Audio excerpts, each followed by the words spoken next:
Good morning. Another bright day, another day at Cheltenham. So the college ground hosting this championship match with Northamptonshire. This is the third day. Good morning from Ian Randall. It's bright this morning. The forecast is generally dry. There might be a slim chance of a shower, but we're told that we'd be unlucky to catch one, and the forecast much the same for tomorrow. So this game might go a long way into the fourth day if Gloucestershire can do what they need to, and that is to take the last three Northants wickets reasonably quickly, and then Dan Whiting just bat sensibly for the rest of the day. Yes, and they've got to. That's my view anyway, whether you share it or not. Yeah, they've got to. I mean, after Sales and Kerrigan, Sanderson, well, he can give it a biff. He's no fool with the bat. And then you've got Jack White, who, I'm not sure about his batting. So hopefully Gloucestershire, or from a Gloucestershire fan's perspective, they can knock over these three poles this morning. And then they, as you said, they do need to bat properly. And if Northampton should get a lead of, put on another 60 or 70 this morning, it gives them a lead of 100. Gloucestershire are really behind the game here, aren't they? Because then they're going to need 300 to actually put Northamptonshire back under pressure. And I'm not sure that they're capable of getting 300 on a wearing pitch. So I think that they have to knock these over early this morning. If not, I think they might be in a little bit of trouble. Yes, the onus is on Gloucestershire to try and set up something here, because they need the win. Northampton would probably be quite happy with the draw, although they've still got to play Surrey and Essex for the remainder, or among their remaining opponents. But here today, there's no question that Gloucestershire would like a deficit of no more than 60, I would suggest, at the end of the two first innings. Overnight pair are James Sales and Simon Kerrigan. Sales has 21, Kerrigan yet to score. So still to come, as Dan said, Ben Sanderson and Jack White. And Gloucestershire starting this morning with a ball that is 28 overs old. So they'll see Simon Kerrigan on strike. We don't have a scoreboard this morning, do we, Ian? Well, we have one, but it's a small board, and it's not within our sight range. So we'll be indebted to various computer gadgets, which will keep us up to date with where the scoreboard is. I don't know whether that's... I misheard you there. When you said small board, I thought you said smorgasbord. No, the Martin Stovall scoreboard is to the left of the gymnasium, but that's in a spot which we can't see. So, I say we'll be indebted to various gadgets. Zach Chappell to bowl from the college lawn end, and he's going to start by bowling to James Sales, and that's... In fact, he's going to stop bowling to Kerrigan.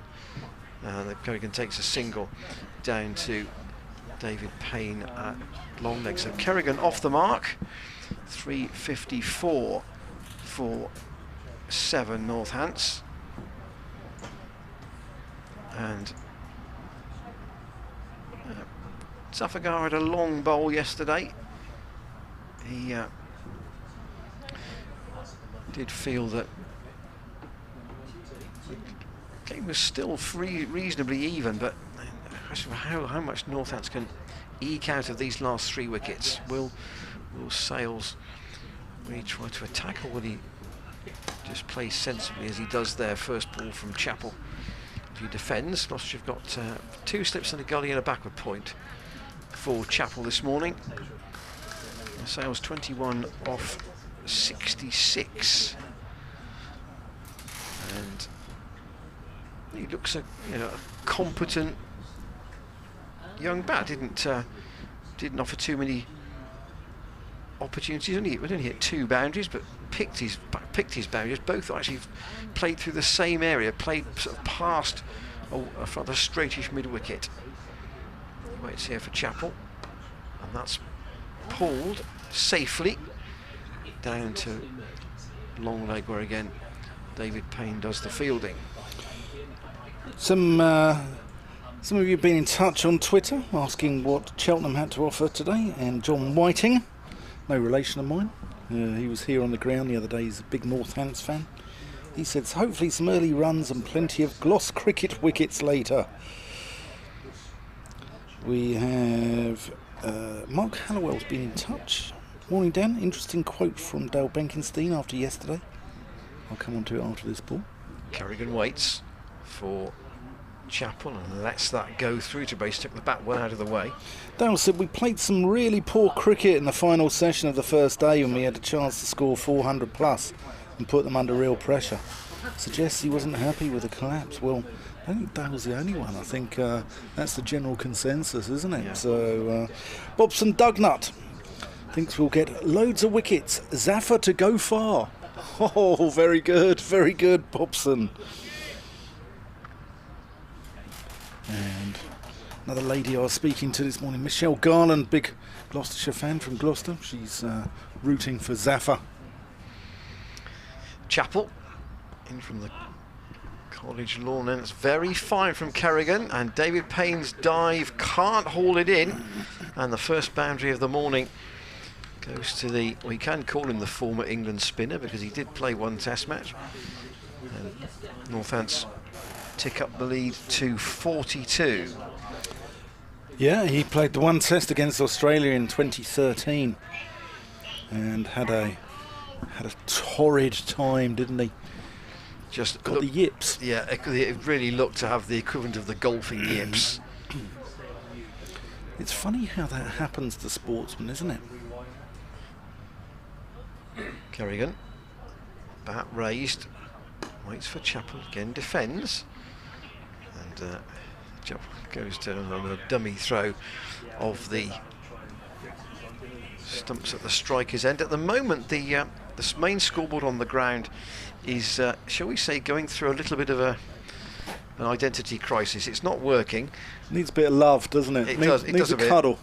But you have the at home, if you're watching on the stream, you have the luxury of the graphics and of course the core details at the bottom of your screen. So they will tell you that Northants have a slender lead at the moment, but they'll try and grow it as far as they can. And we mentioned yesterday, didn't we, that they just batted at a very even pace all day. Yeah, I thought Ryan Rickleton was absolute class. I really did. I've got a talk in the marquee at tea where we're going to be talking about overseas players, and it was an absolute privilege to watch a young South African who I think has got potential to be one of the finest players of his generation, having a chat with a slightly older South African who was one of the finest players of his generation in Mike Proctor here yesterday. So anyway, we're going to see David Payne take us away from the Chappell end. String he's bowling from that end. He doesn't often bowl from that end here. No. Here we go. Payne in, and that's, oh, it's a drop first ball. Marcus Harris in the gully. Let's have a look at this. Oh, what a start that would have been. It was sharp. It was sharp. It got a bit of bounce out of nowhere, which I don't think Northamptonshire will be that disappointed to see that. Payne's going to come around the wicket. Well, that's where he was first ball. Harris, though, going to his right, couldn't cling on. Oh, and that's well bowled as well. That goes past the bat of James Sales. 3:59 for 7. Sales on 22, Kerrigan on 5. Gloucestershire would need 2 wickets in this over for the third bowling point. So they've only got 2 points at the moment. Bowling points. And they've got 3 batting points. Payne in, and Sales gets up onto his toes and plays that into the onside. But going back to the yips, it's a strange phenomenon, isn't it? That sportsmen just suddenly get this mental block about when to release the ball. Keith Medlicott had one, didn't he? He went on the England tour to the West Indies, and just suddenly lost it, just like was bowling double bouncers, beamers, his pain. Oh, and that's uppish. Goes into the covers. Yeah, just short of Zaf. I mean, you tend to associate it more with golfers, though, don't you? Golfers get it. Darts players get it. Eric Bristow got dartitis, where he was so bad that his arrows were almost going into the feet of the bloke calling out the scores on the side. I think Henrik Stenson had the yips as well. That Swedish golfer, obviously. You can imagine if you're calling out the scores on the side of the dartboard and someone's firing arrows at your toes, you can do a more than passable impression of Michael Flatley in Riverdance, aren't you? Yes, that's not good to have it in that situation. No. Snooker players get it as well. I think Tony Mio got it in snooker, where he wasn't, just didn't know how hard to hit the ball. Is David Payne? Oh, and that's well bowled. That beats Sales. That's a good over from David Payne. Round of applause. 3:59 for 7. So we can say now Gloucestershire have 2 bowling points, because that is the time up on overs 4 points for both teams. Northants 4 batting points added to their full quota of bowling points. So 7 and 5 are the bonus points that the score remains on 359 for 7. For both these teams. The question is now whether either of them can force a win, and you'd still say that they're both in the game at the moment. The question is how much an advantage Northants can eke out of this situation. Kerrigan lets that go. His career batting, he's played at this is 124th first class game. He has 3 50s in that time, so he has been known to bat effectively. This season, though, for Northants, he's got a top score of 43. I mean, he's 17 actually, so can hang around. You just said might be a useful foil for James Sales. Junior Jumble, I think that's a bit of the best way to call him. And the nickname obviously relates to his dad, who had a long career at Northants. Could definitely give the ball a fair old crack when he was batting. Some wispy clouds around the ground today. Cliff Hill bathed in sunshine in the distance, though. That's my barometer here. Is it? Yeah. My barometers keep saying very dry at home, understandably. Chappell staying over the wicket, carried in. Weight as the ball is just steered out into the offside to Miles Hammond, who's players have. So when Zach Chappell came on loan, the club obviously provided him with a set of kit, and as we know, famously, his name wasn't spelt correctly on the back of 3 of the shirts, so he was given 3 more. So I don't know how much kit first-class players would carry. How many bats would you want? Probably 4 or 5 over a season, I reckon. Yeah. Chappell in again, steered calmly out into the offside by Kerrigan. We didn't really get to judge, you see, last week. Hampshire only chasing 82, and they were in a hurry because they knew there was the chance of rain later in the day. And in fact, they timed their chase well, because they got there in under 10 overs, and probably another 10 overs they might not have been out there. So they really worked out once Kyle Abbott had got his hat-trick, that they needed to not dilly-dally with their scoring in that 4th innings. Chappell in again, and Kerrigan thought about a single, but it's gone to Safakahara at square leg, and he's called that in. No run, so it remains on 3:59 for 7. So we weren't sure. I mean, Gloucestershire picked up some cheap wickets in that chase, really, because Hampshire were just trying to get the job done as soon as possible. But I had this discussion with one of our scorers on the ground today this morning, and that if Gloucestershire do want to set something up, I think a longer chase gives them a better chance. Chaplin clipped off his toes by Kerrigan, down to David Payne. Just a good running stop. He's conscious there of overbalancing and letting the ball go past him, but he hauled it in and they picked up 2. Yeah, I think he had to have a second go at that. I think he sort of parried it even further around the boundary towards the next bit of rope, and he managed to drag it in. 361 for 7. I think the concept of, say, a 60 over chase, Gloucestershire would only have one new ball, and I'm not sure how interested Northants would be in a chase over that time span. I think it's got to be longer than that, and if anything, to give Gloucestershire the option of a second new ball having an impact, even late in the day, even if they left themselves only 6 or 8 overs with it, just in case it got really tight. But that will depend on how many runs they can muster. Payne to Sales, who's had him drop once already this morning. First ball that he bowled at him by Marcus Harris in the gully. Sales goes hooking there, doesn't get any of it though, and it just tamely dribbles out to Ryan Higgins. What sort of a number do you think, Dan, would give us the best finish? Sort of a balance of runs and overs in a chase. Oh, and that's dropped as well.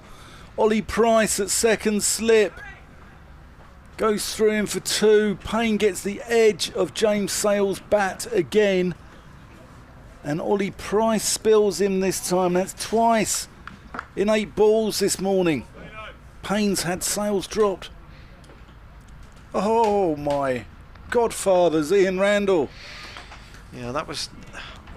You've got a slightly better view, Dan, than me, because I'm almost in line with the keeper, and it was low, but it was one of those ones you want to stick. That's cut fiercely and goes out. Josh Shaw just walking past us. Been on the stream a couple of times in the last few days. Lovely guy.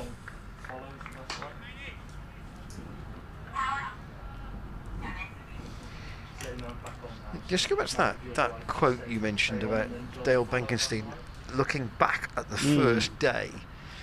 That was quite a striking admission, wasn't it? Certainly was. Payne. I don't think he's been quite as direct as that. No, he very hasn't. Often this season. He hasn't. I think you know, I think he might have snapped a little bit there. I think, you know, he's backed his team all season, hasn't he? And he doesn't give much away, and that's probably the most he's given away all season with that quote.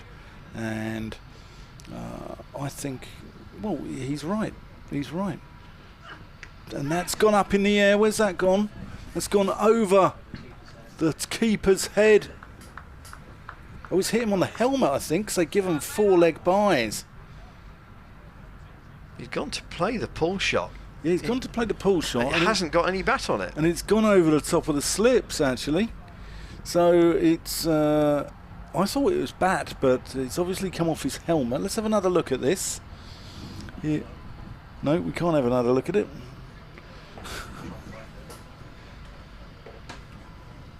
Well, clearly Ben Debenham thought that's where it came off, and like I say, the umpires are going to have a chat, presumably because there needs to be a concussion test here for James Sales. Yeah, well, there's a protocol now, isn't there, where they replace the helmet and they ask him what he's had for breakfast, who the Prime Minister is. Well, we haven't got one. Yeah, okay. Well, actually, the two things are, or the three things are said to be: who is the Prime Minister? What is the score? Well, that's not that easy with no main scoreboard. No. It's only got a small scoreboard. And can you tell me the months of the year in reverse? And if you can do all those three things, then You felt you were okay to continue. Is that a rugby thing, is it? Or what's that? Is that how they do it, or is that a cricket thing? No, apparently that's the cricket thing. Okay. Well, the score for those of you who aren't aware is 369 for 7. Sales on 24. He's been dropped twice this morning. Kerrigan's on 9, and we're just shy of 112 overs gone in the innings. So you asked me a question about score and overs. Is that right? Yeah. So in terms of where would the best where would the best balance be in terms of a setup tomorrow? I think anything around 4 and over here at Cheltenham. I think that's what you're looking at. So I think that. So say 260 and 65. You'd say, would you? Yeah, but once it starts going up, then hang on, David Payne in. Sales clips that one back with a square. Zach Chappell doing the fielding. So we haven't had but the batting hasn't been at 4 and over in this game, has it? No, it hasn't. But So I think that when you're setting up a chase, I think 4 and over is fair enough. Cheltenham things happen quickly here as They well. do. Wickets happen, runs happen quite quickly.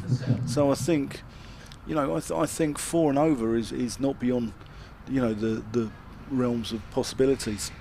Yeah, and obviously Northants in that situation, let's just say it was 260 and 65, would have the option of just saying, right, we're not interested. They would, yeah. They can always turn it down. They can always turn it down, but I think, I think 240 off 60, 250 off 60, something like that.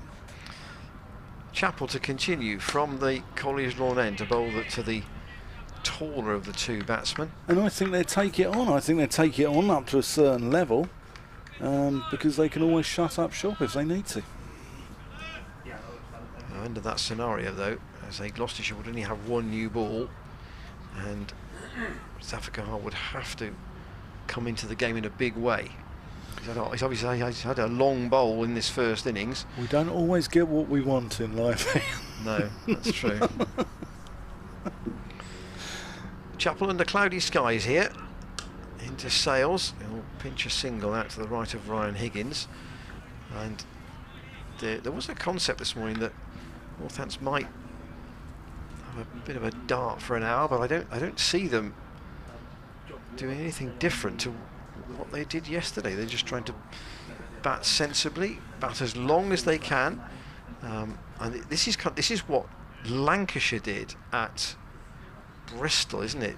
Down there, we did feel that they sort of didn't push the game as fast forward as they might have done to try and win. Perhaps Northampton are just trying to really back themselves here into a position where Gloucestershire are going to find it hard to beat them.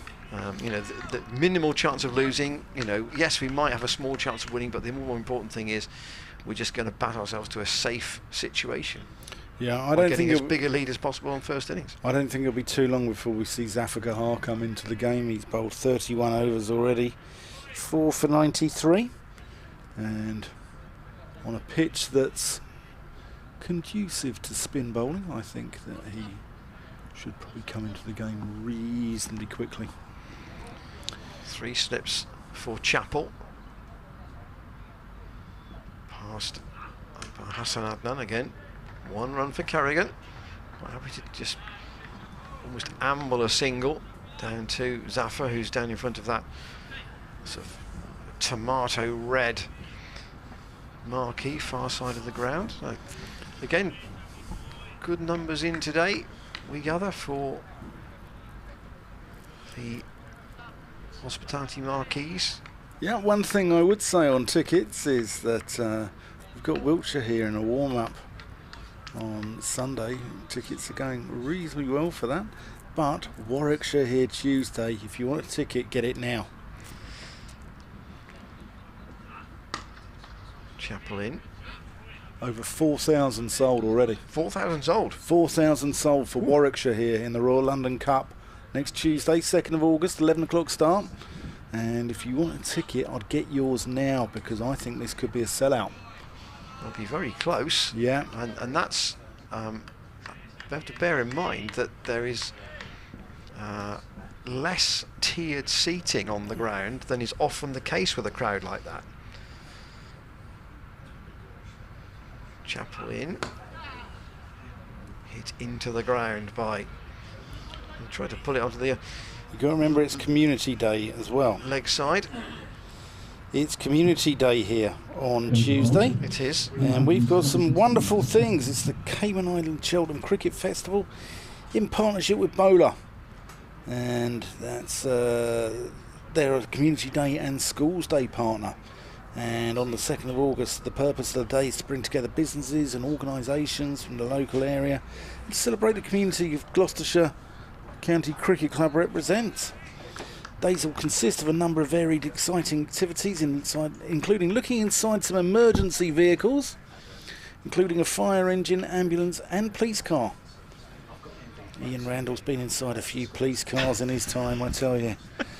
Friday night out in Gloucester always ends up with a trip back home, courtesy of one of the constables of the Gloucestershire Constabulary. Also be able to test your reaction time. The reaction will test your cricket and football skills, the inflatable bowling cage, and there'll be football challenges from, as Payne comes in, Kerrigan Defence, Cheltenham Town Football Club and Forest Green Rovers. So should be a great day, shouldn't it, Ian? Just as well there's no midweek games for those clubs next week. So they'll have community staff on the ground from both the League One clubs in this part of the world. Yeah, football season starts Saturday, doesn't it? What's going on? Extraordinary. What's going on? I know it's the World Cup. Payne in. Kerrigan rights the bounce there, takes one hand off the bat. And just to say, we shouldn't ignore the fact that there is a T20 international in Bristol this evening, which may affect, to some regard, the crowd here today. Maybe more people from the north of the county proportionately here today, because I say there is international cricket at the Seat Unique Stadium tonight, England South Africa. Payne, and that's well bowled. But what's lovely about Cheltenham is all these. So you've got the Cheltenham Cricket Society, you've got the Gloucestershire Exiles. We were on air yesterday, haven't we? We had Sarah on air from the Gloucestershire Exiles, and you've got the little tents here. You've got like the Charlton Kings, the Gloucestershire Gypsies, people like that who are. Gloucestershire Gypsies are a nomadic cricket club, by the way, and various sort of little societies, haven't you, around here? All love their cricket, all part of it here, and that's. Again, Kerrigan looks suspiciously down at the pitch, takes one hand off the bat.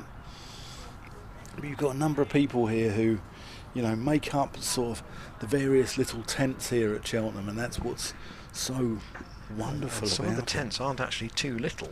Well, No. Actually, the one on the at third man, if they're bowling from the.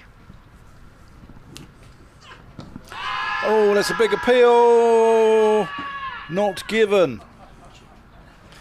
Ooh.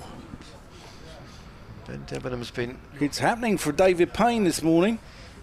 He's been pretty firm in his decisions. No, the tent's down. So far. The tent's down at third man and down at the one down by the chapel down there. Yeah, it's huge. Yeah, that one in particular is large, but the one in at third man is split up. Payne in. Kerrigan defends. It's split up so That's that in the over. there are 372 for 7. 4 different marquees within one. It's like slicing a loaf of bread. You've got one it's sliced across. Yeah. And therefore you can have 4 different groups, for example, all enjoying the cricket. But the club today have got. Guests in the first 2, for example. I don't know who've got the other 2. Yeah, the marquee down there is they've gone sort of for the straw bale look as well down the front, haven't they? Which is, giving it the West Country vibe. Chapel and Payne then, the opening pair this morning for Gloucestershire, and Chapel bowling here to James Sales, who he's batted responsibly here, hasn't he? He's really tried to do a a good middle order job for his side. Hasn't been bothered about the rate he's scoring at, just the fact that he's trying to advance his team's position in the game as far as he can. For Chapel, he's got a mid on, a mid off, fairly orthodox. Tom Price is at cover, and that's where Sales punches that latest Chapel delivery. I say his two boundaries have both been through the same area, basically almost to the right of Ryan Higgins, I suppose. That sort of straight mid wicket kind of area. And what were the questions from the Boundary Hub audience this morning, Dan? Because I know that you were with them for the preview. Yeah, I did the Boundary Hub with Ed Seaborn over in the marquee there. Nice little crowd. A couple from Northampton in there as well. Sales waits with his bat raised and raises it even further as Chapel bowls to him. There's the lead then for Northants overall. 55. Started the day at 36. That's exactly what we spoke about. We spoke about Northamptonshire's lead this morning. If they can get up to 100, 110 maybe, they're really in the ascendancy here. They're backing Gloucestershire into a corner then in the game, aren't they? Yeah. We also spoke about the numerous no balls here in this game of cricket so far, which is, it's outrageous. Chapel in. Sales again lets that go, taken on the climb a bit by Bracey. Northamptonshire in the Gloucestershire first innings bowled a mere 12 no balls, which is 24 runs, whereas Gloucestershire have bowled 14, so they've given Northants 28 runs. 52 runs have come in no balls. That's... And I think we've seen some T20 games this year where sides have not given away any extras at all. Yeah. Which is the complete opposite. Chapel in again. Sales up to mid-on. That's probably his strongest area to score. But Higgins is there, prevents any further addition. Tom Price just getting a little bit of limbering up. I wonder what was said in the huddle this morning at about 10:15. I wonder if Tom Price might be... He's got a niggle because he's only bowled 14 overs and he's been Gloucestershire's best bowler in recent weeks. Maybe this pitch just isn't doing it for him. Graham Van Buren has to be the judge of how he uses his bowlers, obviously. Chapel in, Sales again defends, and he's booking in here for a long stay. James Sales. Chapel now 24 overs, 4 maidens, 1 for 64. But what we spoke about was Northamptonshire, how they punched above their weight, and you know they've relied on. They've got a wonderful bowler in Ben Sanderson, but I thought their two overseas players yesterday looked world class. Will Young and Ryan Rickleton. I thought they were really fine bits of recruitment. And Gloucestershire have struggled a little bit with their overseas. That's cut. Marcus Harris started very well, but he's since going to Sri Lanka. He arrived back in mid-July. And actually, I would not balance that, but I would say that for all the style of Young and Rickleton,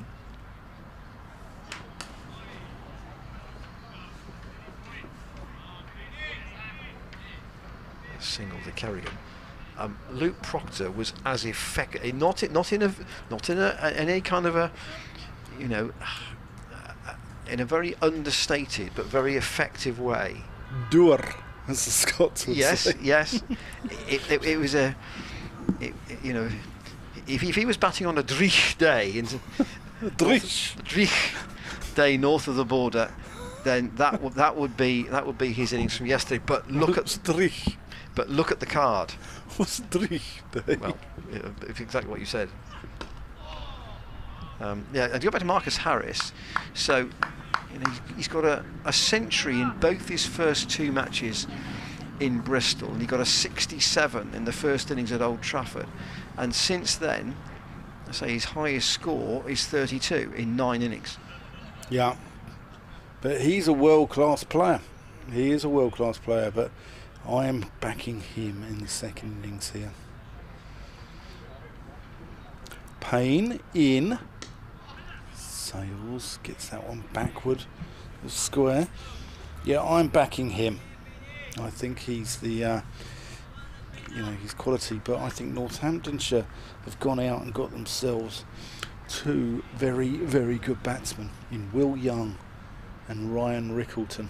And that's an interesting balance, isn't it? Because Gloucestershire might say what we really need, what the club really needs, is a strike bowler.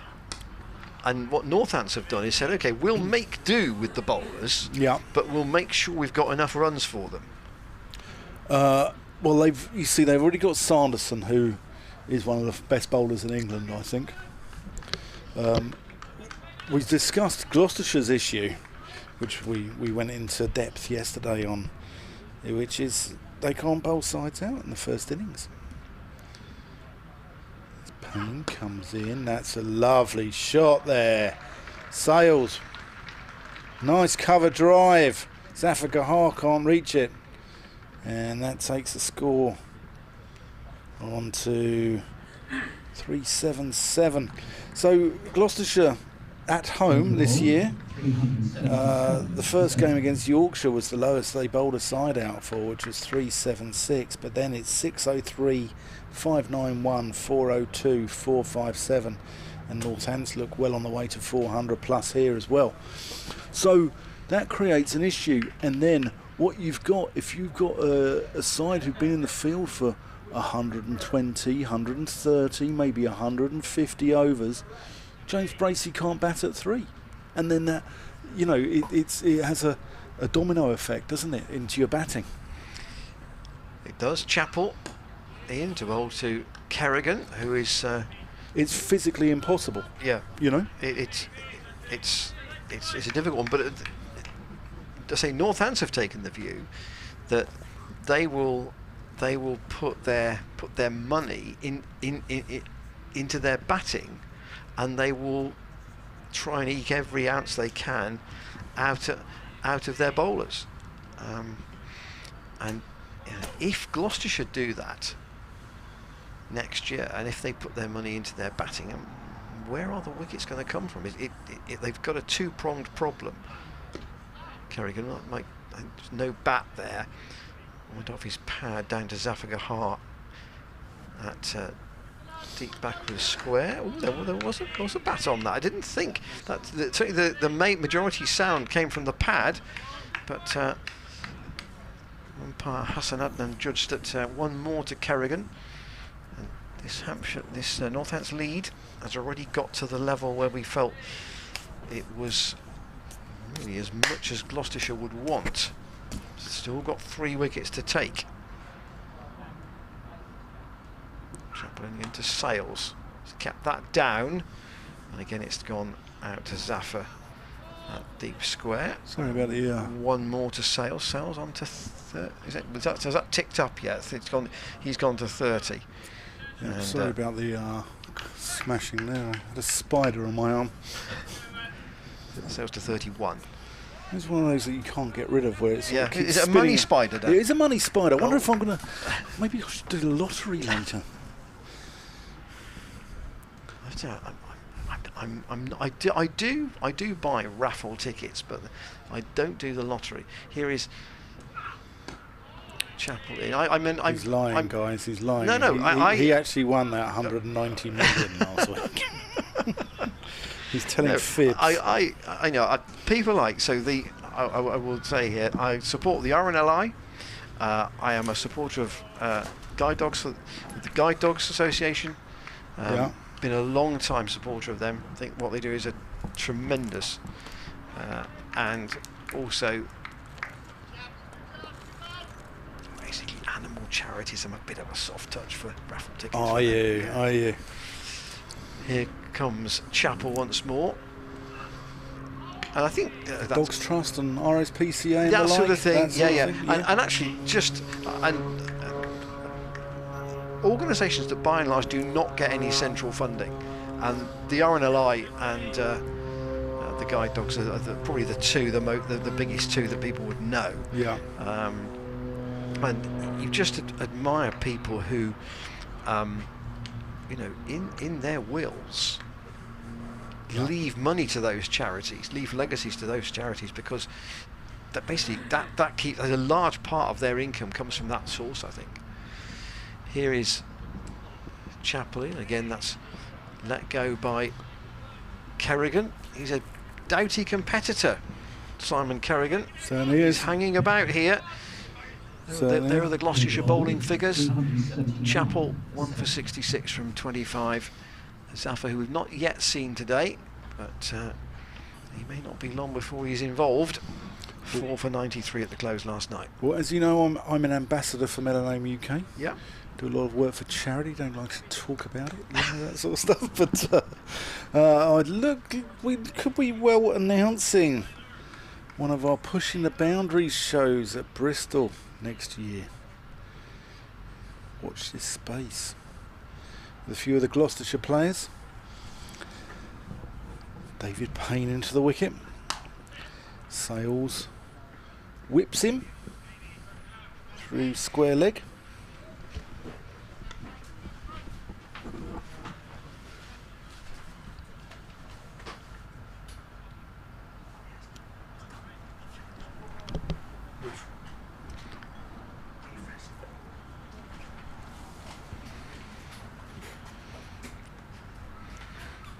Two chances put down this morning, both off David Payne. Neither easy.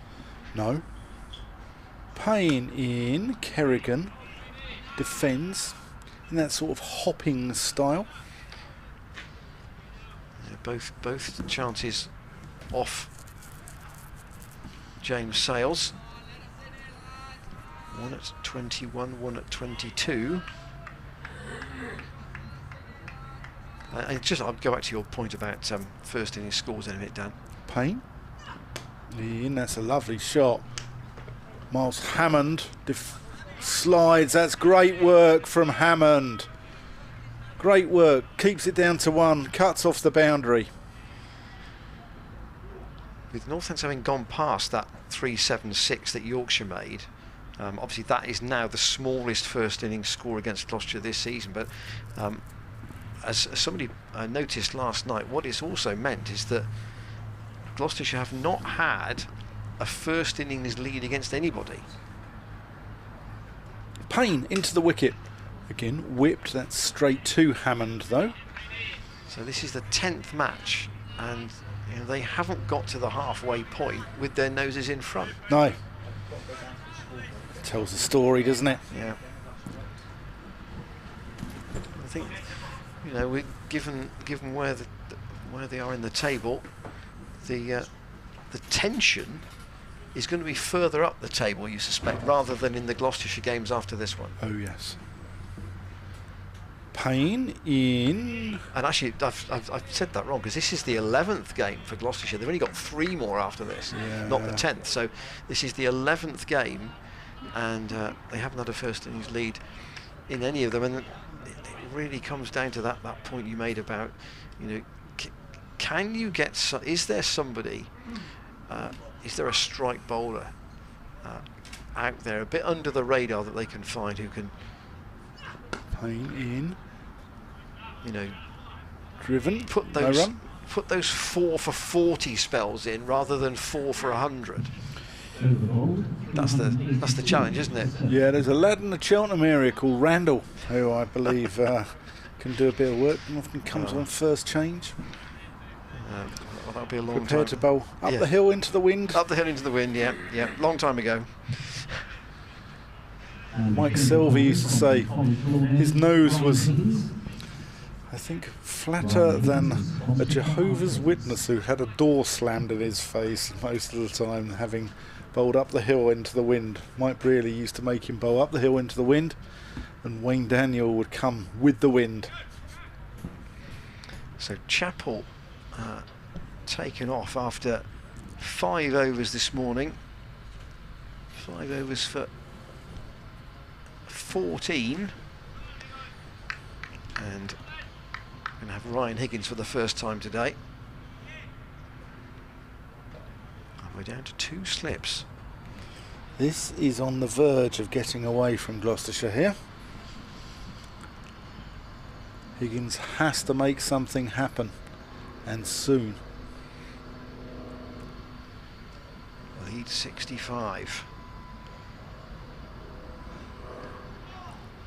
Half an appeal only from James Bracey. If you got a card of that Lancashire game, Dan, just to say what was the Lancashire lead on? Obviously that match ended in a draw because of the rain, but what was the Lancashire lead on first innings? 70 odd, 337 Gloucestershire got, and Lancashire ended up 402. 65 then actually.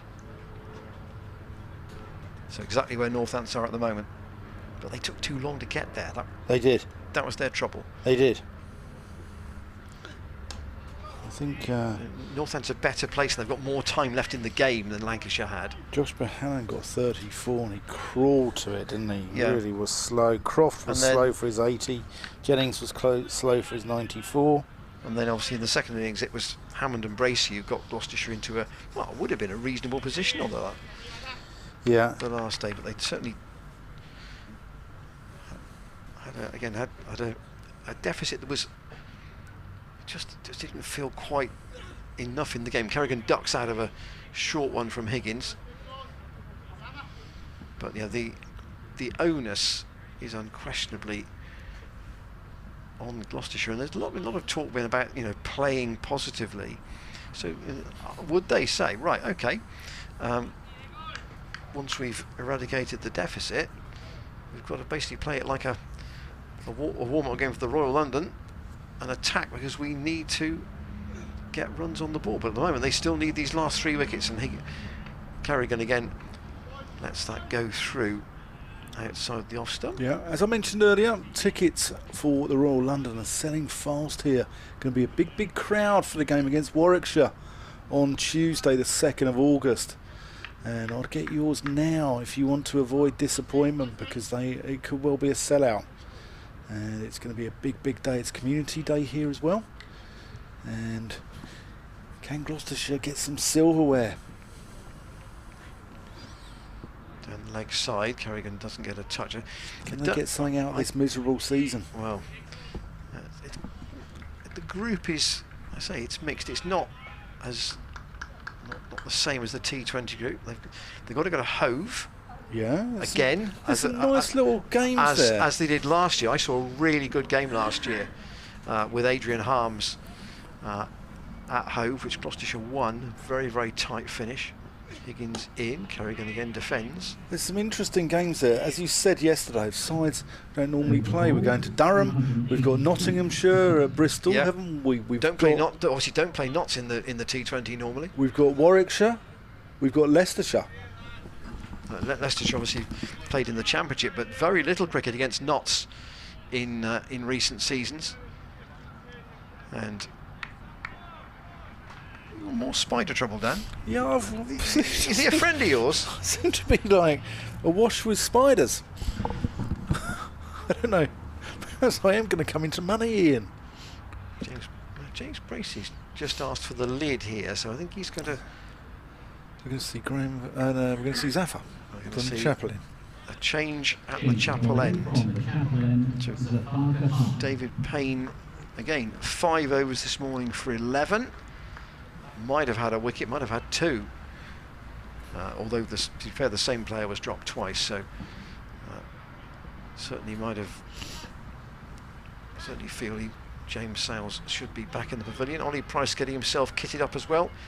He'll be in at short leg, and the Pakistan left arm spinner is about to come in. Perhaps just having a chat about something, and Hassan Adnan is trotting off.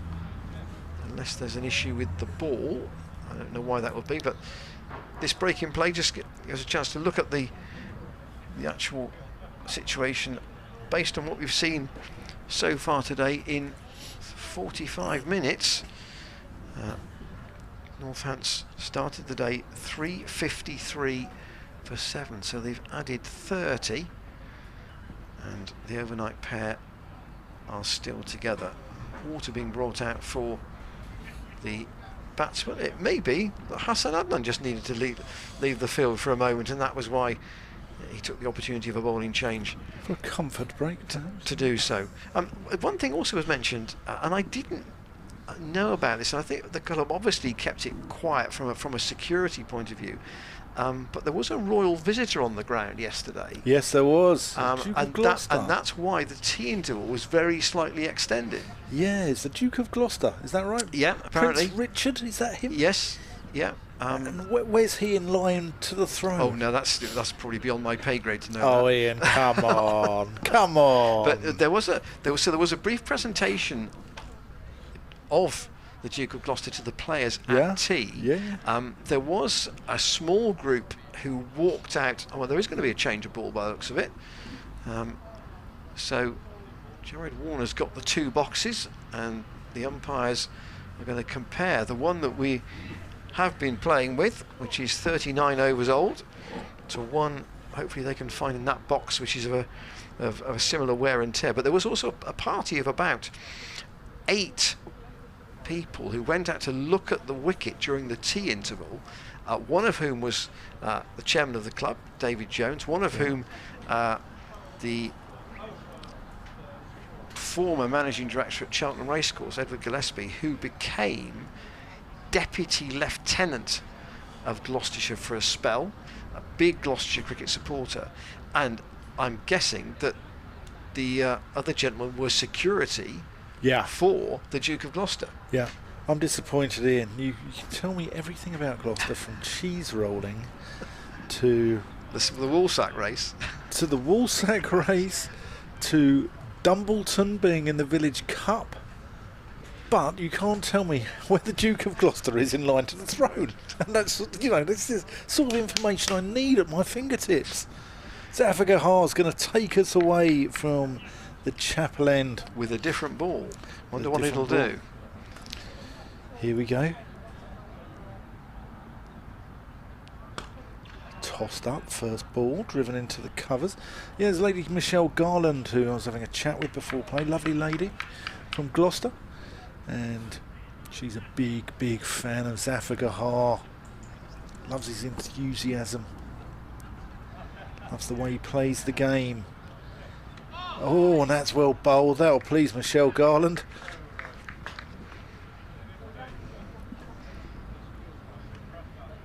Zaf would hope for some help on this third day. Yeah. Very dry here in this part of the world. Well, in fact, in most parts of the country, to be fair. Zafar in, defended. Various reports coming out yesterday that we are not in an official drought, but we are in effectively the stage before that, according to the pseudo drought. Played off the back foot into the covers. Can only find Chris Dent. No run. Various agencies. I think the phrase that you used was prolonged dry spell is officially where we are at the moment. Okay. Zafar, and that's played out to long off. Sales doesn't take the run there, surprisingly. I mean, we tend to judge how wet a summer's been by how much cricket you've lost to the rain, and there's not been a lot. Defended. So no run. That completes the over. One day against Surrey. Yeah. And the last day against Lancashire. Yeah. Those are the two standout days for me where the rain has had an impact. But apart from that, actually, to be fair, we've had some T20 trouble with the rain at Bristol. I think 2 washouts and a curtailed game against Somerset. So Yeah. there was Glamorgan and Essex which were washed out, and then Somerset got reduced to a 10 over. There's a wagtail walking across the outfield, walking very quickly, as they do. Higgins to continue. Gloucestershire still searching for the first wicket of the morning. And there was I, thinking that they might be batting in an hour. That was from 11 o'clock. Northants have got other ideas about that. They're certainly setting their sights on getting to 400, aren't they, from here? Certainly are. It's starting to slip away, this game, from Gloucestershire. Higgins in and clipped into the leg side by Kerrigan. He'll want one, but he won't get two because Zaffa's onto it right in front of that Sanford Road stand. You go back 30 years, that stand would have probably have been both deeper and wider than it currently is. But obviously things are judged differently now in terms of capacities and such like. Higgins in, down the leg side. It was a good take by Bracey, tumbling away to his left. We've been joined on the stream by Cameron Hasty, Blagden's finest opening batsman and an all-round good guy. That's what his friends say.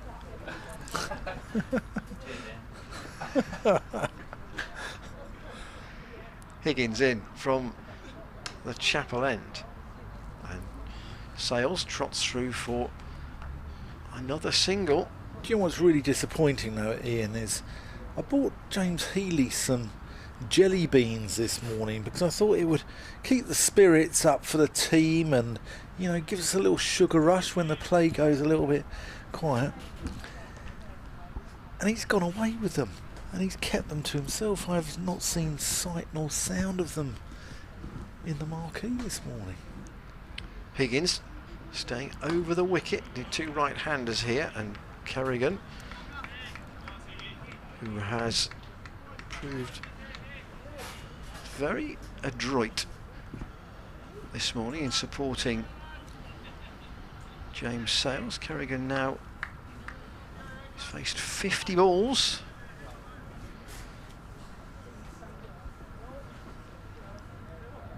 And Gloucestershire, so down to just 2 slips. Graham Van Buren's got a tricky balance here because he needs wickets, but equally he can't let this lead get away from him, so he's got to think carefully about where he sets his field and how he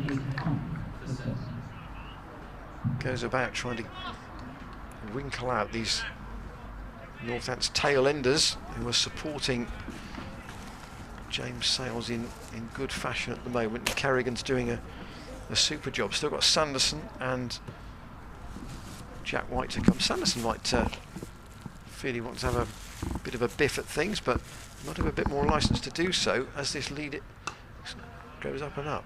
Zaffa in, first ball over, defended out by Sales. Sales, 2 hours and 20 minutes he's been out there for his 35 not out. It's just played into the onside. Yes, interesting. I heard the weather on the radio in the car on the way to the ground this morning, and it was described as quiet. Quiet? Yeah, a quiet day weather-wise. Yeah, it's tossed up a little bit more, no run. Would that describe this first 45 minutes of cricket? Yeah, well, I don't know. It started with a bang, didn't it, with the 2 drop catches, but Gloucestershire had to take their chances and they didn't. That's played into the offside, no run. It has calmed down since then, isn't it? Yeah, talking of weathermen, it's one of our...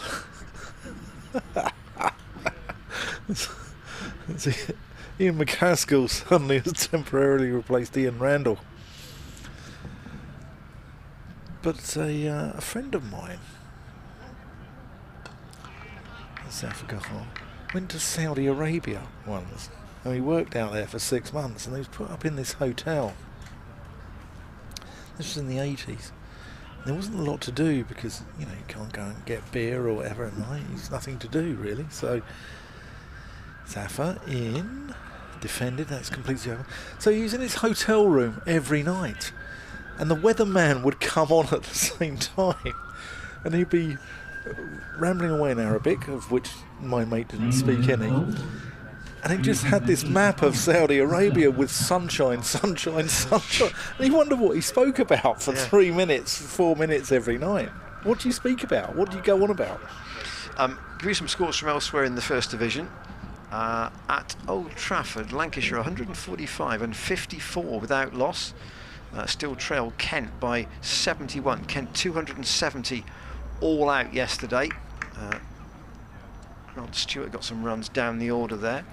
Chelmsford, Essex 505 for 9 declared. Somerset 124 for 1 in reply. They lost 1 wicket last night, but Simon Harmer kind of a long bowl there today, you feel.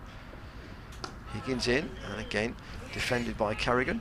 And at Scarborough, Yorkshire, 159 and 52 for 2. In reply to Hampshire's 218, so they trail by 7. And finally at the Oval, Warwickshire 253 and 32 for 2 in reply to Surrey's 316, so again they trail by 31.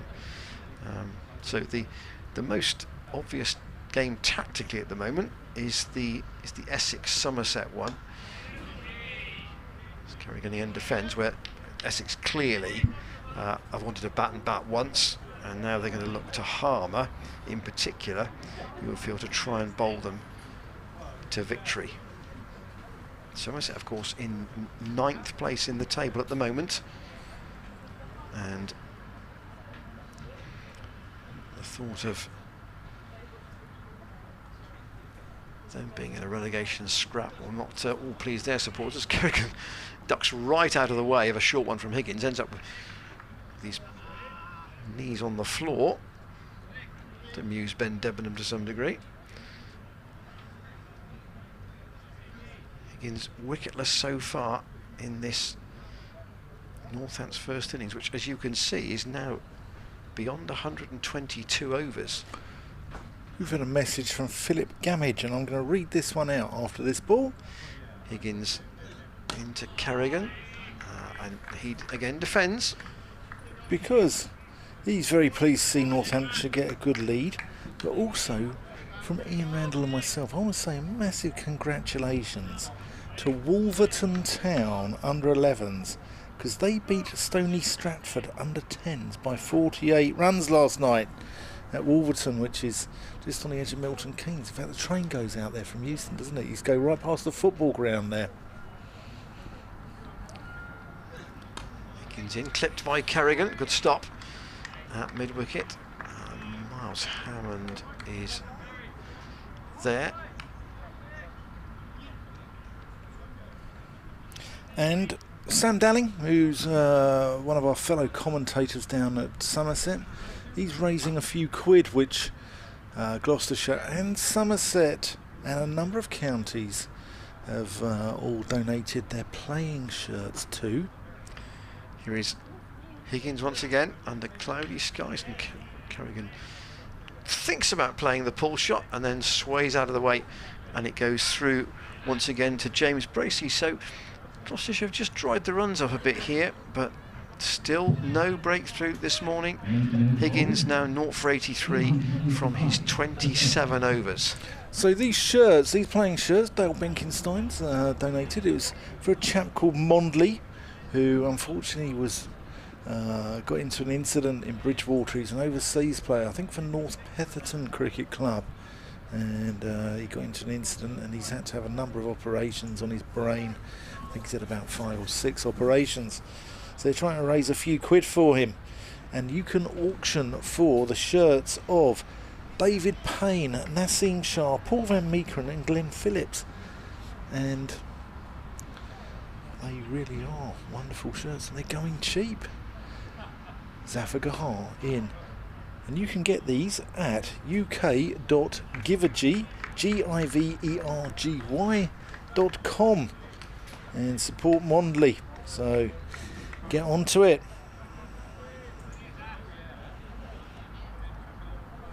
It's always good to see clubs getting involved with things where they've got. It's something you can't put a value on, isn't it? A merchandise which is signed in certain instances. Matthew Lee has been in touch. Hello, Matt. Hope you're well, mate. Gloucestershire fan. He's here virtually every day of every game of every season, and he's everyone knows Matt at Bristol. Saw him at Cheltenham over the last few days as well. He's not here today. He's back in Bristol. As Zaffa comes in, and that's defended. Left alone, actually. Goes through to Bracey. He wants us to name our 50 overs team for Tuesday. He's asked us to name it. Yeah. Okay. Ian Randall's on the case, Matt. Might need a pen. Yeah, he's on the case. Oh, and that's gone. Chip to cover. And that's a tame end there for Simon Kerrigan. I think that's Tom Price there at cover. And was it Van Buren? I think it's Van Buren. 5 wickets for Zaffa. 5 for Zaffa. Great effort, 5 for 94. Can't see if that's Price or Van Buren there, but it was a tame end to what was a good innings from Simon Kerrigan.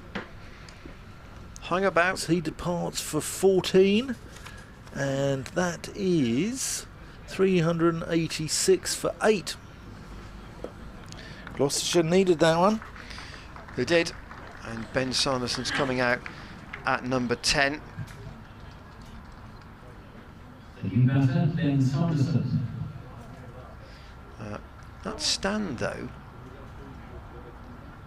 was worth 36. And that's just the sort of... Caught by Harris off the bowling of Zafar for 14, and that's 5 wickets in the innings for Zafar Kahar. There we go, the PA announcer Ben Feasy has just announced Zaffa's 5 for, and a warm round of applause from what is a very knowledgeable cricket crowd here at Cheltenham. Yeah, and bear in mind, but this is a Wednesday, so it's... Do you know what, when you work in cricket like this, I lose all track of what day it is. All I know is it's day 3. True enough. So what will Sanderson do here? Will he try and attack? He'll go block, block, whack. Do you? Yeah. It's 3 balls left. First one from Zaffa. Oh, he's sort of hit that one reasonably firmly. Not a bottom Out to man middle. there. Yeah, no run. And Marcus Harris, in fact, credited with the catch off Zaffa. Dolly Price just going from short leg out to silly mid-off here.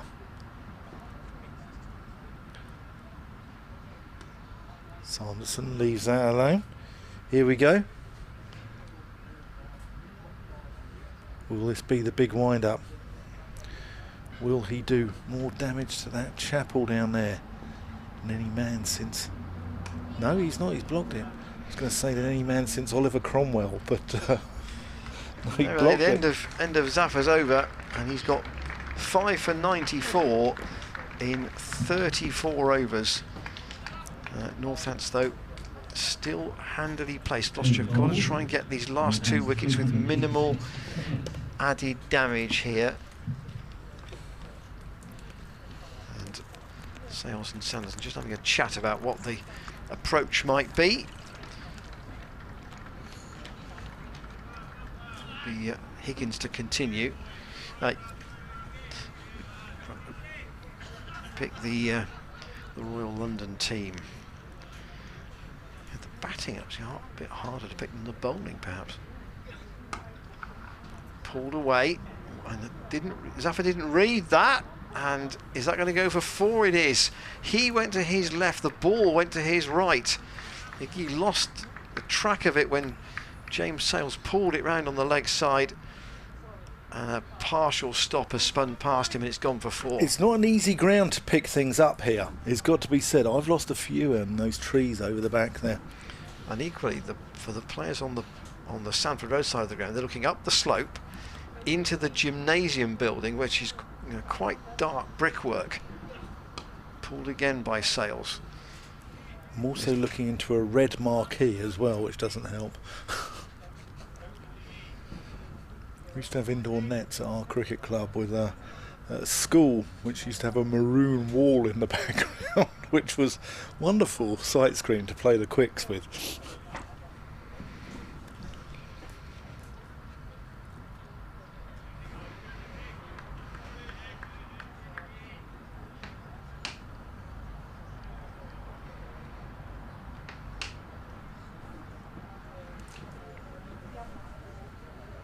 Higgins then to continue, and Sanderson gets his first delivery, which he gets off the pad. No bat involved there. Down to fine leg. Lead up to 74. It's crawling up.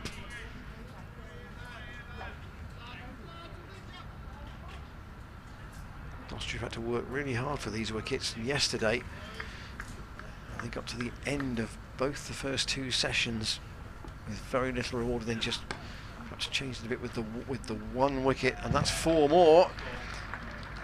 Sales into the 40s now. That was a good controlled shot. And perhaps Northampton's thinking that perhaps the best route for Sales now that he's played the very, very responsible role, and there's little to lose with numbers 10 and 11 at the other end by going for a few shots. He gets to bowl to him again. Down the leg side, good take by Bracey. One-handed. Higgins none for 92. He hasn't been on song, has he? No, that's about the 3rd or 4th one he's fired down the leg side this morning as well. Bracey's got 2 slips alongside him. Still Chris Dent and Ollie Price. Sales this morning missed twice. He gets to bowl to him on the pad, but looked possibly a bit high and not really a concerted appeal. End of the over. And there are the overall bowling figures with Zafar's long bowl from the Chapel end standing out. What he really wanted was somebody to really make a difference at the other end, but it's been an innings of toil for the Gloucestershire seamers, isn't it? Yeah, not for the first time this season.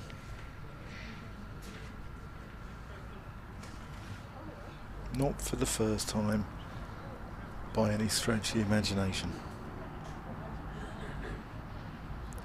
Little conflab here. Batsmen are having a conflab. Zafar's having a drink. Jared Warner's on the pitch with a drink.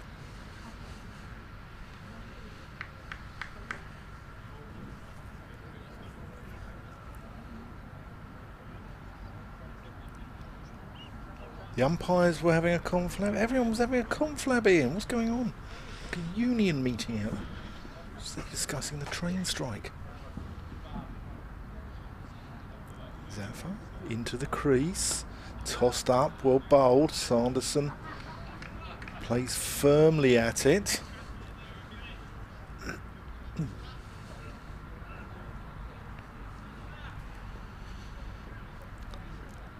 Zafar around the wicket.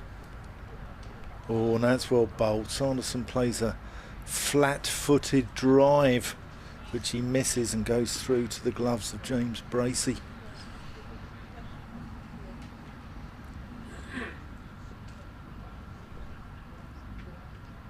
Zafar.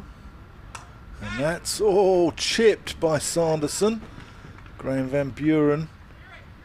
Oh, it's going to be close here for a... Oh, they get back for 2. It was a dicey run there.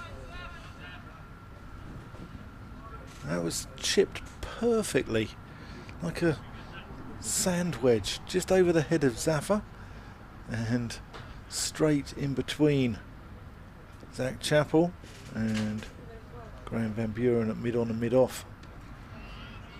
It's not Zach Chappell because he's at backward square. It's David Payne at mid-on.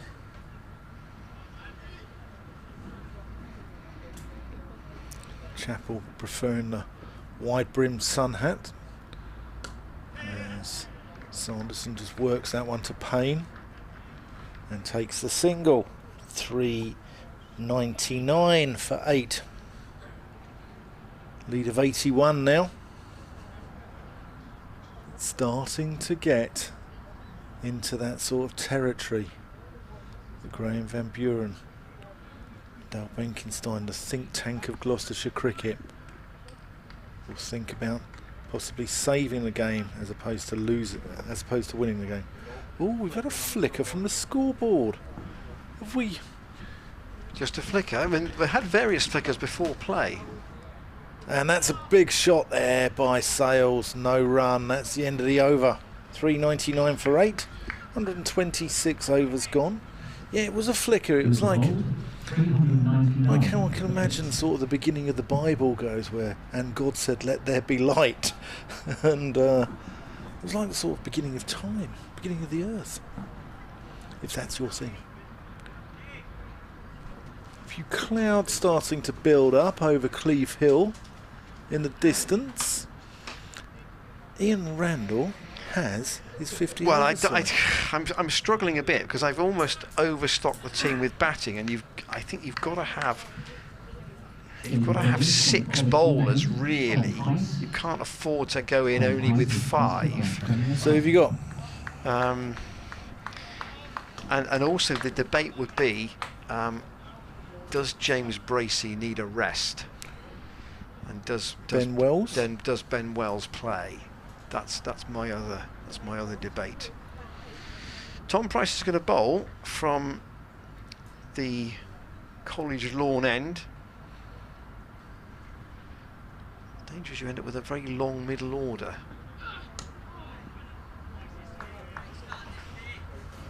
So can I? So go on. Read them out. I think Dent, Charlesworth, Harris probably at the top, and then the middle order becomes a bit of a challenge. Then do you bat? Union got probably Scott, Jack Taylor, Wells, Zaffa, Tom Price, Smith, Shaw and Warner is wherever I ended up with. That looks I haven't got Bracey in that. I haven't got Bracey in that team because he's had a lot of cricket. Now, obviously, he is one of the better batters in the side. But I think, does Wells deserve an opportunity? Is it meant to be a development competition where he plays? Yeah, I think we might see Tom Lace return. He's made a return back to second team cricket. He doesn't play much white ball though, does he? By and large. He played a little bit of list day. So last year in the Royal London, to be fair, he did play 7 games, but he didn't get many runs. Top score 38, only averaged 15. So I think the challenge is, because all the all-rounders have gone to the 100, you've got batters or bowlers by and large. Yeah. Yes, Jack Taylor can bowl and George Scott can bowl, but I think you wouldn't ordinarily think that they would be trusted with a full stint. Tom Price at the moment being met by a solid bat from Sanderson. 82 the lead. So we'd expect to see sort of Shaw, Warner, those guys in, won't we? Yes, I mean I've got Shaw, Warner, Tom Price, Tom Smith and Zaffa as your 5, and then you've Ollie got Price.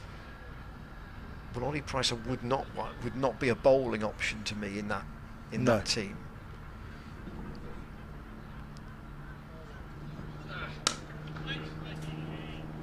What about Luke Charlesworth? Not yet.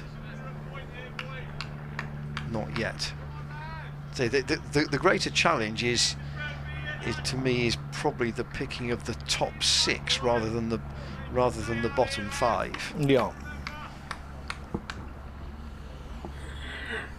It's probably 8 into 6, I would think. Top part of the team. Price in down the leg side again. Not sure Sanderson got a bat on that. It's going to dribble away down to David Payne. Another leg by. And Northants have got to 400. And that is what they would have wanted at 11 o'clock this morning. There's the card in full. 127 overs. A large number of those bowled by Zafar Gahar. And there is a sub-fielder out on the ground at the moment because Chris Dent's just trotted off, so I wonder whether Wells is out there.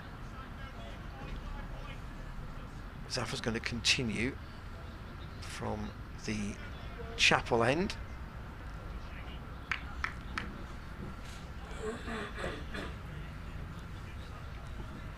But you know, all teams in the Royal London, with the exception of Leicestershire, are losing players. Glamorgan don't lose any, I don't think. There's Zafar. That's one there. That's good cricket from Sanderson. Gets off the mark. Lose anyone. Don't think they lose anyone, and yet they're the Welsh Fire. There's nobody in the Welsh Fire, but I don't know whether anybody's gone anywhere else out of their squad. No.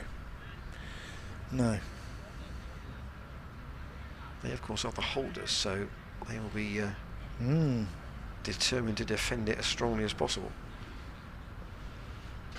Zafar. In, Sales, pumps him off the back foot. Just to say about Jared Warner on the pitch there, isn't it? So he is the sub, therefore, for Chris Dent. Yeah.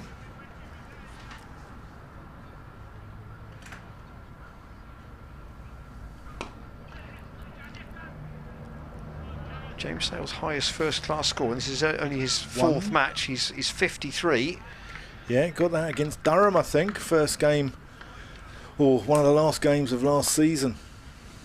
But a good cricketer. Yeah, you can see why Northants like the look of him.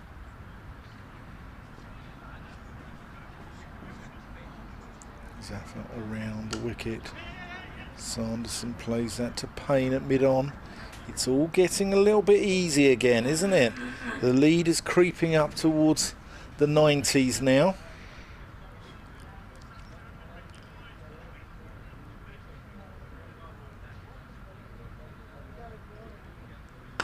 Oh, that's thumped backward a square. And that is 4 runs. And that is going to be a 50 for James Sales. Well batted, young man. How many balls in? James Sales. 121 balls, 6 balls. There we go. 121 balls, 6 fours. Decent knock. Yeah, and he's with the exception of those. I know he did have 2 chances this morning, but in the majority he's actually selected the balls to play and the balls to leave reasonably well. Crunches Zafar, who can only find Marcus Harris at cover. That completes the over. Lead is now 90. I wonder at what point John Sadler will say to James Sales, or will have said to James Sales, that I want you to get to, for example, 400 total, and then you've got a license to play a few shots. Or whether it will again be the concentration from, or the conversation I should say, between Sales and Sanderson, just to keep going. Every 10 runs they add will be an added irritant to Gloucestershire. Price to continue, worked into the leg side by Sanderson, only for a single.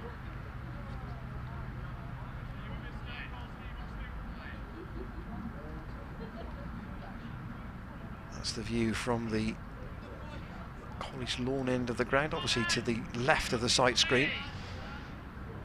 Our camera at that end. Price into Sanderson again, who tries to punch it back past the bowler, but it's field of his own body. Matt is our cameraman at that end of the ground. We had a little bit of cable trouble on a couple of occasions during the festival with animals overnight deciding that cable's an interesting thing to try and have a munch on.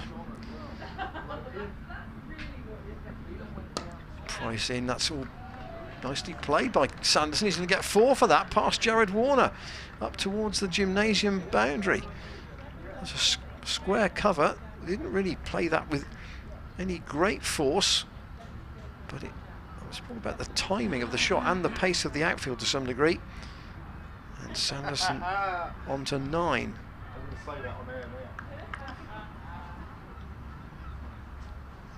That was a bonus boundary for Northampton. Sanderson would have been pleased with that shot. Warner's at backward point, and he split the field between Warner and Hammond, who's that orthodox cover.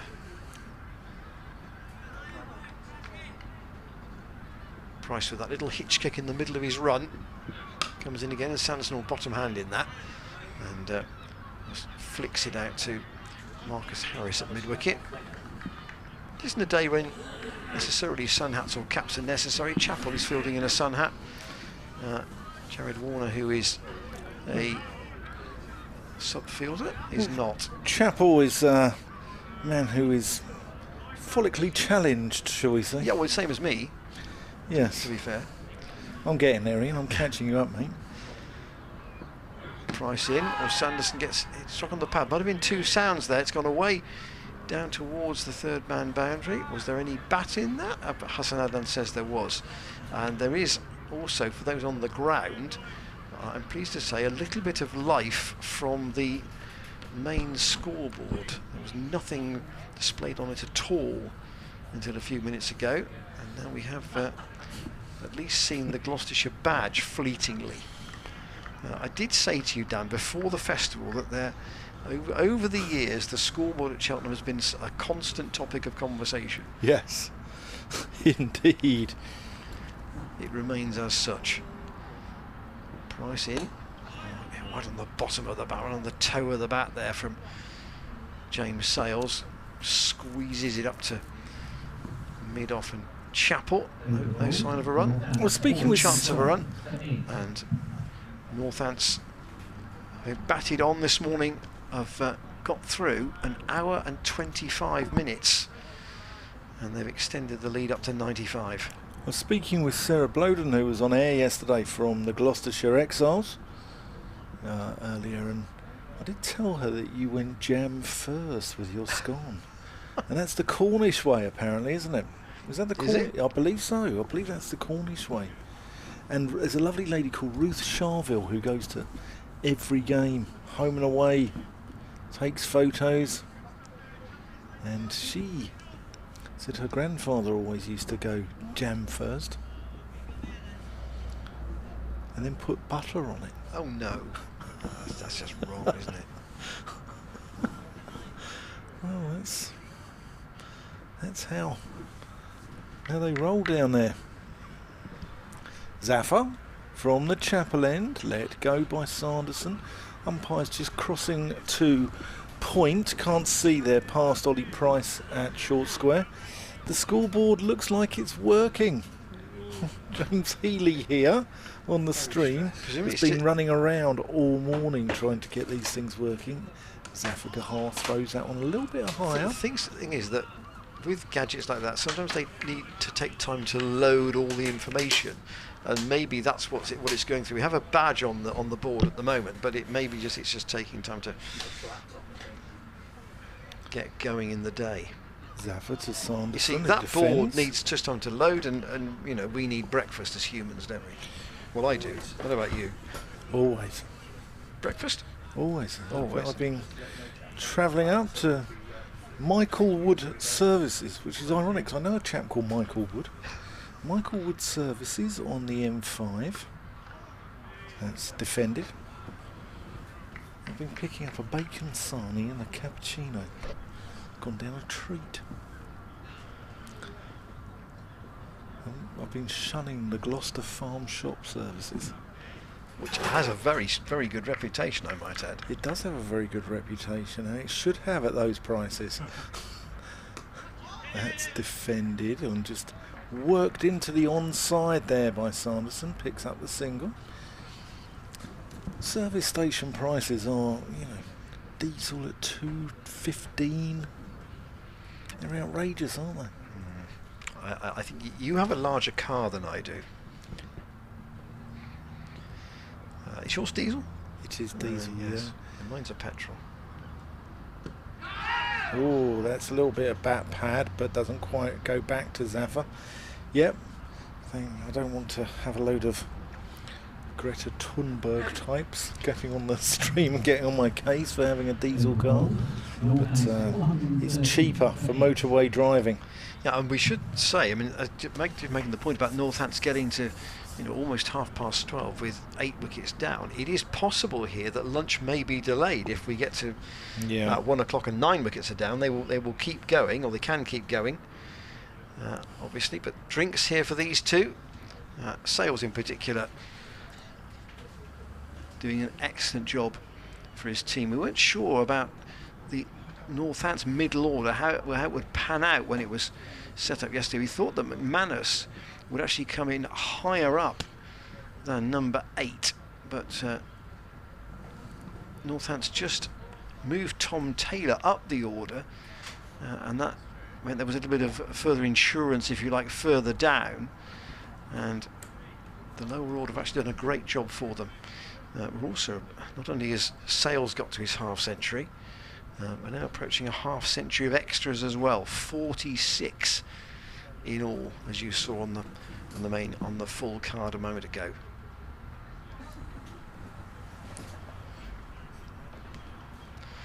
Tom Price to continue. There is some dark cloud out to the Oxford side of the ground, if I can call it that. But it looks as if it might pass us. Here is Price into Sanderson, hit on the pad. No great height in that delivery, but equally Hassan Adnan is not interested either. We have life on the board, life on the scoreboard, and there is applause. It's an interesting colour. It's green and blue. It's sort of like an aquamarine. But it's working. That's the relief. And James Healy, who is also organising our cameras today, has been trying to sort that board out for the last 2 hours. So, James, well done to you for doing that. Here is Price in. It's short down the leg side, and Sanderson ducks underneath it. Still, Jack White to come in, batting of a somewhat unpredictable nature, I think we can say. So it's just getting through these two. That's the problem. Nottinghamshire have bowled Sussex all out for 143. Pattinson and Patterson getting all 10 wickets. A joy for PA announcers. Was Patterson White playing as well? It might be, yeah. Yeah, it's just a commentator's nightmare, isn't it? Poor old Dave Bracegirdle up there. Right, major changes in the field here. So we're going to go to one slip, a leg gully, who is Marcus Harris, and Hammond is coming across into the leg side. And chin music time. Yeah, and a short leg as well for Ben Sanderson. So Graham Van Buren's decided that can Tom Price try and get some stuff in and around the ribs of Sanderson, or possibly a bit higher. Spider's now into my coffee cup. No, he's not into it, Dan. He's crawling round it at the moment. He's on the edge, yeah, but he's I'm not sure he's the only offender. I'd say they're money spiders, so they're Yeah. bound to gravitate to you. Price past umpire Hassan Adan, that is short, and Sanderson ducks out of the way. So yes, just to re-emphasise that the ruling is that if we get to 1 o'clock and there are 9 wickets down, then we will go on either for half an hour or 8 overs, or of course until the wicket falls, whichever is the sooner.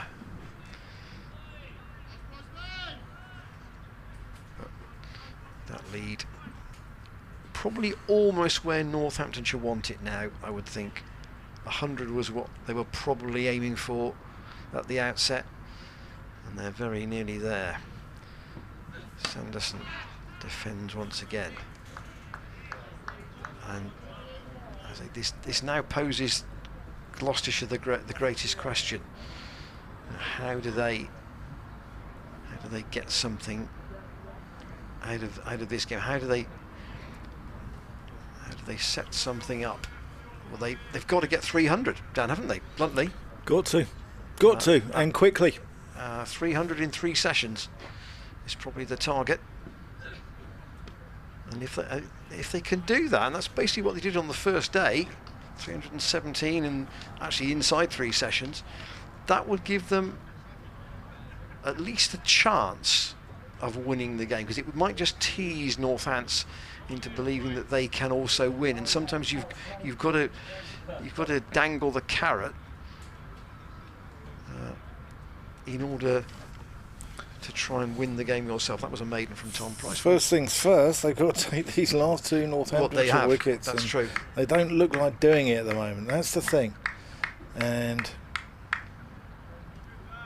you know, there is a real issue here with the attack and its inability to take wickets. Zafar Gahar from the Chapel end. Cut away, and that's a quick run. And Sales scampers through. Well called through by Benjamin Sanderson. So he needs 3 to get past his... and it's a very small sample, but he needs 3 runs to get past his previous career best. This is his second 50 in only his 4th first-class match. So, hey, that's a decent enough record in itself. And his best score is 53. And where's that gone? That's going to go for 4. That puts the lead past 100. Wiped by Sanderson through the leg side. Wasn't pretty, but boy was it effective. And now Gloucestershire in 3-figure arrears.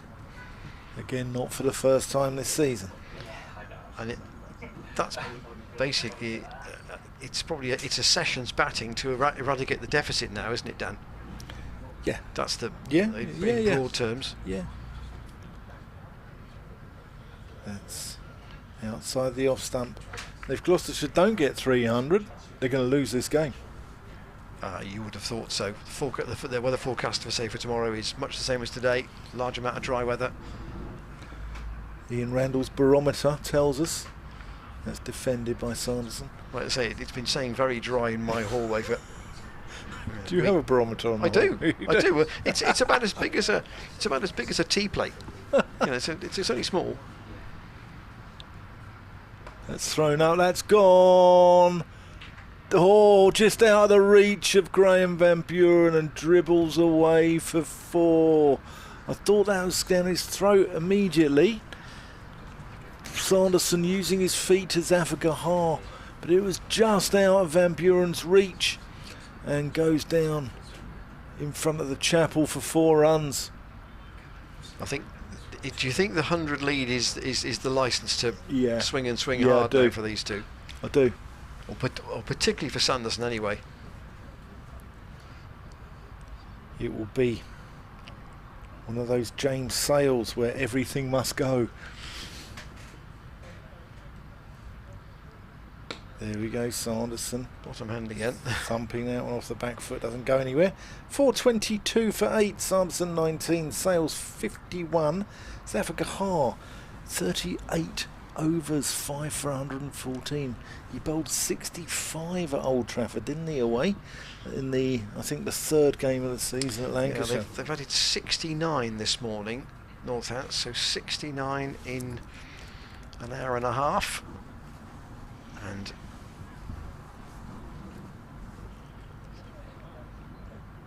they're really doing exactly what their coach John Sadler would want them to do. They're valuing their wickets, aren't they? That's the top and bottom of it. We're going to have another change here now at the. No, we're not. Tom Price is going to continue. I thought there was just a brief chat. I suggested a switch, but Price is going to keep going from the College Lawn end again. Sanderson and Sales, just a quick touch of the gloves. And just a reminder of our email address is commentators@glossccc.co.uk. I think James might put it in the top corner of your screen in a moment. There it is. If you want to get in touch with us, thoughts about tactically this game, perhaps thoughts on the Royal London side. Would you give James Bracey a rest? Does he looked as if he's needed a breather from a really gruelling schedule this season? And would you like to see people like Ben Charlesworth in particular and Jared Warner play in the Royal London? Perhaps give us your side for the first game here against Warwickshire. And as far as we know, by the way, we should just say you can play both overseas, and I think it would be a firm odds-on bet that both Zafar Hart and Marcus Harris would play in that competition. Price in down the leg side. Yeah, it's a good question from Matthew Lee. Nice lad, isn't he, Ian? Well, the only thing about that team that I picked, and given what Dave Bartlett said to us last week, was whether Ben Charlesworth might be ready for the first match. He might not be, so it could be that Denton Harris will open, in which case there might be room for Wells to play as a batter and still keep Bracey in the side, but we'll see on that.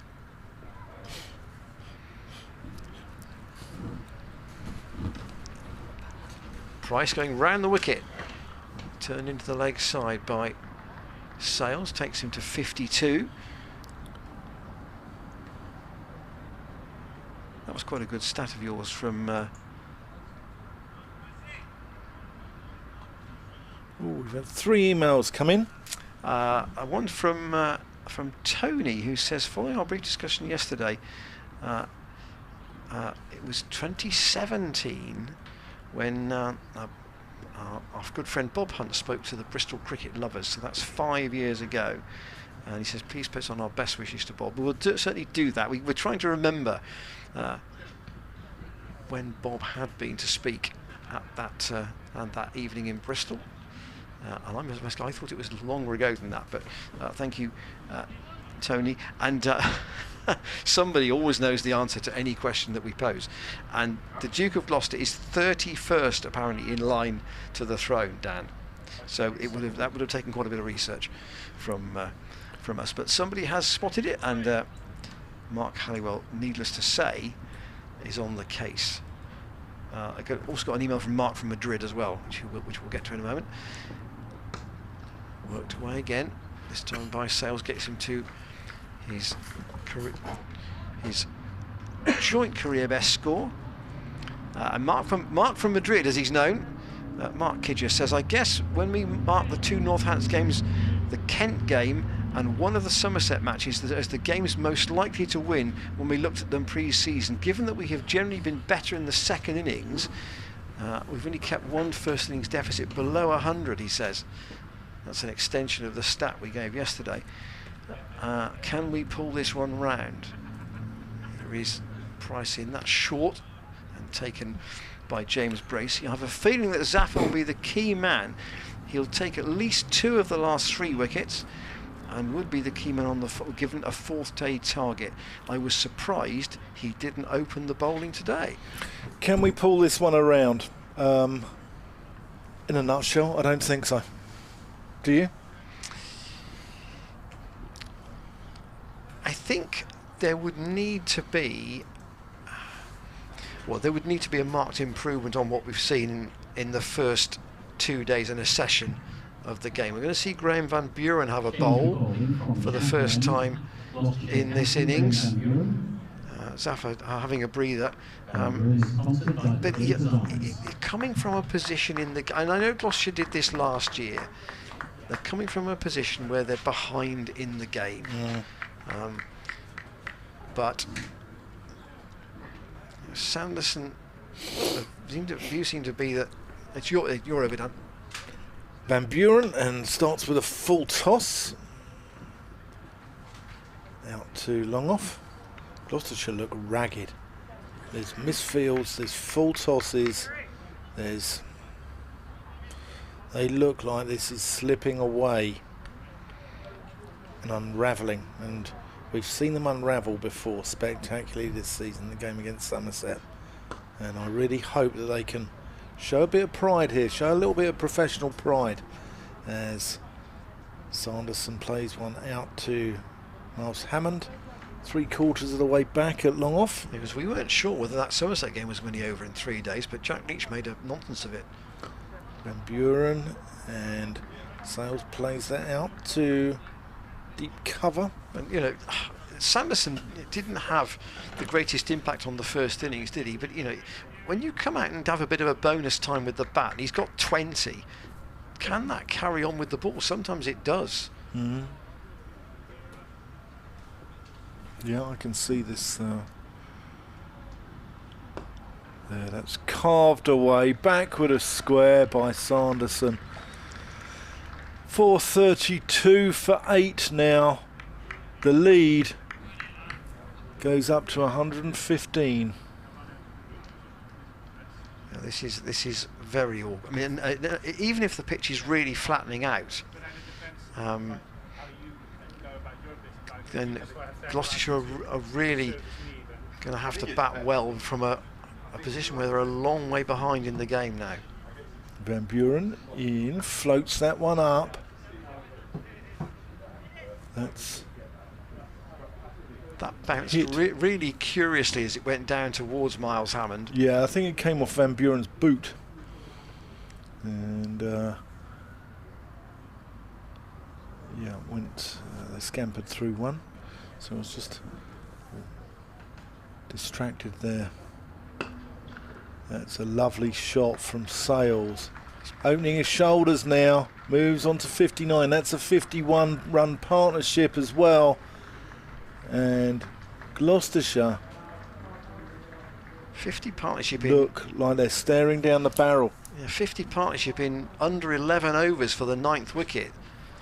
When you've been in the field a long time, that's hard, and it's not as if this match is in isolation, is it? That's the other point. It's kind of, oh, we've been here before. Yeah, and it's hard to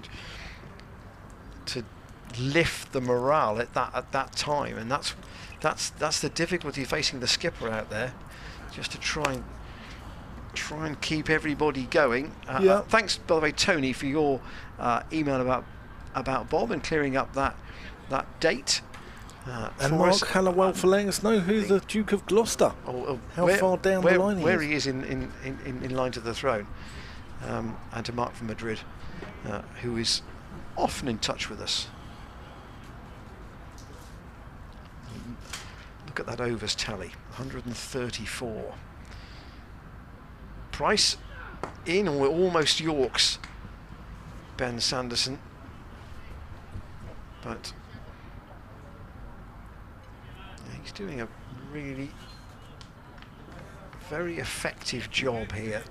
He's got a career best at the other end from a young man who's only 19, and I'm sure in a sense the greater ability of the one and the experience of the other is just keeping them going here.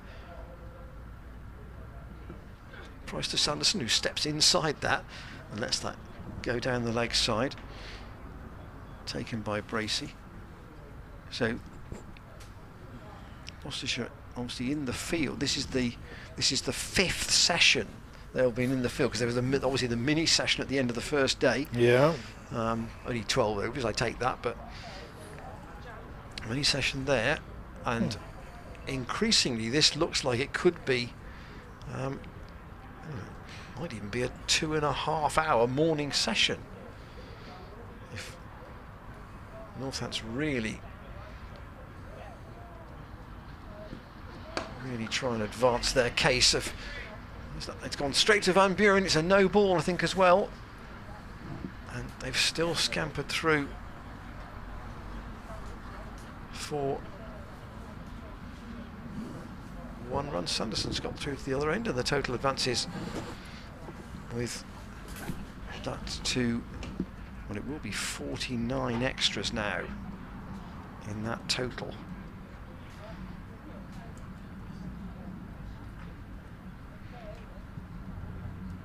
Could you and Ed Seaborn put your finger on why there were so many no balls this morning, Dan? I'll come back to that after this delivery from Price, which this time Sales gets out of the way from. No, we couldn't, and it's not just Gloucestershire, it's Northants as well, isn't it? We wonder if it's something to do with the contours of the ground, possibly.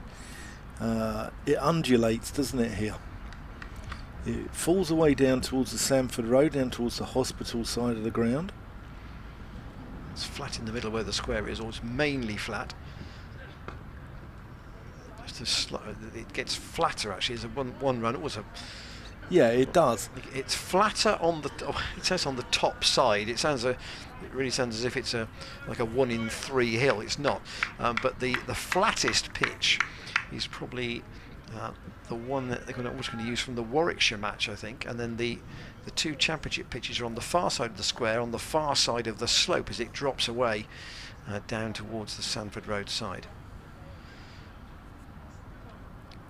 Price in again and again, glanced, but that leg gully is in there now, and run. So you've got a leg gully and a fine leg as Gloucestershire try and blast through the tail. It's not been easy. This Northants card has got only 1 score in single figures. Right the way down. There's been, but so did Gloucestershire. Only Zach Chappell at number 10 with 0. Price in, and again Sanderson defends the end of Price's 19th over. He's taken 1 for 72. James Bracey is calling for the helmet to be taken off the field, so I wonder if that 1 over from Graham Van Buren was enough. That didn't do the trick, and therefore he's going to make a change. It looks like David Payne's going to be brought back from the Chapel end. 10 minutes to go until lunch, in theory, but actually we'll have 10 minutes if it's 8 wickets down. We'll only have an extension if it's 9. So this may only be a short burst from Payne. And the concept of Northants batting on into the afternoon was probably, well, was it, I wonder, genuinely in their thoughts when they went out this morning at 11 o'clock? Well, would they have thought that was possible? Yeah, I'm sure they would. Because they have looked at the performances from the Gloucestershire bowlers this year and realised that they struggle to take wickets. I mean, they've scored 88 this morning. Yeah. And it doesn't create particularly interesting cricket either. Payne in as Sales defends. Warner. But they dropped Sales twice in the first 8 balls in the morning. And you cannot afford to do that. It's one thing to, your bowlers to struggle, but then when you start spilling chances, that's when it's a real issue. And from the second chance, he's added another 38. That's just tickle around the corner. Zach Chappell is not going to be able to cut that off. That's another 4 to the total. 445. Jared Warner's out a deep square leg. Maybe he wishes he was in the commentary box here. He's missing it, he says.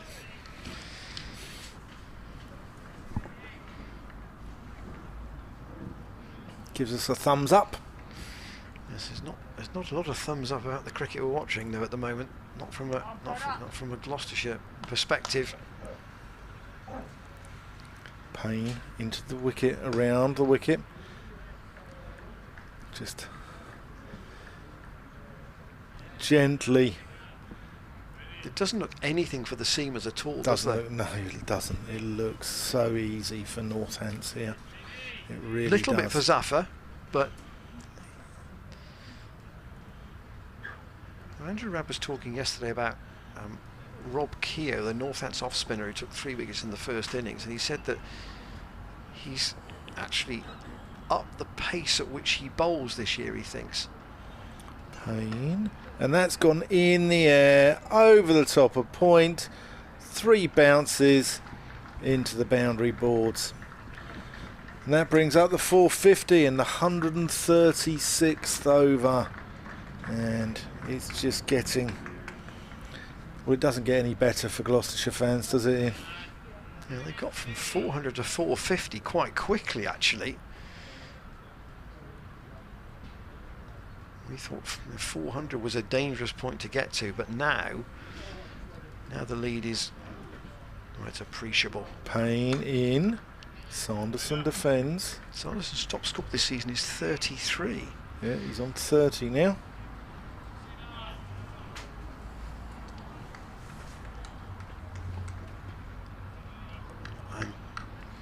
Yes, Northants are probably getting into that range where they think, well, we could be potentially winning this game here tomorrow. Sanderson. Oh, without a doubt, I think Northamptonshire, I mean, if Gloucestershire don't bat well, they could even win this today. Well, it depends how long these two can keep going. I can see, if Gloucestershire unravel the way they did against Somerset here, after, you know, I'll find the Somerset scorecard.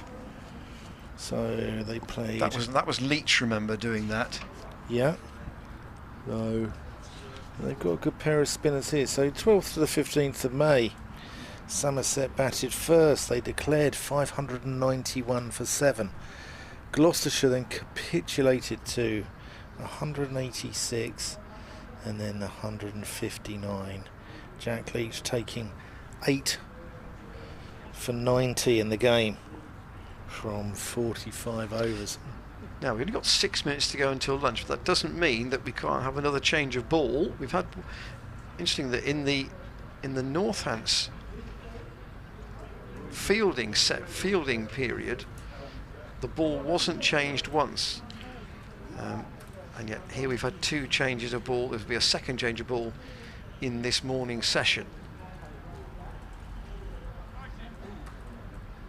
But Northants absolutely in the box seat now. 450 up. This stand is worth 64,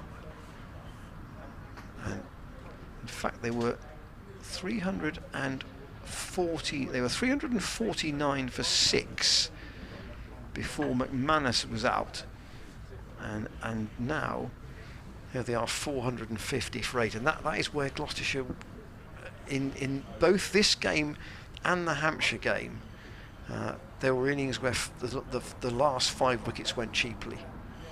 Yeah, and I do think it will go into tomorrow, but I think there is a possibility of it being all over today. But now I thought that I've gone from thinking Gloucestershire have a chance this morning to possibly getting a draw, and now I can only see one outcome, and that is the Northamptonshire lads singing "The Fields Are Green, the Skies Are Blue," which is their team song, I think. And we're now talking, well, quite a bit after tea here for Gloucestershire to erase the deficit that they're currently facing.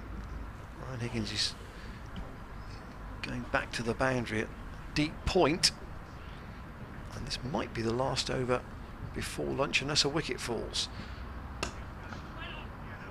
Wait, says the call from James Sales.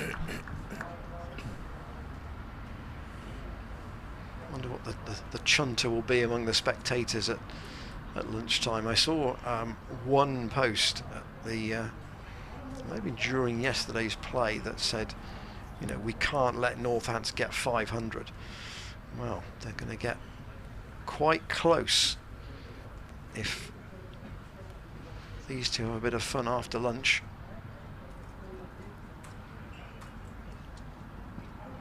And it says something for the spectators. I know that you put a post up last night that said, you know, that as demoralising as the season has been in terms of results. Miserable, I think. Yeah, I think it's miserable. Yeah, the spectators are still coming to support the team. Yeah, they do, and they've got some of the most loyal fans in the country here at Gloucestershire. They really have. Sales waits for Tom Price. Lovely people. Nearly got through. Dribbles out to Marcus Harris and Rudolph. There might be one more over, but whether Northamptonshire will try and make sure this is the last one. The clock says 3 minutes to 1. Good numbers in the old Petesians marquee today.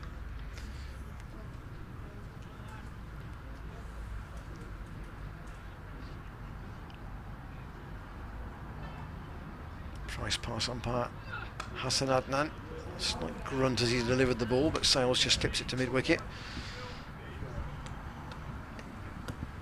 And the 1 wicket to fall this morning, Simon Kerrigan, who made 14, he was not out naught overnight. He was caught by Marcus Harris at short cover off Zavagahar when the score was 386. It's now 450, and Ben Sanderson, batting at number 10, has got 30 of those, and James Sales will steer one more down towards the boundary at third man. There's a chase on. He might even get 3 for that. In fact, it will go all the way for 4. That was little more than a steered edge outside half of the bat, and even though that's probably one of the longest boundaries on the ground, it's run all the way up there in front of some of the members' seating for 454 for 8. That's 100 runs in the morning for the loss of 1 wicket. And that's exactly the pace that Northants have been batting at throughout their 4 sessions in the middle. Their 4 full sessions, they've been scoring at 100 runs a session. Yeah. And it's been that relentlessness that Gloucestershire have not been able to match. No. And Gloucestershire, How many balls to go? Got to get these runs. Sales asks how many balls to go in the over. The answer is 1. So he takes his gloves off. Yeah, field change. Higgins is being brought up to an orthodox point, and the clock has ticked round. So this will be the last ball before lunch, unless a wicket falls. And Sales keeps it out. So Northants will, one assumes, keep going after lunch. They've got to lunch 454 for 8. They've scored 101 in the session for the loss of Simon Kerrigan, and James Sales has taken his overnight 21 to 69 not out. He's got good support from Ben Sanderson, and they are really rubbing Gloucestershire's noses in the dirt a bit here. Yeah, I'm afraid so. With a lead of 137 and power to add. Yeah, there's a small ripple of applause around the ground, and that's the Northamptonshire fans who've made the journey from the East Midlands. I think the one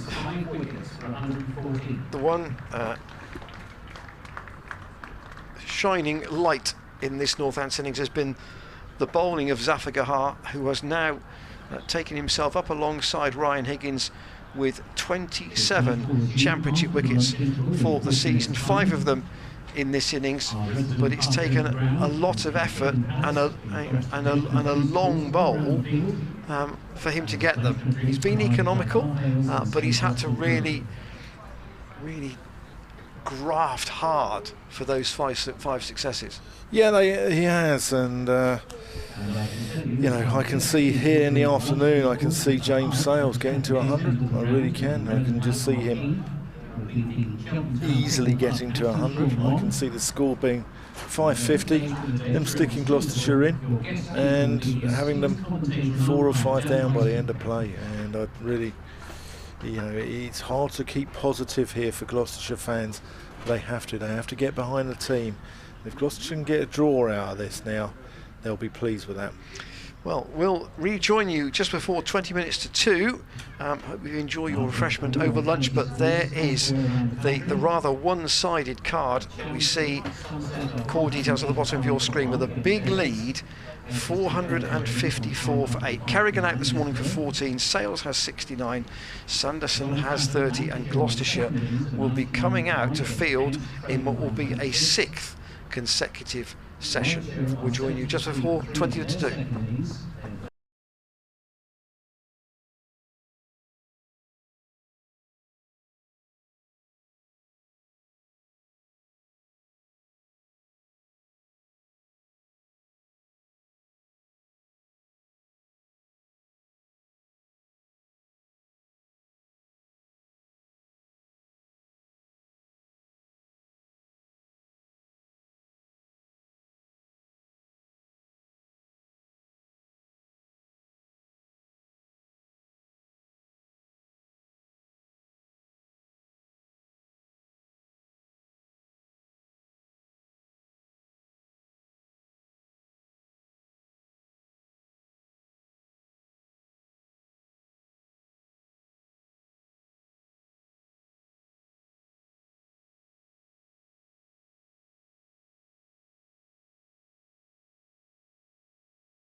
And resuming the innings for Northants, James Sales and Ben Sanderson.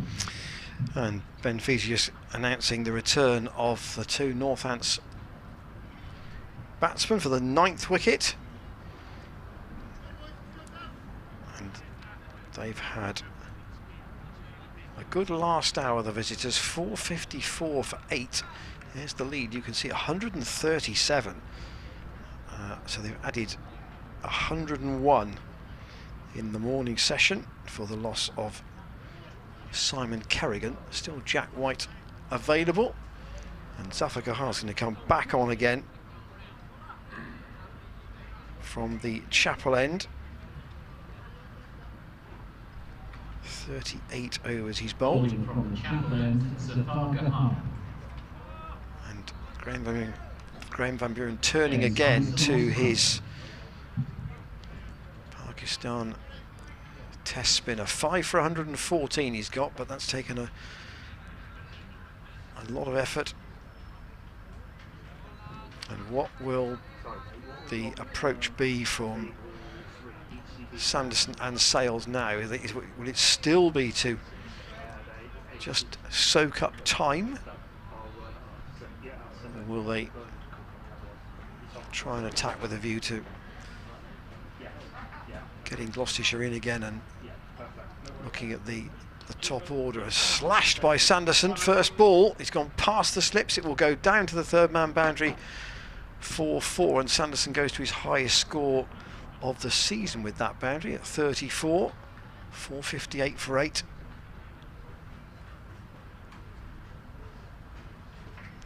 General discussion amongst the spectators around during the lunch interval, certainly the ones I spoke to,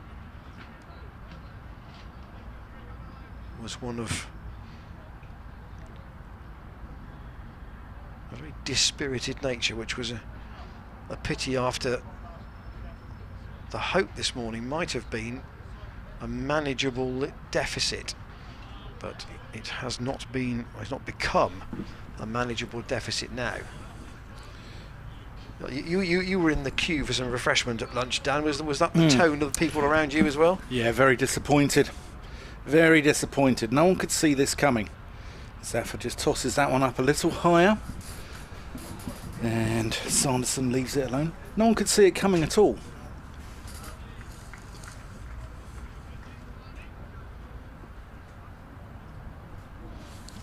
Sanderson defends that.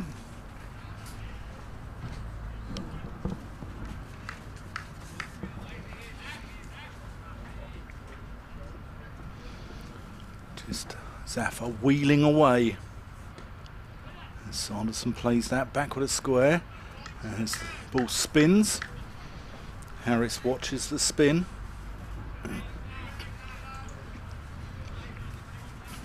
I'm giving a talk about overseas players, and I'd like to know from Gloucestershire and Northamptonshire fans. That's just played out to long off for a single. I'd like to know who your favourite overseas player was for your county. I mean, Gloucestershire, I think it's we had Mike Proctor on the stream yesterday. Some people say Courtney Wall, some people say Klinger, don't they? Maxie Klinger, Michael Klinger.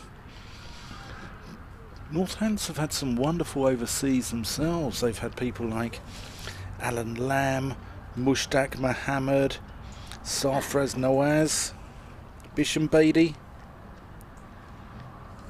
Bowling from College Lawn End, Zach Chappell. Dennis Lilly, Curtly Ambrose. There's some big names there.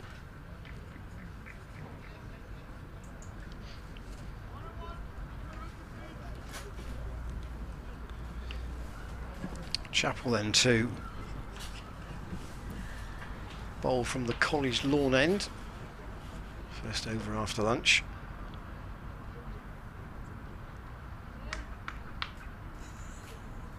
I believe that he's got his old shirt, the famous Chappell. He's changed it from the one with the right spelling to the one with the incorrect spelling. Chappell to Sanderson. Didn't get that totally off the middle, but it's timed enough to go out to Graham Van Buren at mid-off.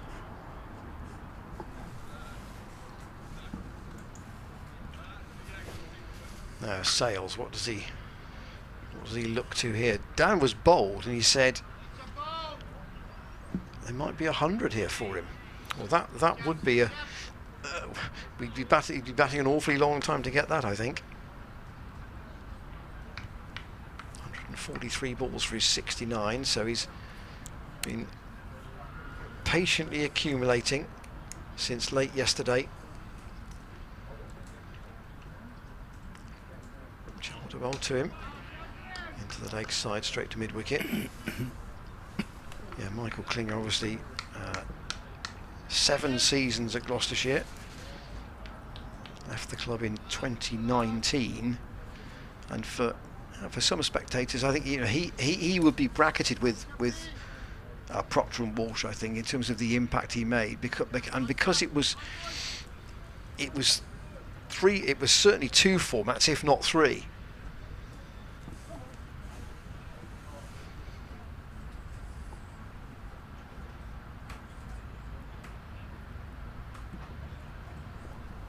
Slips are there. We can only see just one as players go down. That's into the gap on the offside again from Sales. He's picked that gap well, and out to Tom Price on the boundary. A couple of spectators at lunch said they thought the pitch looked really flat this morning. Was it the pitch that was flat, or the Gloucestershire bowling that made it look flat? That's a different debate.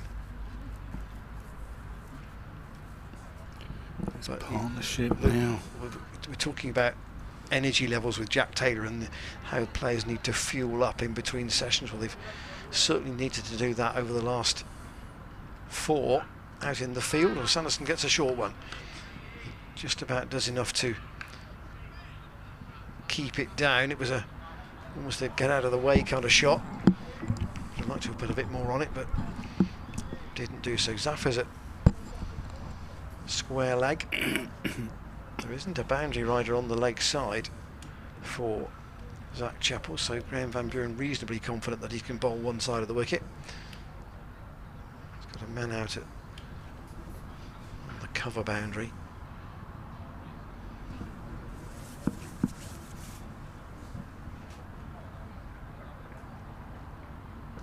Chappell in again, and Sanderson again steps inside the line. I think he's laughing, having a joke there with Sanderson. Well, bowler to bowler, there'll be a bit of that coming back his way if Sanderson's bowling to Chappell later. Yeah, I'm not sure Sanderson is sort of, well, he's not express pace, is he? No, but he has been a very, very good servant to Northamptonshire cricket. Chappell into bowl to him again. That's down the leg side, an appeal for LBW. It's going to go very fine. Jared Warner, I think it is, comes round. He's fielding sub at the moment. So who is not on the ground? I wonder if David Payne might be not on the ground at the moment. Warner's out as a sub, and Northants 462 for 8 Sales into the 70s, and just bring you up to date with the scores from elsewhere at the start of this afternoon session.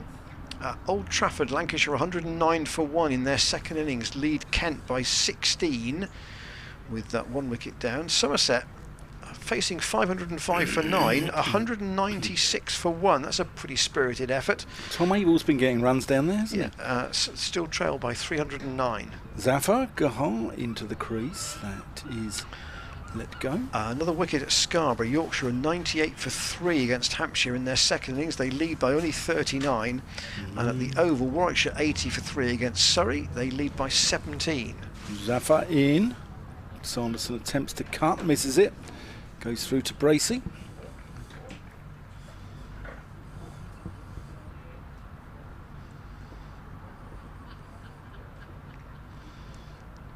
Oh, that's well bowled by Zafar. Goes past the outside edge of Sanderson's bat. James Bracey takes the bails off, whips them off. Zaffer into his 40th over here. Sanderson gets that one backward a square. No run. Diving stop there by Marcus Harris.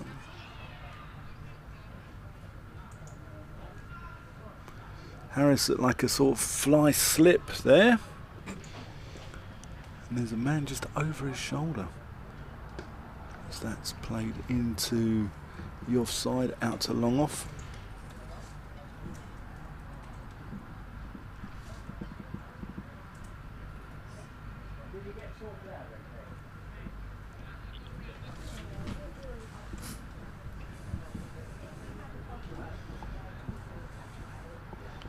This game, probably only two results possible now.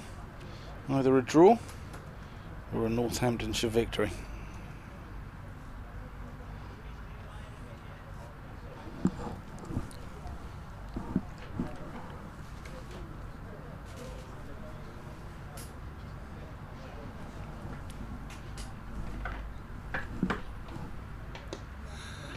Just played into the offside there by Sales.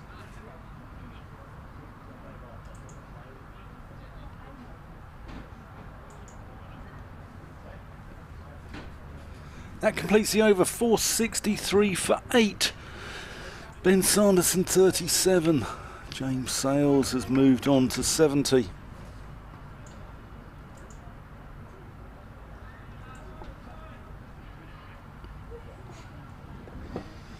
And we've been mentioning over the last few days about the misspelt Zach Chappell shirts with one P in it, leading to his nickname of Zach Chappell. Here he is to continue the low knee from Notts. And same line again to Sanderson, in and around the rib cage.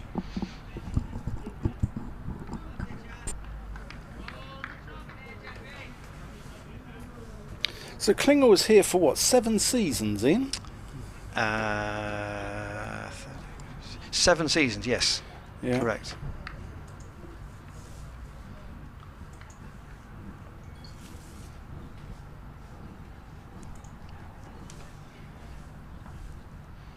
And as I say, one of the nicest people you'd wish to meet off a cricket field, and one of the most competitive on it. Pushed out on the offside once again by Sanderson. Chappell here is, well, he's, I wonder if he's, I mean, there was a conversation, wasn't there, I think maybe even between you and I, or indeed in the wider sphere from some of our contributors on email, about, you know, whether Chappell would be somebody Gloucestershire might look to sign in the winter. I don't know what his contractual position is at Notts, but the fact they've allowed him to go out on loan might indicate that they see his future elsewhere. Short again, and Sanderson ducks underneath it. So if he is looking around for a new deal somewhere else, sometimes it helps to go into a dressing room where you know the setup, know the coaches. Obviously there are, you know, personal factors to consider as well, like, you know, where you live, where you want to live.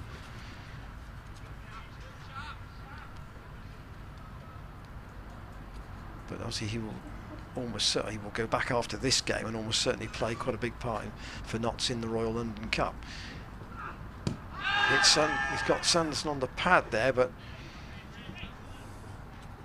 not much of an appeal from behind the stumps. Well, that was going down the slope and down the leg side, I think. Yeah, I think so. 150 Woodfield. What was the Hampshire lead last week? Oh, 256. All right, we're not quite in that with that scare yet, but they followed on, didn't they? Yeah, that's true.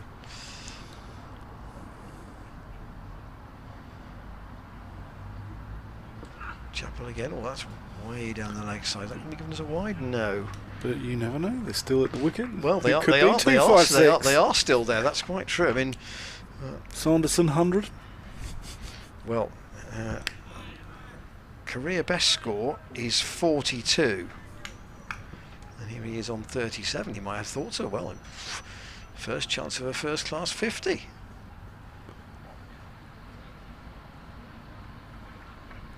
Go back to Courtney. Well, you were talking about overseas players. You know, a Courtney Walsh in this kind of situation will just knock the tail over, Yeah. wouldn't he? And Yeah. and that was what Gloucestershire supporters, I think, felt when Walsh left. There was a lot of times where they just they got side 7 down and couldn't bowl them out. And in a sense, that's what's happening here, albeit in a slightly different scenario. Maiden for Chapel. And that's 1 for 68. And that's what Gloucestershire fans thought that Naseem Shah would do, and he's got express pace, and they thought that he would just, you know, blow away the tail, blast them out. The old 3-card trick, bouncer, bouncer, Yorker. Adios, amigo.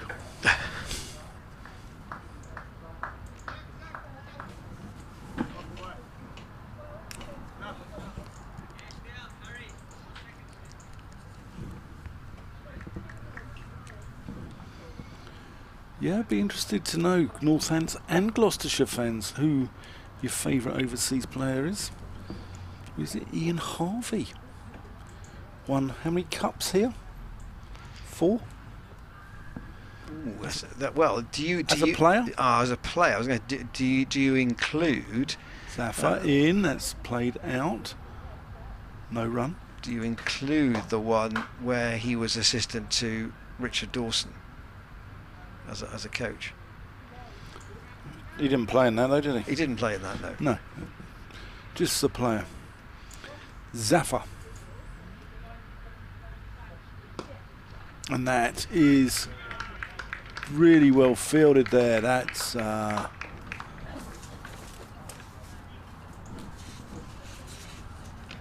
and see who that is out there actually. Graham Van Buren. He's down the hill. My eyes don't go that far. Oh, that's well bowled. Beat Sanderson outside the off stump.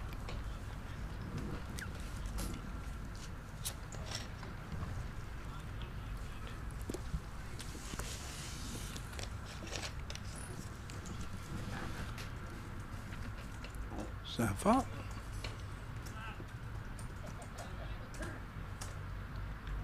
No run. 464 for 8. Zafar with Ryan Higgins at slip. He's got Ollie Price at short leg. Sanderson defends stoutly. Out to Graham Van Buren at cover. No run.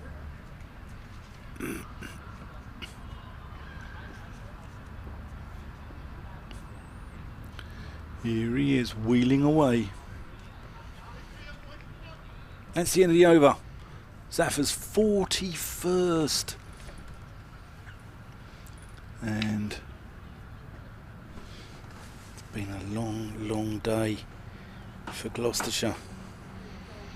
Yeah, you can point mention about Michael Klinger. Obviously, you know, in terms of the other overseas you've spoken about, Courtney Walsh, basically a bowler, but Michael, you know, didn't bowl. But first class record at Gloucestershire, 39 matches. 2,687 runs at 46. And that's just first class. That doesn't include his limited overs record, which was decent as well. And in his latter stages at Gloucester, he didn't play first class, but that's serious runs, isn't it? Serious amount of runs. 11 first class hundreds in that, so that, you know, his conversion rate was really good. Actually, how many 50s did he make in that?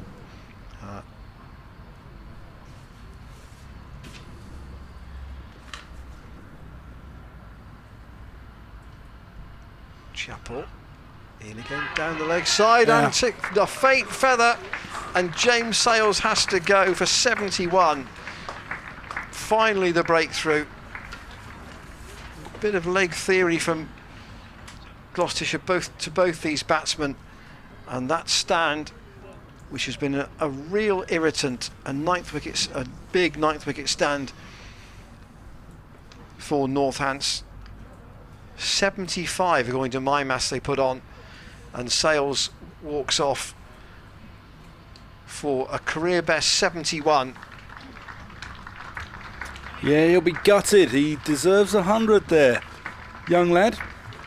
Thought he batted really well and was just strangled down the leg side.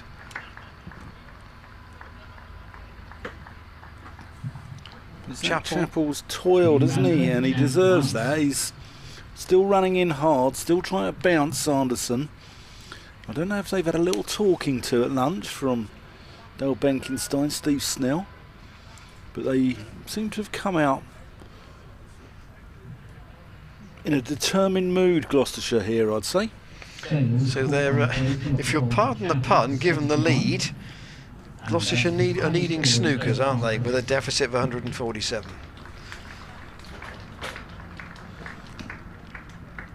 To get out of this. Jack White's in at number 11, and the numbers from James Sales' innings are exactly 150 balls.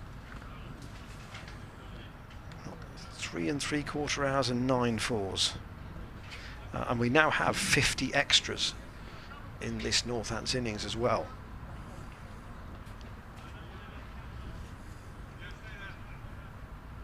So we don't know much about Jack White's batting. Obviously he's a left-hander, but what he might be able to contribute is unclear. Limited first-class experience. Chappell to bowl to him.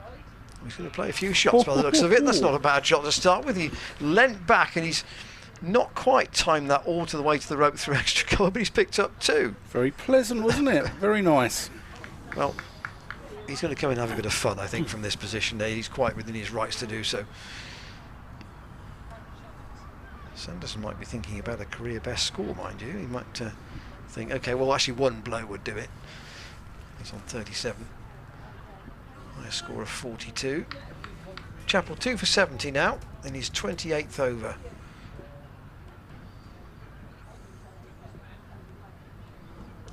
Comes in and bowls, and White, it's a shot a ball from him and steered out to Zafar at point. But this is the 6th consecutive session of cricket when Gloucestershire have been in the field at some point.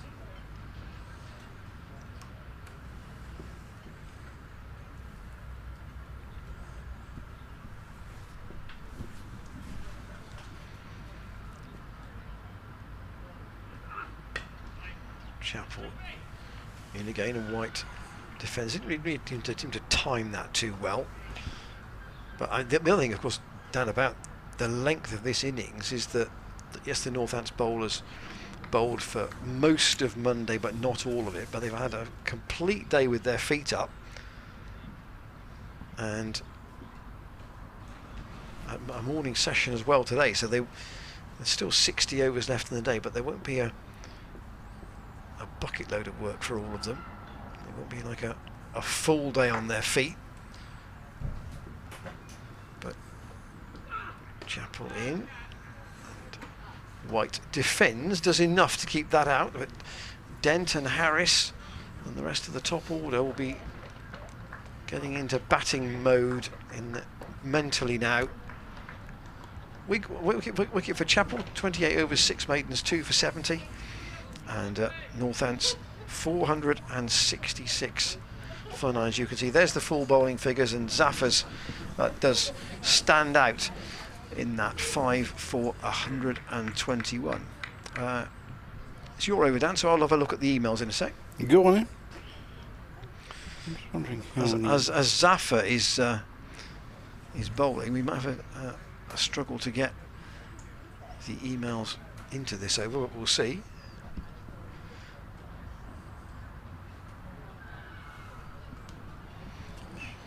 Barry Hook says, I think Gloucestershire got themselves in this position when they lost their 6th wicket. Zaffa from the Chapel end. Sanderson. We were in a good position at 277 for 5 and became the architects of our own downfall. We should have pushed 400. What has changed from last season? Yes, a more competitive league, but the coaching changes, and with Harvey going, I believe, has had the biggest impact, he says. It's sad to watch at the moment. There'll be a few others who would think that. Zaffa from around the wicket, and that's a little nibble behind by Sanderson. They're asking the question. Ben Debenham replies in the negative. 466 for 9. Zaffa to Sanderson, who goes dancing down the pitch, drills it back at Zaffa, and he gets a hand on it, and it still goes all the way to long off for a single. I've got a great email from John Timms, who said, enjoying the coverage, I share a birthday and a bowling action with Mike Proctor. Oh, I had a season playing for the Gloucestershire under-19s in 1991, and during a net session at the county ground, the late Eddie Barlow, now the late Eddie Barlow, took me to one side and we had a chat about, in his words, a highly respected action in these parts. Zaffa over the wicket to the left-handed White. I picked up a second-hand copy of one of Mike's books while at the festival last week, but missed your chat with him yesterday. Is there a recording available anywhere? Oh, and yep, James Healy says if you go to the YouTube channel, day 2, you can listen to what Mike had to say, and also with Jack Taylor's chat with us yesterday as well. That's whacked by White. That's gone miles. Oh, he's almost put that in the hospital. I think it's just missed. Either a spectator or a car down there. Well, if you go behind that stand, there is some land before the perimeter of the college, but the spectator in the back, what looks like in the back row in a white sun hat, looked as if the ball was going way over his head. He wanted to catch it, but it was too high for him. And for White, he's just come out with, I think, one intention here, to come out and have a bit of fun. We've got the ball back. And John Timms concludes his email by saying, I bizarrely broke my leg while playing in a six-a-side tournament at Great Chew some years ago, and the young Jack Taylor was sub for me. Kind regards. Zaffa, and that's gone miles as well. Jack White, bang! Oh, he's caught it. Yeah, dropped it. Oh, he dropped it. Oh, he's dropped it. The man in the crowd. Oh, butterfingers. Jack White, 2 sixes in a row. 4-7-9 for 9 now. Jack White on to 14 from 7 balls. White heat. Another email too from Mark Kidjo, which I'll get to, is my earlier email I wrote before those 2 early drop catches, he said, and some rather uninspiring bowling, while it still looked possible that a lead could be kept under 60. Right now I am seeing suggestions that an innings defeat is more likely than a win or a draw. It's been a bit depressing, but it leads to one question, which he'll come to in a moment. Well, one question in Mark's brain anyway. And it might be a logical one for other people to ponder. Here's Chappell trying to get this last wicket, and he's got it. Miles Hammond has caught Ben Sanderson for 38, and the Northants innings is over at 479. Sanderson with a season's best score. A bit of fun from White at the end, and Chappell has finished with 3 wickets. And Zaffa with 5, but the lead for Northants is 162, as you can see from your screen. And I'll get to perhaps Mark Kidger's email in a moment, but the full details of dare I say, a dominant Northants innings are on the bottom of your screen. 479 all out, 144 overs and 1 ball in the field for Gloucestershire, and Chappell finishing with 3 for 70, Zaffa with 5 for 134, David Payne 1 for 61, Tom Price 1 for 76. Those are the wicket takers, but it's taken a big effort, Dan, hasn't it, for Gloucestershire to dismiss a team who have really set their stall out this season to try and get themselves safe by their batting, and that looks like what they're going to do again here. Yeah, it was a fantastic innings from Northamptonshire, really. I know Gloucestershire fans will be really disappointed, but they set their stall out. Will Young and Emilio Gay. Will Young got 61. Emilio Gay got 15 before he was trapped LBW by David Payne.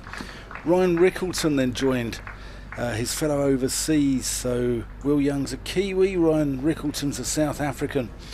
And Will Young was then out for 61, caught by Bracey down the leg side of Zafar Gahar. Ryan Rickleton was also, he was caught conventionally. Ryan Rickleton was caught down the leg side from Zafar Gahar, strangled a little bit. Luke Proctor, he was bowled by Tom Price for 78. Tom Taylor then came in, he was LBW for Zafar Gahar for 1. Rob Keogh caught and bowled Zach Chappell for 13. Lewis McManus was bowled by Zafar Gahar for 29. Simon Kerrigan caught Harris, bowled Zafar for 14. And what was a funny little chip to cover.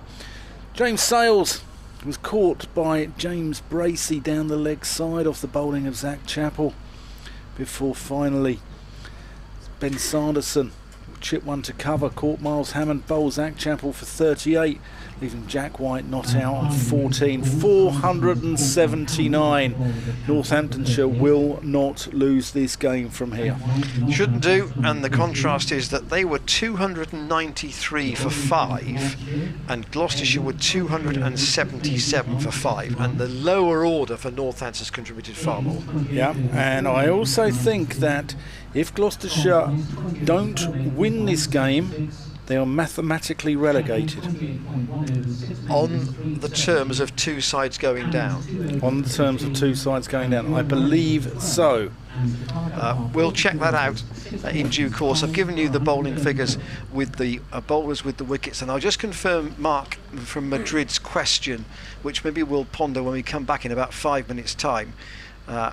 And his question is, why is Graham Van Buren so reluctant to bowl himself when spin looks like the most likely way to end an innings, given he had such an effective partnership with Zafar last year? He's one of the most successful Gloucestershire bowlers this season, although saying that, he has taken just 8 wickets is in an indication of where some of Gloucestershire's problems have been. Also, where is Don Goodman? He's looked so effective last season but seems to have disappeared. Dom has been having problems with injuries, niggling injuries. We are told that he should be available for the Royal London Cup. Here though, Gloucestershire have a more pressing challenge. 162 is the deficit, and they will try and recover what they can of that and try and get themselves into credit when play resumes in a little over 5 minutes' time. We'll be back with you for that.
Players back, all umpires are back out, at least.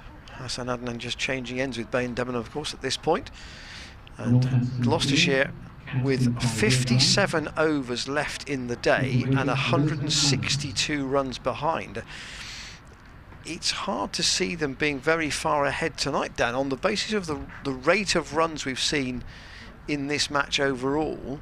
It wouldn't be much more than 50 runs ahead at the close, and the question would be, if they are 50 runs ahead, how many wickets have they got in hand to try and do something with tomorrow? But they've got to get a start, haven't they? Absolutely got to get a start. Got to get a start. They've got 153 overs to negotiate. Well, 154 actually, isn't it? 96 tomorrow? 96 tomorrow. And 57.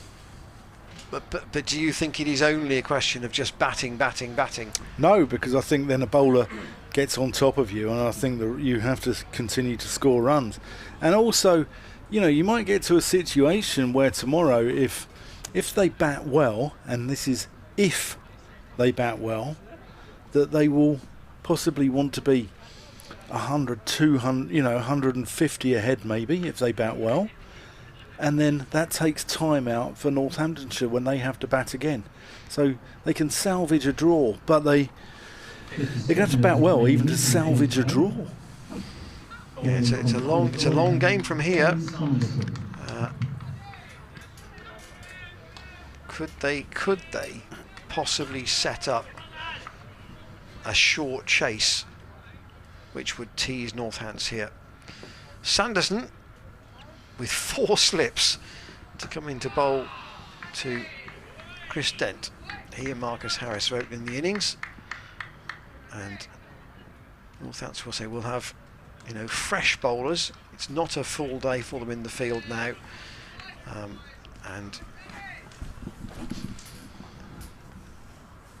they will be hunting early wickets. James Sales is getting himself loose over there. They think, well, if he's just gone and got a career best score, might give him the new ball. I suspect not. I think White will probably take it. But here is the reliable Sanderson in, and Dent defends. Sanderson bowling from the college lawn end as he did in the first innings. But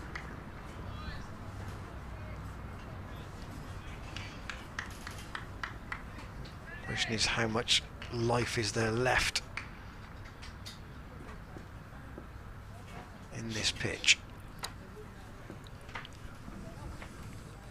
Sanderson over the wicket, Dent well forward. Or will it get worse? Well, and for whom will it get worse? For Gloucestershire.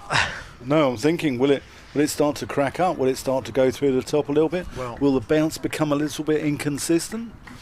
Those are the questions. Understandably, Northants have got a very attacking field.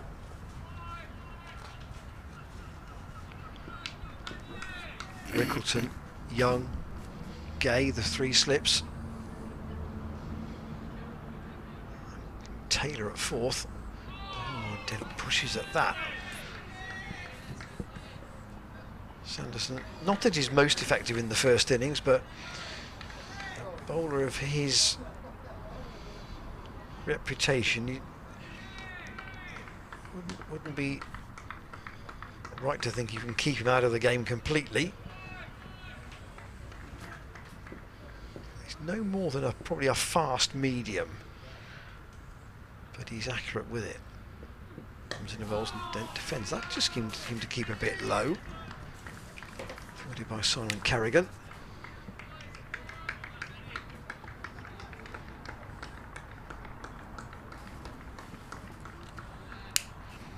Went past the boundary head marquee at lunchtime, and I heard somebody ask a question of the Cheltenham Town club captain, Cheltenham Town Football Club club captain, Sean Long, at lunch.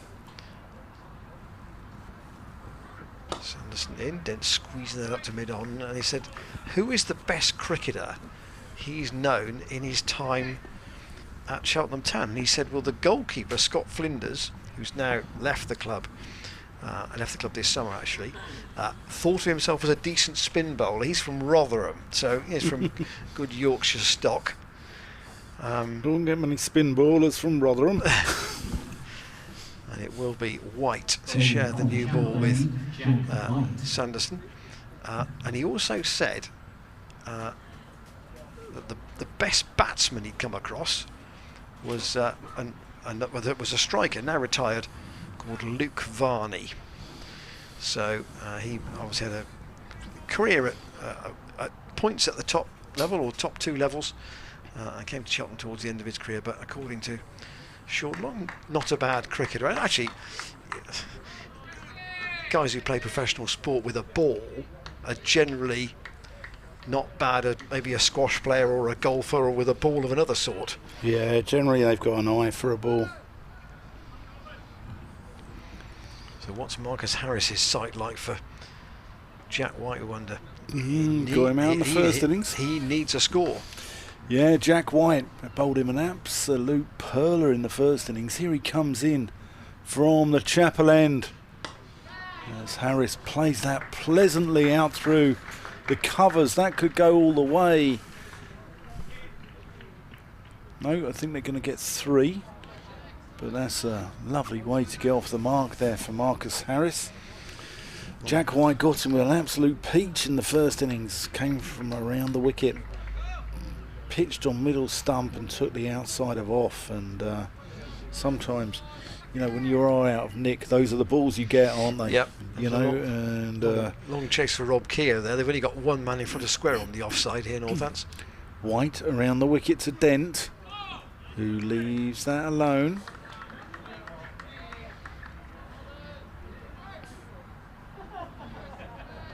To go back to Mark from Madrid's email earlier on, it is a bit of a surprise sometimes that Graham Van Buren doesn't bowl more in red ball cricket. I mean, he did really well in the Royal London and he did the back end of last season in the Championship. Jack White. Well, I'm with Mark. Captains underbowl themselves. I'm with Mark because it's a pitch that's obviously conducive to spin. I mean, we wouldn't have seen Zafar Kahar bowl 42 overs if it was a green top. So it's a pitch conducive to spin. So why didn't we see more of Van Buren? Maybe Ollie Price have a 4 or 5 overs. You know, what have you got to lose? 16 wickets last season in the Royal London, including 3 threes. White to Dent. 16 wickets at 21. Yeah. Not many in the Championship, it's true. Only 7, albeit they were pretty economical. Only 7 wickets at 17.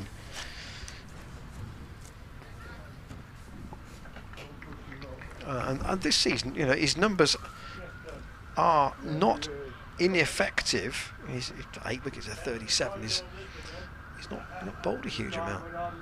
Here's Jack White into Dent. Left alone.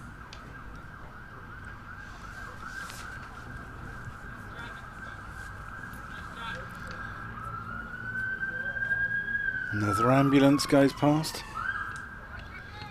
on the way into the hospital.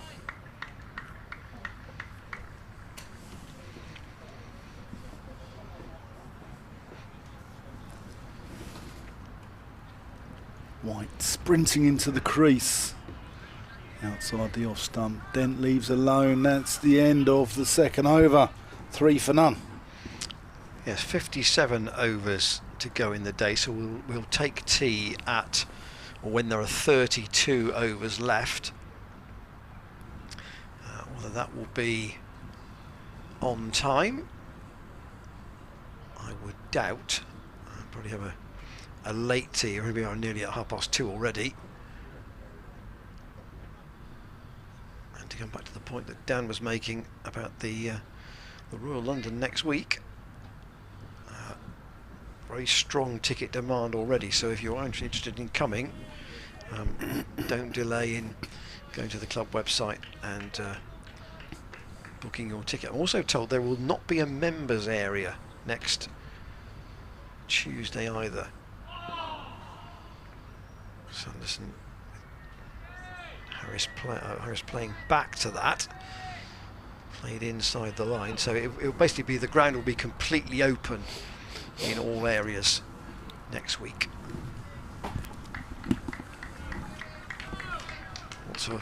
Lots of applause from the slip cordon and general chat, as you would expect. Ricardo Vasconcelos walking out in front of us. Harris gets the bat out of the way. This is where, in the first 12 overs back on Monday evening, the Northampton opening pair just didn't play at anything they didn't need to, and that's where Messrs. Dent and Harris just need to judge where their off stump is and really get their bearings early and see whether the Northampton opening bowlers are getting any movement out of this pitch. Harris forward. I think that's a very, very good top four. You've got 2 test class overseas players in there. You've got the youngster, the young kid coming through, who I think is one of the prettiest bats in the country, easy on the eye, in Emilio Gay. I think he's going to be a really, really good player. He's a really stylish left-hander. And then Luke Proctor, who can churn out runs. Sanderson in again, Harris forward. You look at his stats this year, Proctor, and nearly 800 runs. Yeah, in the championship. Yeah, I mean, Division 1 runs. Yeah. And that is why they are looking as if they're going to avoid relegation. Even if 4 go down, Northampton try and put themselves into a position here where they could still avoid relegation. Sanderson around the wicket, changes his angle to Harris, and he's played that through the gap past Rob Keogh. It's going out towards the boundary, extra cover. Keogh will, with a bit of relay, actually he doesn't need the relay fielder, but James House was going to help him there, but Keogh picked it up himself, and they've come back for a couple. So this is a hypothesis, of course, at the moment, but we can hypothesise. Is it therefore possible that if they are split 6, 6 and 6, that you could have Yorkshire and Warwickshire in the bottom 4? Yeah, you could. You could, because Kent... Yorkshire, Warwickshire and Somerset, nay. Yeah. Oh, that would be the cat amongst the pigeons, wouldn't it? The cat is amongst the ECB pigeons. Yorkshire, Warwickshire defending champions. Yorkshire, the side who have won more county championships than anyone. Somerset, whose fans think they're the world's greatest side ever. in all formats. Well, I mean, I think they're probably, better than the probably the Brazil side of 1970 in their eyes. And Notts, who of course were the side who were hard done by when the system was set up. And Middlesex, who've got, I think, 10 county championship titles under their belt. Jack White in to Chris Dent, who defends that. That would be a strong middle group for Gloucestershire to be in, wouldn't it? Yeah. If they don't recruit well, I can see them coming bottom of that next year as well. That'll be a strong middle group. Or it could be Glamorgan, because they're going well. Middlesex is struggling a little bit now. Could be Glamorgan, or it could be Mickey Arthur's Derbyshire. And what a fantastic job he's done up there, Mickey Arthur. He's Jack White. Left alone by Dent. Done a great job, hasn't he? And again, they've recruited well from overseas. Shan Masood. They brought in Brooke Guest, who's an Australian, but on a UK passport from Lancashire. He's been getting loads of runs in that middle order. And Wayne Madsen, who's, I think, just gone through 20,000 very good first class. Very massive. Good, and he's had offers from elsewhere and stayed loyal to Derbyshire. White in, Dent leaves it alone. The oohs and the ahs come from the slip cordon, but no, Dent's still there. Likes going gardening, doesn't he, Chris Dent? Habitually. Yeah. Monty Don type character. Do you know what the house is called that Monty Don's series on the BBC is filmed on? No, I think that's No. no. Jack White in. No, go on. It's in Herefordshire. Okay, what's it called? It's called Longmeadow, which presumably is a very descriptive name of the location. Well, generally, of course, he needs to get out there and get his Flymo out then, doesn't he? generally, of course, with his canine companions, sadly one of whom I think passed away. Was it last year? Last year, I think. Regularly part of the filming. White to Dent, who defends solidly.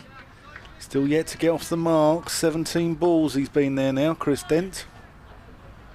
But, touch your wood here, nothing much is getting past the bat unless Dent and Harris are choosing not to play. 16 balls actually. I've done him a disservice. No. And even with a new hard ball. Chris Dent needs to go into the zone here. Yes. Gets up onto his toes and plays that out to James Sales, who hurls the ball into Lewis McManus, and that concludes a maiden over from Jack White. 2 overs, none for 3. Just one scoring shot. That was that delightful cover drive from Marcus Harris. Remind you of the likely Northants bowling attack. Tom Taylor, first change in the first innings. Then we have James Sales, and then the 2 spinners, Kerrigan and Keogh. Keogh, the more effective first time round. Kerrigan's at mid-wicket. As Harris prepares to face Sanderson, that's forced away off the back foot. There's a chase for Keogh. He won't hold that in though. That's gone away through extra cover and down to the Sanford Road side of the ground. For four, it's a pleasing shot. He's very strong in that region, isn't he, Marcus Harris? Through the covers. Any widths he latches onto straight away, doesn't he? Well, he'll know that this is a game that Gloucestershire certainly need to save. We would debate whether they can win it from where they are, but they've got to bat big in this second innings. Sanderson. Well, Marcus Harris is on 9, and his 2 innings against Hampshire were 10 and 9. He got 10 in the first innings here, and he's on 9 now. Dangerous time then. Dangerous time for Marcus Harris.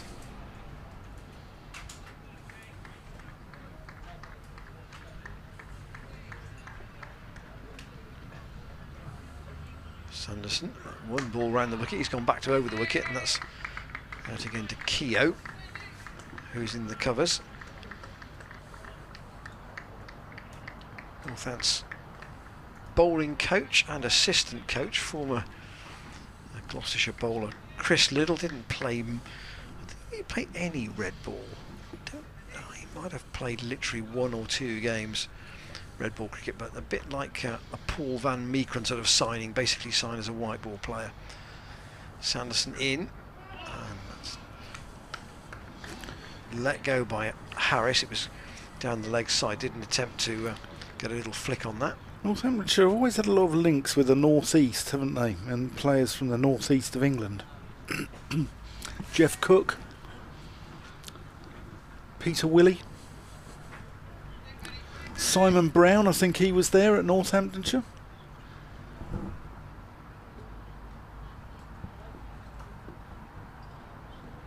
Sanderson from the college lawn end. Now that didn't get up very much. Alan Walker, I think, might have been. I think he might have been at Northamptonshire. They've always had links with the northeast of England. You're pulling a few names out that I remember Yeah. from scorecards from a while ago. Yeah.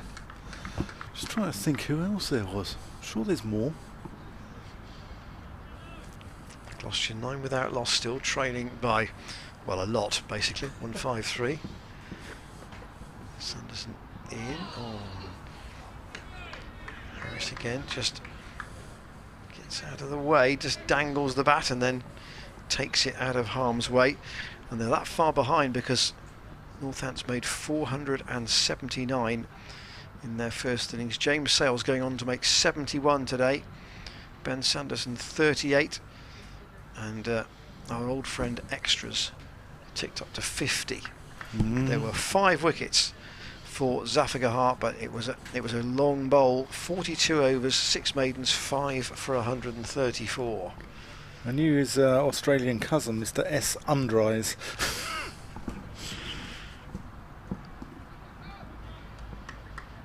Jack White from the Chapel End.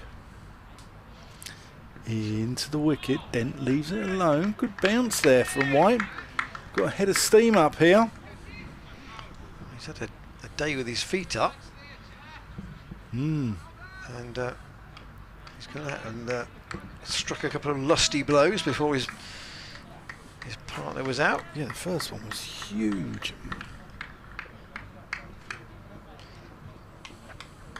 Looked a bit of a free spirit with the bat, which is fair enough in that situation. Here he comes in. Dent plays him behind square to Sales.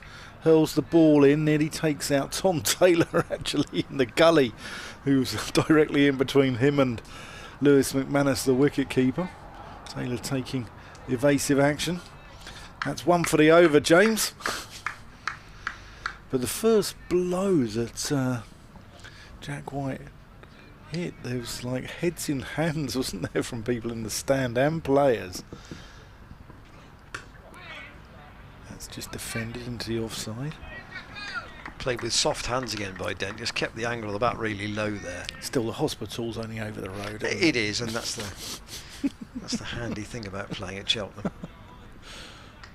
The story about Wayne Daniel before he signed for Middlesex. He played for Enfield in the Middlesex County League and hit 3 different batsmen on the head in the first 3 overs. There were 3 ambulances lined up. That's defended by Dent. He hit a slippery bouncer. Yeah, and he was his run up to me just looked as if there wasn't much rhythm in it at all. It didn't make much sense, did it? His run up, but my word, when he got to the crease, there was an awful lot of power through that shoulder. Yeah. Loved by all in North London, except maybe the husbands of his many lady friends, perhaps. That was beaten Dent outside the off stump. He had a few lady friends, I believe, Wayne Daniel, in the North London region. Apparently the phone in the dressing room, because there was no mobile phones back in those days, was constantly in use with Wayne Wendell Daniel. Going to change the field, Northants. They've taken the gully out, or they've taken one of the slips out, actually moved Emilio Gay into the gully and put Tom Taylor in at short mid-wicket. Jack White in, and that is smashed by Dent off the back foot, pulled for 4 runs, 13 for none. There may be a man at short mid-wicket. Didn't even see that, I don't think. But it went past him and to the right of Simon Kerrigan, who didn't move. No. But I think since the advent of mobile phones, cricketers' conversations are a lot more private these days, shall we say. There was a wonderful case of when Ravi Shastri played for Glamorgan. And again, he was a man who had numerous lady friends, shall we say, around the circuit, and asked to borrow Ed Bevan's phone because, you know, there was a phone in the press box back then, wasn't there? And that was about it. And I'll come on to it after this ball. Sanderson in, again defended by Harris. I got a couple of emails too, but they can wait for a minute. But Ravi phoned this lady at work who had a liaison with the previous season, and they said no, she doesn't work here anymore. And he asked for a home number, and they said no, we don't give that out. He put the phone down, and suddenly quizzed his teammates with asking them, "What is maternity leave?"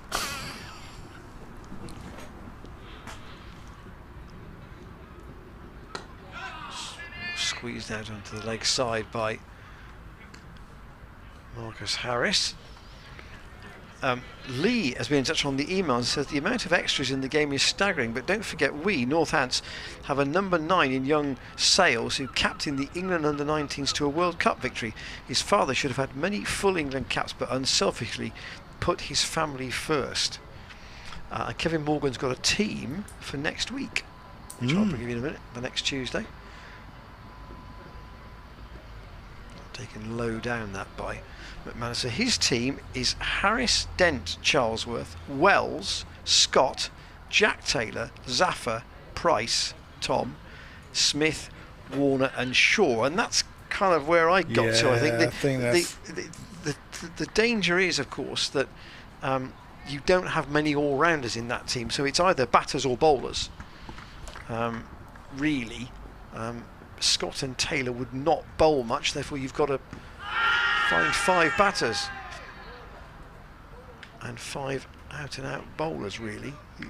The only optionals, rather than taking on a full stint. Harris on 9. Score's been his nemesis in recent weeks. 10 and 9 in the game against Hampshire. 10 in the first innings here. He's on 9 now.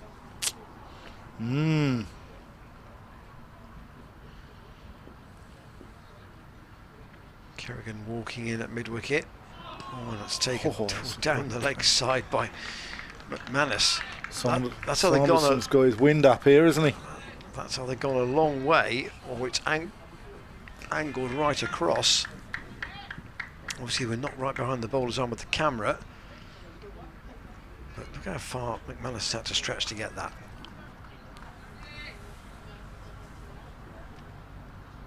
Thanks to Lee and Kevin for their emails, by the way. Contributions are always welcome. Harris will get past 9. That's a lovely shot. It's a nice shot. He'll pick up 4 more for that. And Gloucestershire off. And running, albeit from a long way behind in this second innings. Let's take a look at this Harris shot, front foot right in the right place for that. And didn't even bother to think about running, just knew exactly where it was going. But the deficit for Gloucestershire on first innings is 162, and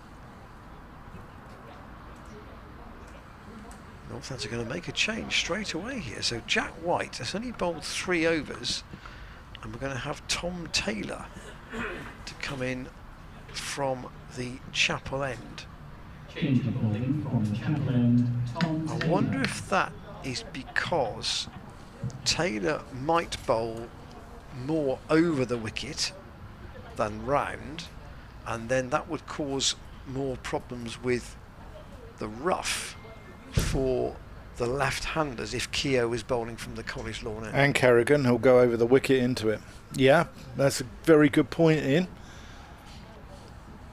I wonder if that's because White was bowling around the wicket, and Taylor's just looking here at where he's landing in the last delivery stride or two. He's having a word with the umpire, maybe about where he's standing and how far back he would like him to stand. I must confess, it's a long time ago when I was playing club cricket, but I preferred the umpire to stand back, not to stand up against the stumps. Did you? How far back do you stand, Dan? It depends. I mean, probably a metre and a half. Taylor in. Dent plays that into his feet. Yeah, I mean, it depends. You should just stand where you're comfortable. You know, you don't want to be too close to the stumps because obviously, you know, you want to see. Well, you've got to see his back foot, and you want to see that he's not cutting the line. So you should have a stand back about a metre and a half generally, but some bowlers who tend to, you know, get close to the stumps want me to stand back further. Not been There we go, that's defended. Not being the smallest framed gentleman. I don't want to get shoulder barged. I don't want to be like Colin Croft to the New Zealand umpire in the, I think, 79 or 1980 it might have been. Can't remember the guy's name, Fred someone. And he turned down a load of LBWs, so Colin Croft just shoulder barged him, which is not on. I'm not advocating shoulder barging any umpire, but apparently it's defended out to Sales at backward point. I'm not advocating, shoulder barging any umpires, but they were turned down. New Zealand batsmen to some degree, walking across in front of their stumps. If a bowler wants to get really close to the stumps, they and the arm action is a bit of a whirlwind, then they might feel that they want the umpire standing back so they don't hit them. That's quite right. Yeah. Or inadvertently hit them. Yeah.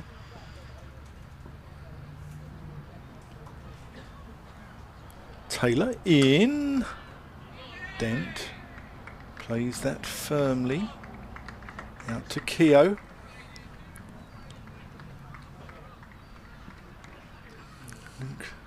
Probably cheering from Jack White. I think he thought that it smashed it straight down his throat there. Proctor's up at mid-off. He was for most of the first innings. Taylor's run's quite long, isn't it? Yeah.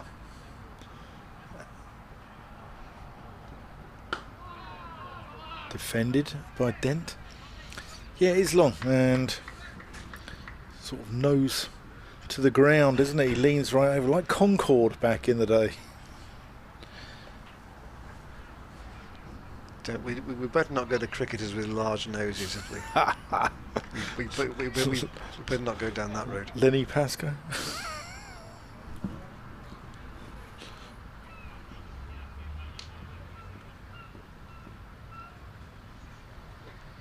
Taylor. Dent just defends that, sails round quickly. That's the end of the over. Maiden for Tom Taylor. Start him off. So far, no damage done. As Gloucestershire head off in, I say pursuit. It's sort of pursuit of 162 to make Northants bat again, and I think the rate of scoring in the match as a whole would suggest if they're 50 runs ahead at the close, that would be about par, maybe a little less than that, maybe even 30, and then it becomes a bit like a one-day match then. But Gloucestershire in a way would like to try and set a chase up if they can. Sanderson continuing, and by teasing Northants, the question would be whether they are interested. If they're not, we might be shaking hands at 10 to 5 tomorrow. Yeah.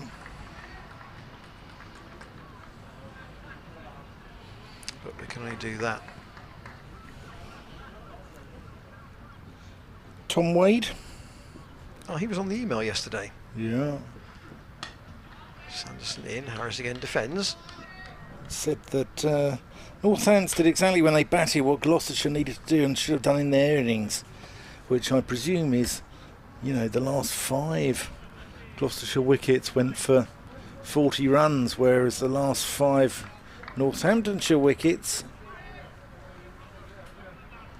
went for 180. They batted slowly and sensibly, whereas Gloucestershire had a slog. Sanderson staying around the wicket. Harris tries to get that away through the covers once more, but gets it on the inside half of the bat, and it goes rather straighter than he imagined it would. Tom said, unfortunately I can only see one outcome at this point. Time for the damage limitation mindset again. Zaffa the only positive from this. Jane Gilpin's listening in. She's tuning into the stream. Hello, Jane. Harris waits again for Sanderson. Again pushes forward.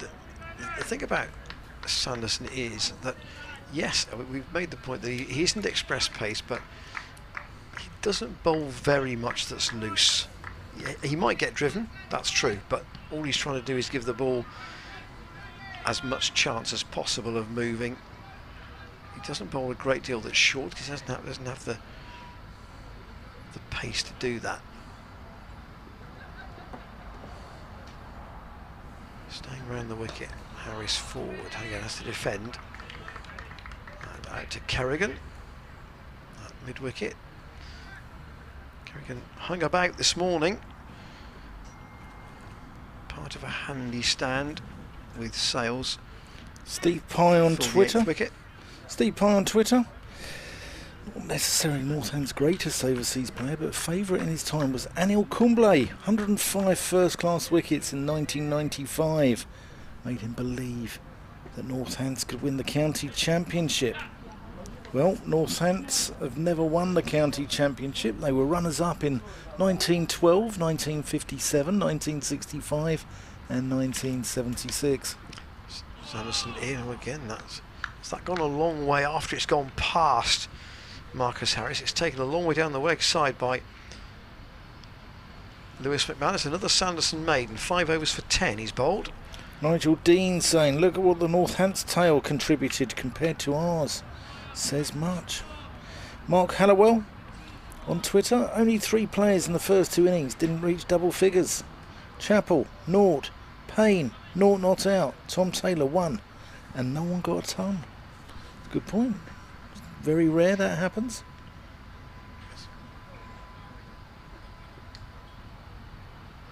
There's Andy Zoltzman when you want him.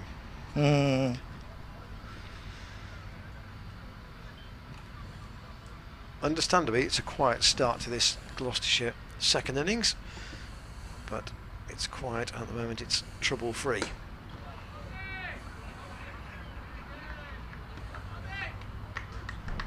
fact that Northampton's really been forced into a bowling change, Dan, I think probably suggests that they're going to keep mixing things up.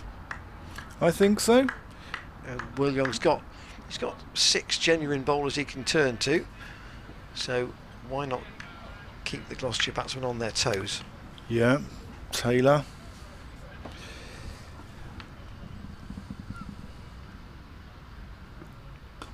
Oh, that's just tickled round the corner from Chris Dent. Moves on 1 to 5. 18 for none. Tellingly, no extras yet.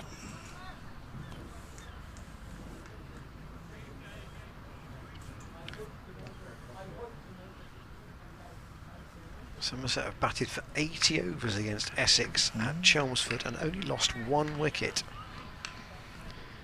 I get the fact they're still 245 behind, but they're 260 for 1 in reply to 505 for 9 declared. That's got draw written all over it. Till Mr. Harmer comes on.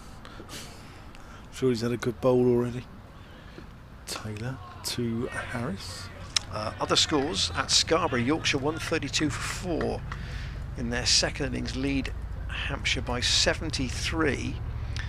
At the Oval, Warwickshire 130 for 3 second time round, lead Surrey by 67. I can hear a Chinook in the distance. And Lancashire 176 for 2 against Kent. Their overall lead is 51. So some teams battling really hard to get into competitive positions in those games. Taylor, and then Harris leaves that one alone. Here it comes over the top of Cleve Hill towards us.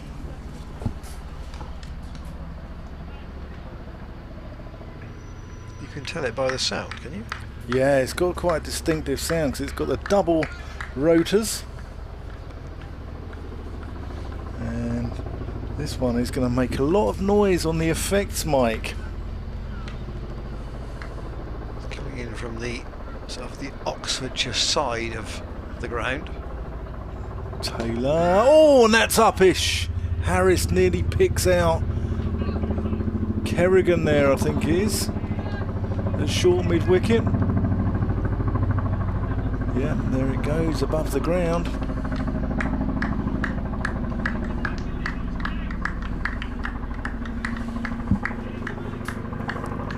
Probably taking a load of troops somewhere from RAF Bryce Norton.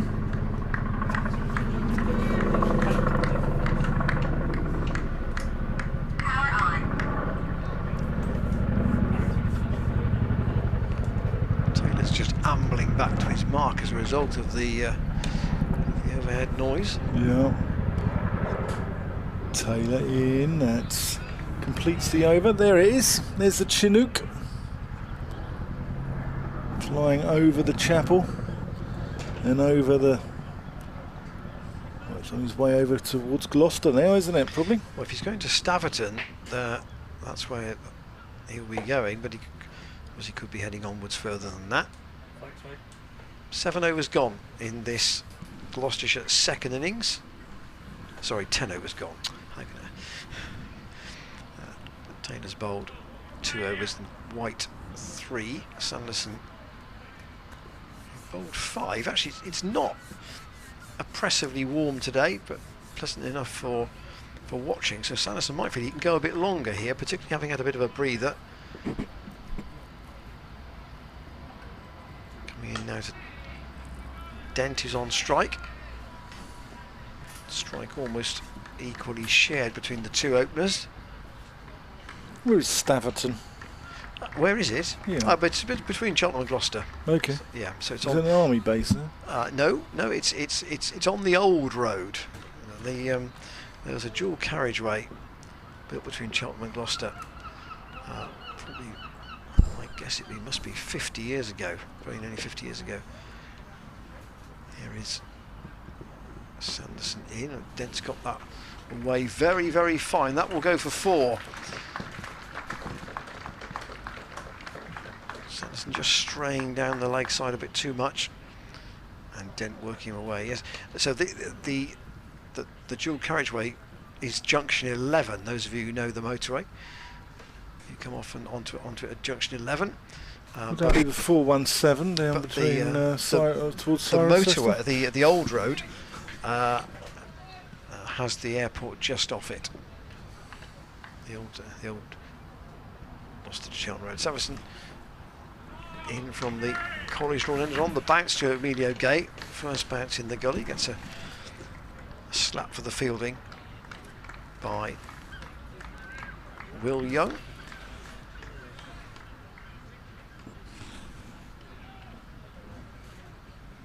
That Chinook is just getting a view of the match here. I can still hear it. Too tight for admission fees. Sanderson, past umpire Ben Debenham, taken quite low down by McManus. He's certainly well in Northampton's favour at the moment this game, but Gloucestershire can recover things. They have to have a good start though. These two are experienced operators, no reason why they can't do it.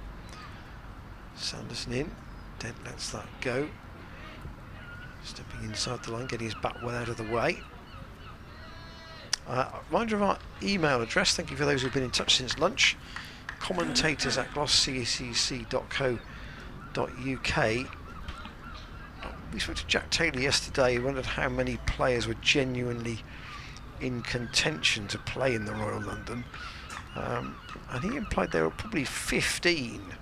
So from that side that Kevin Morgan picked, Dent defends, you could probably add Ajit Singh Dale, although really don't know what he's like as a white ball bowler.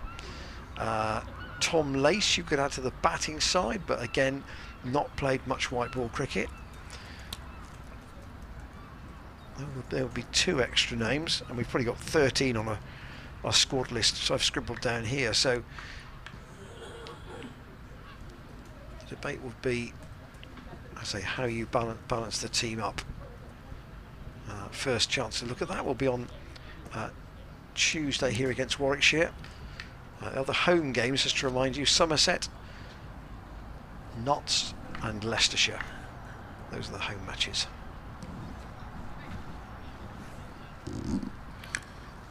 Taylor. into his run. Harris defends.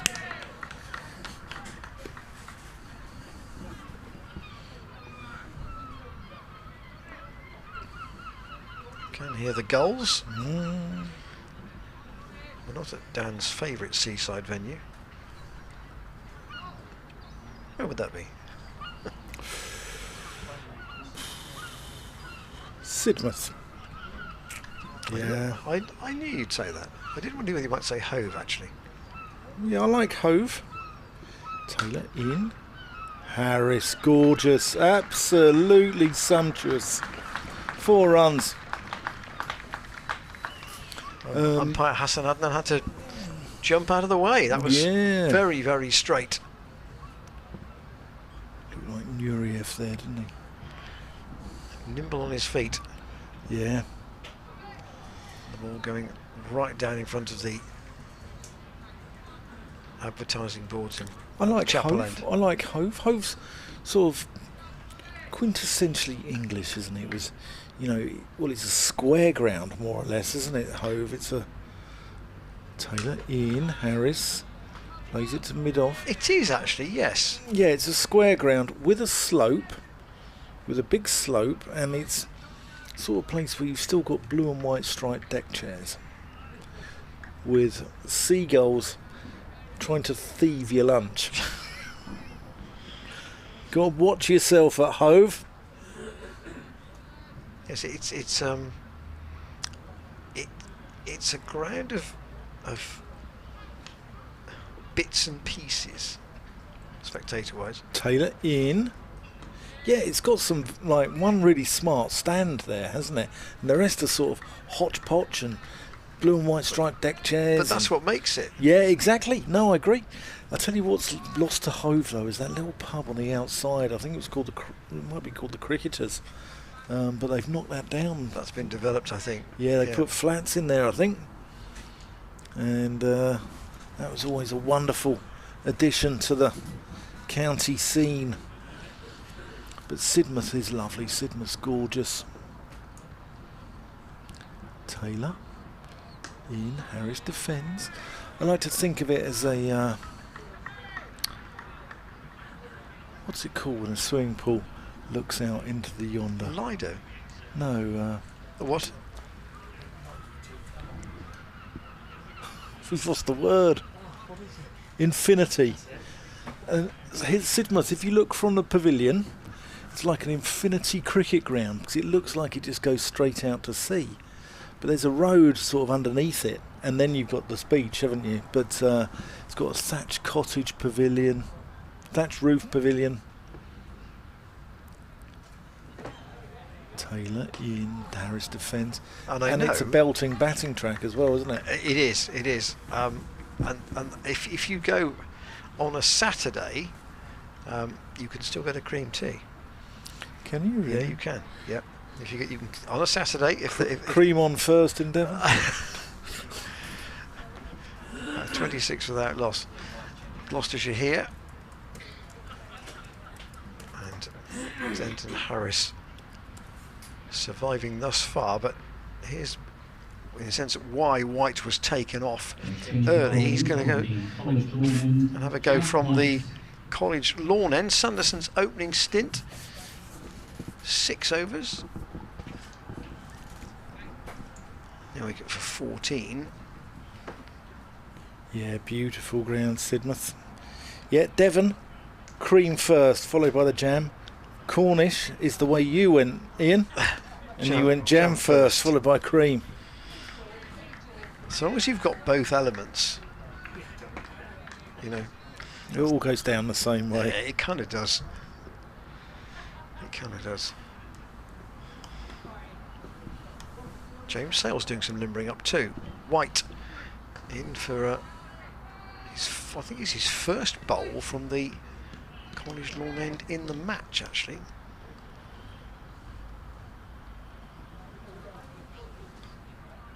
Gloucestershire with 57 overs to bat today. Cream tea has been served since the 11th century. That's the start point.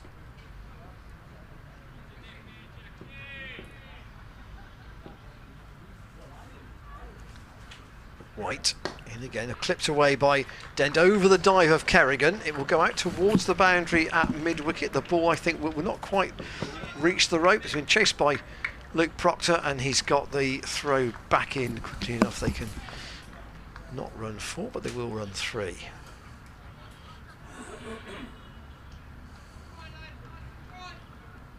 Proctor looks like he's carrying a bag of coal. Just slightly hunched as he goes towards his position at mid-on. He didn't run like one, to be fair.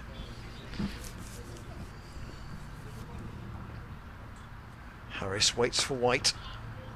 Pleasantly driven, but out to Sanderson at mid-off. They'll pick up 1, but that's all.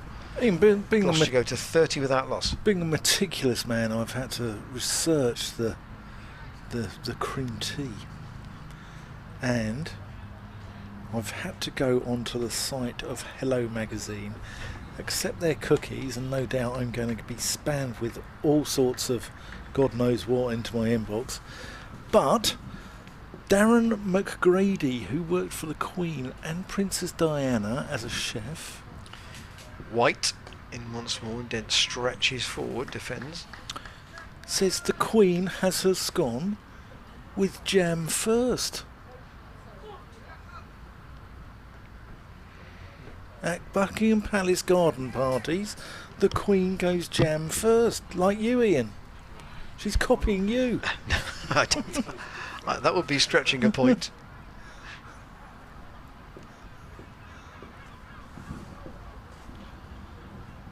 White around the wicket. There's a big appeal, optimistic one though. Yeah. And McManus chases the ball out down towards fine leg. It will be given as a leg by. But Northants, I'm sure that the chat out there will be, you know, 1 brings 2, whatever the phrase is.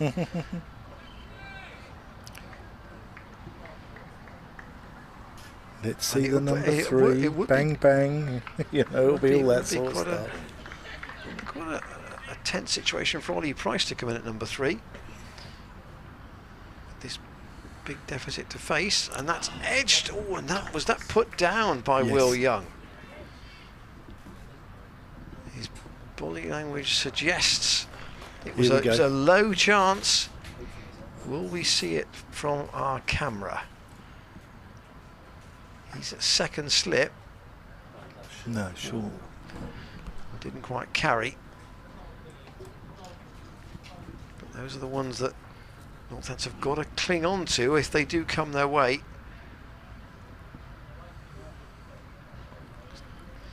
Clearly a draw would be fine for them, but if they could win it, it would just take the tension out of their remaining matches. Gloucestershire, of course, this is match 11 out of 14. Their only remaining games, only 1 remaining home game is against Warwickshire. They've got to play Somerset away and Yorkshire away.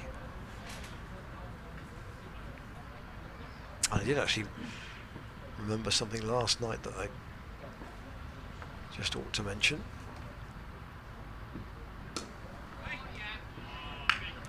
That's defended.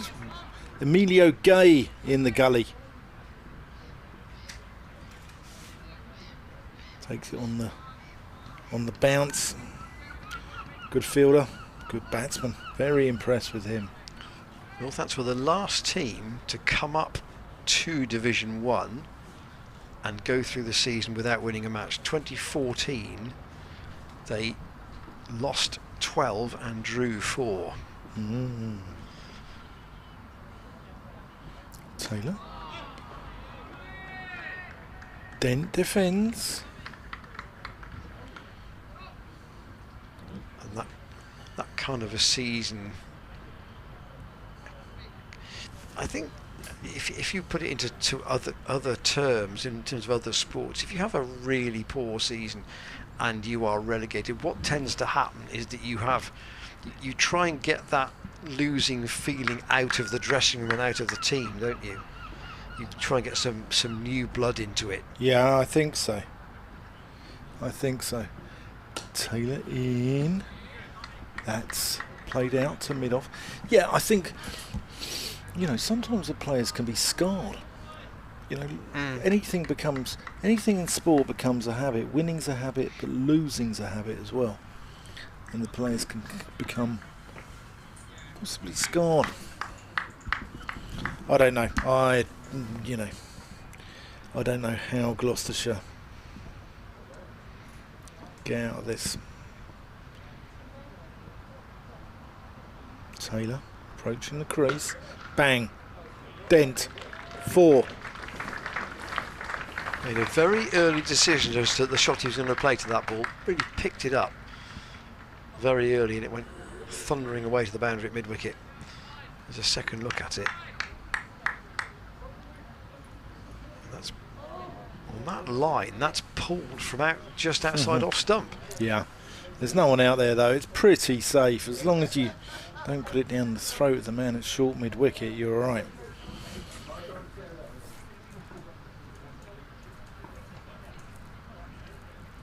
Taylor. Nose to the grindstone. And has Dent just chipped that to mid-wicket? He has. Oh. Dent goes for 16 and that's a hammer blow to Gloucestershire's hopes. Simon Kerrigan, the man there. And that is an absolute hammer blow to the Gloucestershire's hopes of trying to save this game. Oh. Just pulls Tom Taylor for 4. Just as I said, it's a safe shot. As long as you don't pick out the man at mid-wicket. He plays this one, a different type of shot, off the front foot and picks out the man at mid-wicket. Well, you could just look at Chris Dent's body language as he walked off. He looked up to the sky and down at the floor, as if to say, how have I done that? Or more to the point, why have I done that? And here is Ollie Price into this quite tense situation that we thought might face him if that first wicket stand was split quite early on. Dent called by Kerrigan off the bowling of Taylor for 16. 37 for 1. Even more focused now on Marcus Harris. Dan, do you think? Massively. Massively. It's someone's got to get in there and bat till the end of tomorrow. Someone's got to go and get a 150.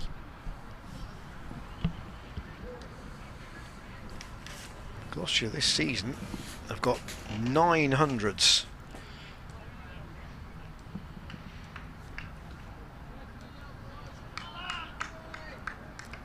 I think they'll test Ollie Price out with a short ball. He'll take it on as well. They know that he likes to play the pull shot. Yeah. Here's Taylor. Price defends. Goes out to point. Where you would say that was would you say that was a bonus wicket for Northants? Because yeah, it was completely. It was a one they would not have expected Chris Dent to hole out like that. No, he's just he's whipped it off his legs. He hasn't kept the ball down, and I mean, he'll be disappointed in himself. He sets himself high standards. Chris Dent, he's a wonderful player. He is the guy that I thought Gloucestershire really needed. The one guy who's got the ability to bat and bat and bat, and that's a huge wicket in the context of this game. Well, Harris does too, and he needs to here. So White in, and that's played with a little sort of stab of a drive up to Sanderson at mid-on. Gloucestershire 37 for 1, trailing, as you can see, by 125. No other train jokes will be applied today, given the strike position.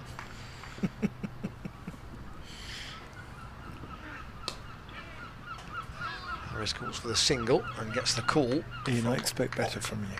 Yeah, I expect it from me. All right, but from you, you're a seasoned broadcaster, ex-BBC, and a man well respected within the game, and you worked with me for 3-4 months and you're already cracking some awful dad jokes. I mean, what's going on? It's great. White, with this quite shaggy bass guitarist type hair, comes in. Do you think bass or more lead? I don't know actually. Yeah. But it's kind of a bit of a throwback. Actually, and almost, I don't mean this in an unkind way. He looks like somebody who maybe has got to the level he's got to without being overcoached. Yeah. There's something quite raw about him, isn't there? Like Yeah. Jack Brooks. The run is quite it's very individual, the approach to the crease, and I think raw is quite a good word actually. And he hasn't played an awful lot of first class cricket, that's true, but he doesn't look like somebody who's, you know, come up through sometimes academy can take all the individual nature out of players, but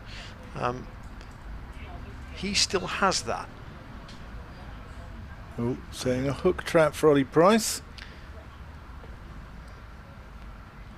White to Price, who gets the bat angled well forward and on the 45, defended out to Sales. I think Jack White, though, he's not like a modern day rock star, is he? He's more like a prog rock man.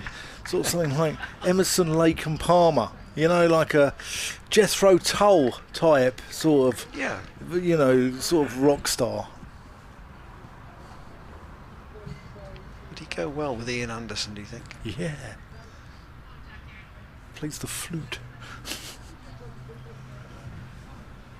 White into Price, who lets that go, taken quite low by McManus. He used to pull a flute out, didn't he, Ian Anderson? Yeah. Jethro Tull? Yeah. Yeah. Am I thinking about the right? Yeah. Sort of gingery haired guy. Yeah. Yeah. You into Jethro Tull? No, not really. I'm sort of aware of some of their stuff. And just on that, perhaps the cricket is quite quiet at the moment.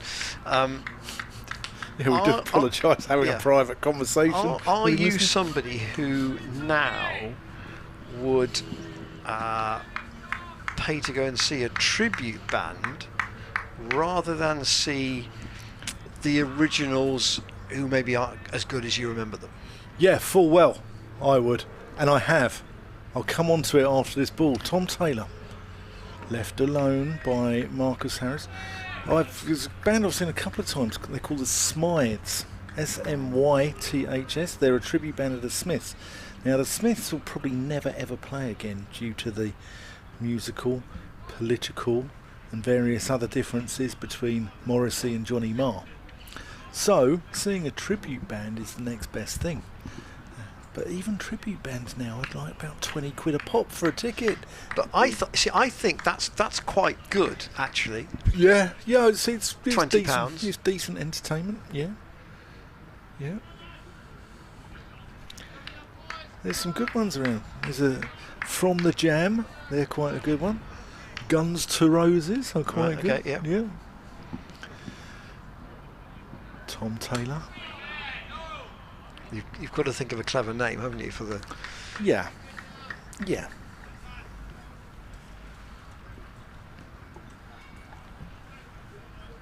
I'm with you, by the way. I think I would rather... because the tribute musicians are good musicians in their own right. And the fillers. Brilliant.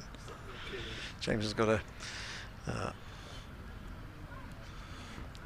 Taylor in to Harris. He's got a feed on his screen. Let us know your cricketers whose names would be the best tribute bands.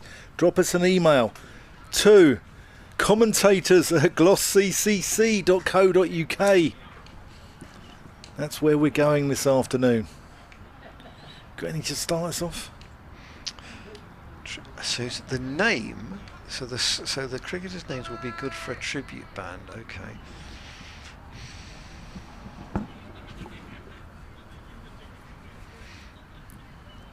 Taylor, Harris defends mid on. The Jack White stripes.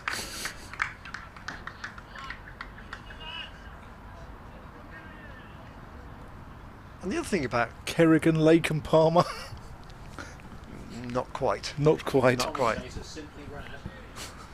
Yes, simply I rad. like that, yes. We like that one. Well done, Ben. Andrew, our good friend Andrew Rad from BBC Northampton, could be simply rad for Mick Hucknall and his team. Taylor in. Defended. A bit more breeze out there now. Yeah. There is no blue sky around at all, and this is exactly what the forecast said it would be at this part of the day.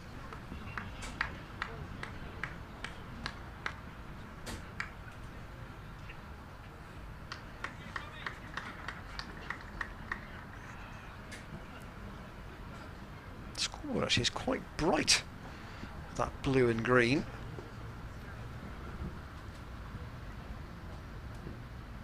Shot. Marcus Harris, gorgeous. Beautiful. He does play that shot really well, and it's not overhit either. It's just timed. The placement is good. Here's a second look at it. Yeah, textbook stuff really. Yeah. Racing away towards the member stand in front of the gymnasium. We have 9 overs to go until tea.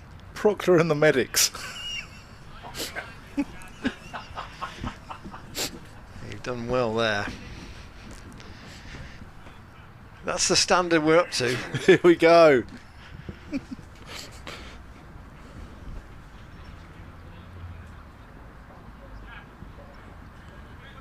Here on the field.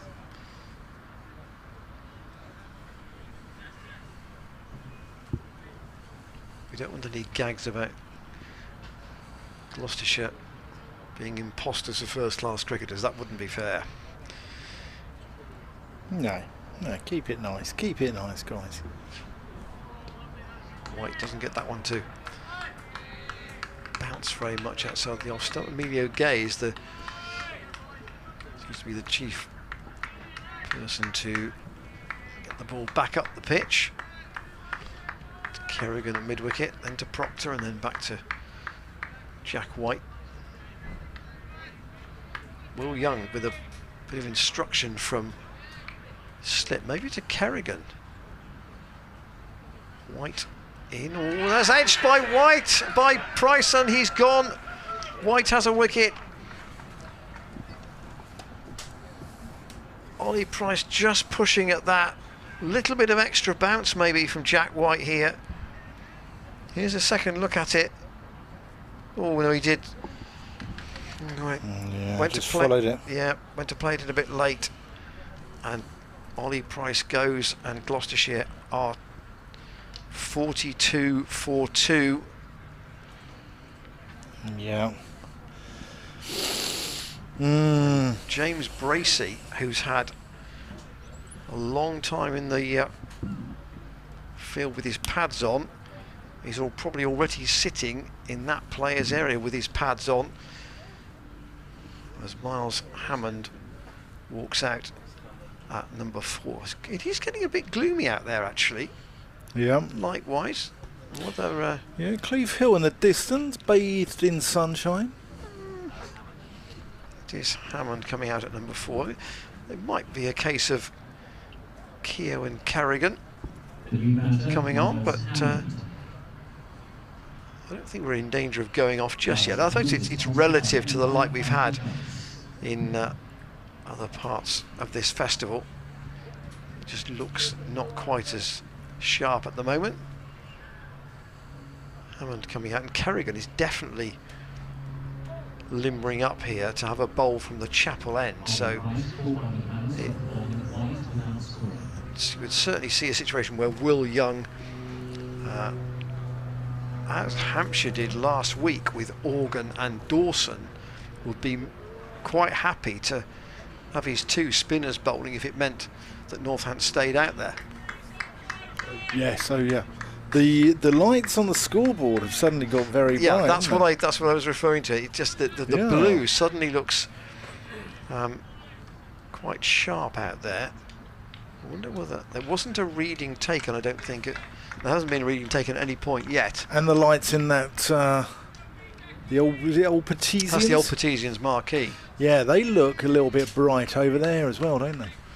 There is some lighter cloud though coming from the Oxfordshire end of the ground, so maybe things may improve. White in, and Hammond steers that out on the offside. Good stop. Northampton have got their tails up here, haven't they? Yeah, they have. They've still got 120 lead.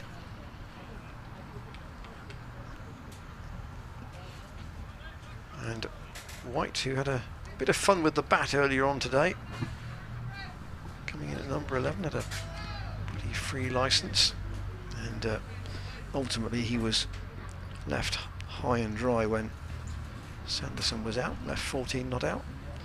White in again. Hammond lets that go.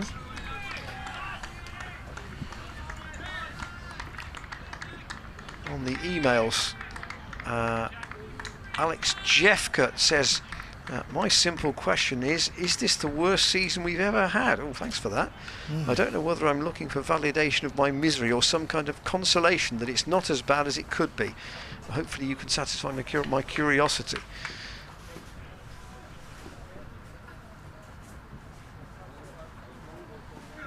Hammond will use his feet to go half a stride down the pitch to White. It's fielded by Proctor. If it's not the worst, how much worse do you think it can get? And I think, is there a team here from a different... no, this is Mark Halliwell's got his team for next week, which is Dent, Charlesworth, Harris, Bracey, Lace, Wells, Taylor, Scott, Price. He's actually picking a squad more than anything else. How many's he got on there? 1, 2, 3, 4, 5, 6, 7, 8, 9, 10, 11, 12. He's got about 20 players.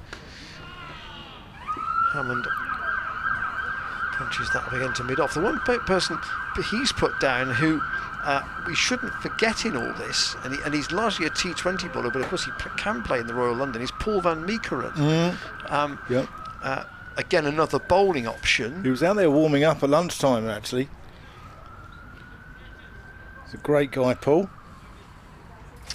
Michael Cowley says, I was at the game yesterday as a Gloucestershire Exiles member and had an interesting chat with Steve Snell about the issues you've already mentioned concerning team performance this season, and was also disappointed with what he describes as the inconsistencies of the team.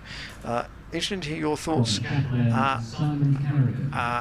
Dan in particular, as an umpire in the west of England up to 2018. I now umpire in the Warwickshire County League, says Michael Cowley. Yeah, I'm based in the Hearts League. On a humorous note, I wore a pair of white trousers with the expectation of going out to bat for Gloucestershire and staying in for a lengthy period. Well, get your whites on, Michael. Theo Staden. What a legend. Simon Kerrigan's going to come on from the Chapel end. Oh, and that's whipped past the nose of Emilio Gay at short leg there. Theo Staden. How about the artist formerly known as Price? Brilliant. And from Ben, we're looking for our cricketing tribute acts. Kemar and Papa Roach. Like it. Like it. Keep them coming. This will be an interesting challenge. Hammond against Kerrigan. Yeah. Kerrigan. Flighting that one, but I can see him bowling a little bit flatter into that rough. Enjoyed the challenge against Dawson last week. Here we go. Hammond turns it around the corner. Hammond batted very well in that, and he needs another 169 here. Get his side out the mire. Oh, and that spat out the rough keeps Emilio Gay interested at short leg.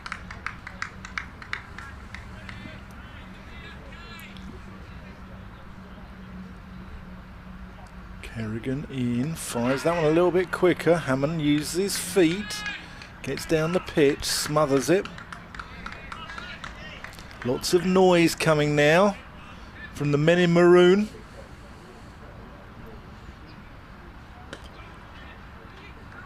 That's just worked into the onside. Hammond gets off the mark. That's the end of the over. 18 overs gone, 44 for 2. Chris Dent, the man out, bunting one to mid-wicket. And Ollie Price nicking off. Little feather into the gloves of Lewis McManus off the bowling of Jack White.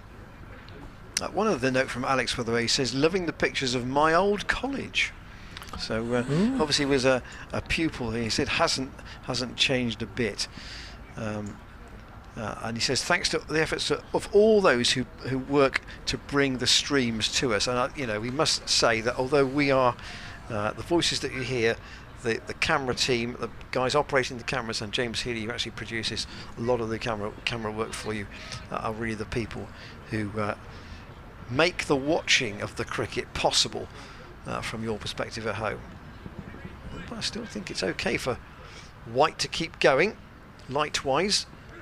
And he's in, Hammond defends. Outside the off stump, James and Cameron Hastie are the two people who do most of the camera work with us here on the stream, and then you've got the actual camera operators themselves, who obviously make it almost like you're watching the game on TV. If you can get it from your computer to your television, you must maybe be watching it through your TV screen. Hammond squeezes that out on the offside. Well, that chapel over there, I think, was from 1841. That's when the college was opened. But may I quash the rumour that Ian Randall was in the first intake of pupils there. I must go. I thought that I think just the Lily Watch Legacy, not say the chapel. There are two chapels, of course. Yeah. One of which was built in 1893. That's the modern one. Is that the modern one? Is that the modern one? It's not a carbuncle though, is it, Dan? Beautiful, isn't it? Stunning. Stunning.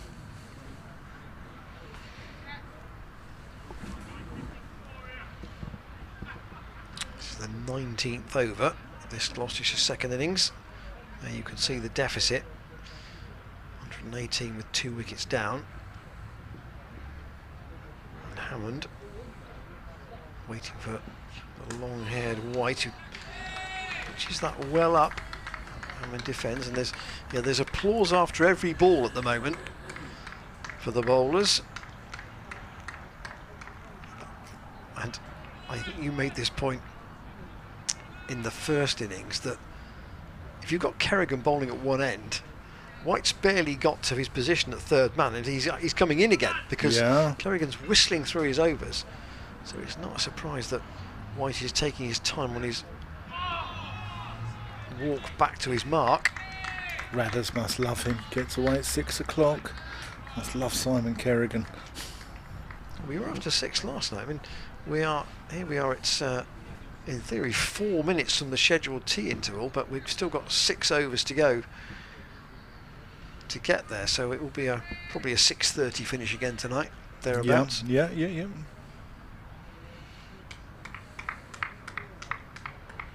There's all 1 or 2 spectators putting on sort of light jackets in the Premier Club, so it's clearly not quite as warm out there. Well bowled. It was well bowled. A push and a prod at that from Hammond. Moral victory to White at the end of a maiden. 7 overs, 3 maidens, 1 for 14. He's, after getting 5 wickets last week, his confidence is clearly up, isn't it? He bowled very well in the first innings. He got 2 for 42. One of them was Tom Price at the end, but the one he bowled Harris with was an absolute corker. And If you've got that ability to bowl those magic balls that can get out Test standard players, as Marcus Harris is, you've got something about you. Sanderson coming from his position away on the point boundary into a more orthodox position on the single now for... Yeah, I'm going to do this Carrigan. last over before I have to go and give a talk to a marquee. At tee. At tee, and that's smashed. Marcus Harris used his feet. Gives Kerrigan something to think about. He won't be dictated to. 4 runs. Yeah, I'm giving a talk on overseas players. And some wonderful overseas players that have donned the shirt of both counties here. For Gloucestershire, the 4 that I'm talking about are Mike Proctor, Courtney Walsh, Michael Klinger and Ian Harvey. And for Northamptonshire, you've got the likes of Sarfraz Nawaz, Curtly Ambrose, Dennis Lilly, Kerrigan, and that's misfielded there by Ben Sanderson, I think that is. Yes, it is, yeah, and that goes for 2. Alan Lamb was originally an overseas player. That's the 50 up in the 20th over. Anil Kumble is going to get a mention, as per my email. Bishan Beatty, Mushtaq Mohammed. Just worked into the onside.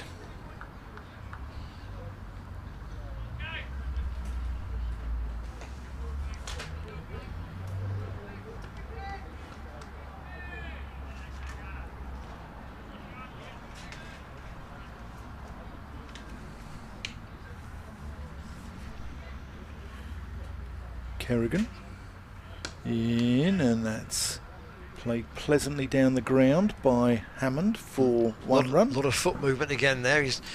Even though he's been stumped once in this festival, he's still backing his own judgment here. Yeah.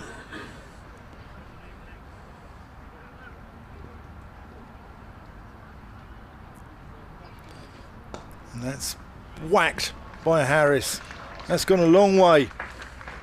6 runs. Harris moves on to 39 off 50 balls. Gentlemen in the crowd is still signalling the 6 in the distance there. You enjoyed that one. Gentleman in a pink shirt by the looks of it. Yes. Yeah, he watched that go a very long way, mate. Full toss actually. He's just thrown it back. Narrowly missing the heads of the people in the front row. I think someone might have had a few ciders over the day. Loving the cricket, loving his day out at Cheltenham. And Harris has got to 39 off 50 balls.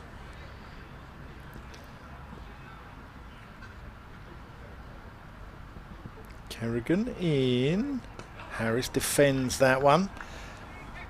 58 for 2, 37 overs remaining in the day.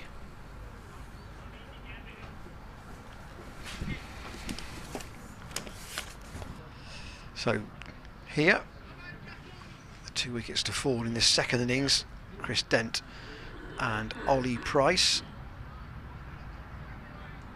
Northants, well, they want to be, if they can, with their second innings bowling, setting up a chase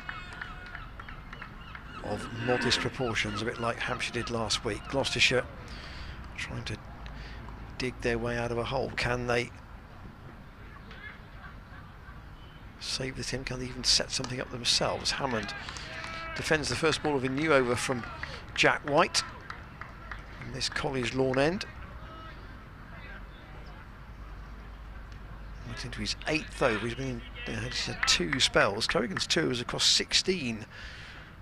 That big blow from Marcus Harris. Rather ruining his numbers.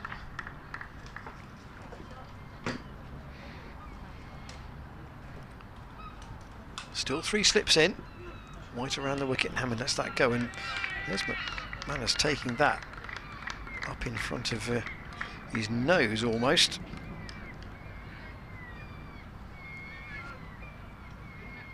If you've joined us since lunch, or say in the last hour or so, Northants 353 for 7 at the start of play, ended up getting 479. So 126 added today for the last 3 wickets. Hammond drives pleasantly up to mid-off. James Sales and Simon Kerrigan together overnight. Kerrigan was eventually caught by Harris off Zafar for 14, and then there was a really irritating 9th wicket partnership between Ben Sanderson and James Sales.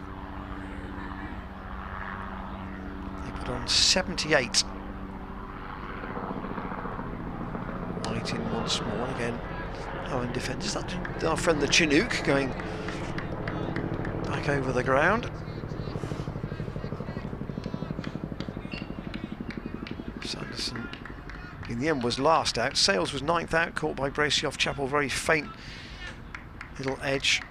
He made 71, career best.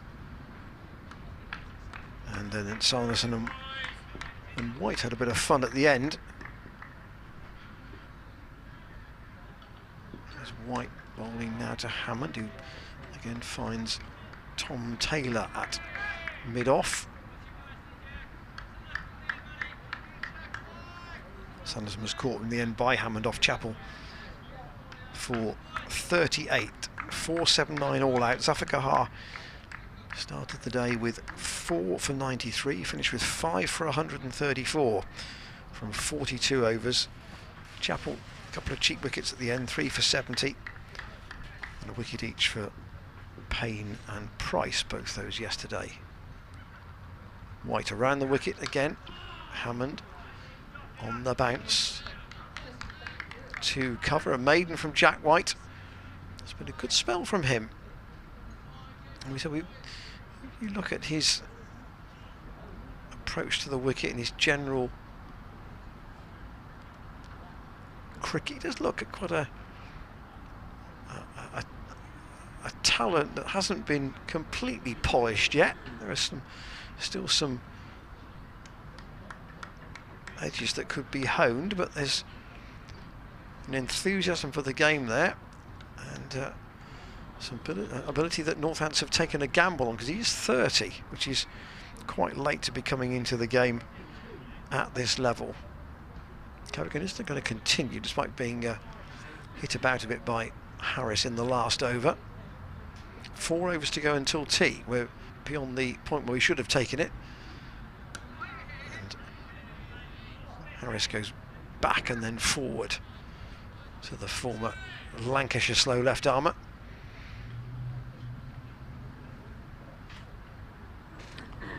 A slip, a leg slip and a short leg, as you can see there for Kerrigan. Harris has used his feet again, and that could be 6 more. The gentleman in the pink shirt hasn't spotted the trajectory of that. It's gone to his right by the scoreboard, and it's gone over the white fence that's around the ground. And it's a second clean hit in successive overs here for Marcus Harris, and deciding that perhaps the best mode of attack against the spinner is to try and hit him out of the attack. Well, haven't turned to Rob Keogh yet. Kerrigan once again in. Harris goes for the little clip off the back foot. He worked it around just past the hand of the man at leg slip, Will Young.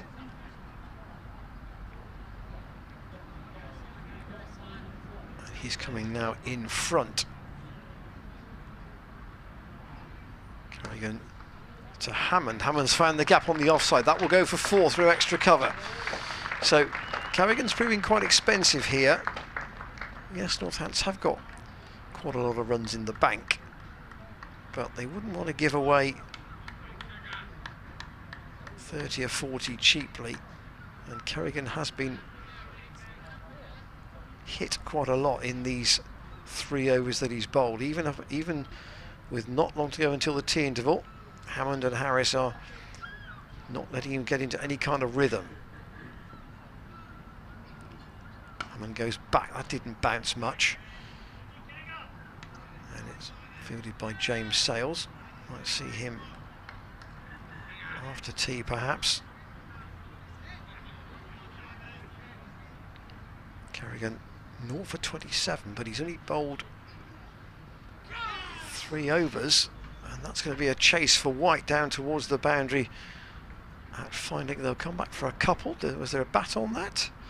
There was. So 3 overs 0 for 29 for Kerrigan.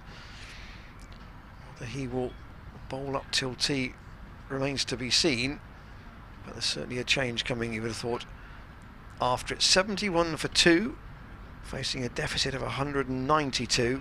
There are the bowling figures of the 4 bowlers used at this stage. And Gloucestershire have got the deficit down to 91 with 2 wickets gone. Ryan Rickleton walking very slowly to his position at first slip, which he's occupied for much of the match. And White's been taken off. He's had a good spell at that Chapel end. Overall figures 8 overs 4 maidens, 1 for 14. And it's Sanderson back for a couple of overs before tea, just to see if he can calm things down a bit and maybe get in particular Harris out, because Hammond would have to start again after tea with at the moment only 8 to his name. Round the wicket comes Sanderson, and Harris waits once more, and there's an overthrow there. That was a run given away. Well, that's not concentrating in the field, and Harris has pinched a single. This is his highest score since the second home game of the season at Bristol. He started with that century in the game against Yorkshire, 136 in the first innings. In the draw against Surrey, Gloucestershire only batted once, he made 124. And since then, until this match, top score was 32. If you'd like to drop us an email during the tea interval, we'll pick those up again after tea. There's our email address. Perhaps thoughts on the Royal London squad. Zavagahar in, or steered away by Hammond. A good low stop by Emilio Gay in the gully. Always seems to bowl the ball to the fielders further up the pitch. He does bowl a little bit, Emilio Gay, but you wouldn't call him a regular. He'd be a stand breaker type bowler. He got a couple of wickets in first class cricket. Sanderson methodically in once more. Up against Taylor at mid-off. Like just lifting a little bit.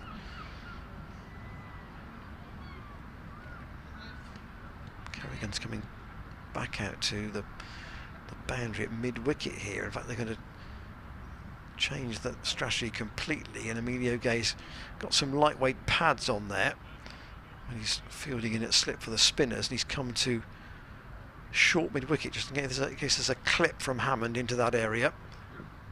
And Sanderson goes with the short one. Double bluff.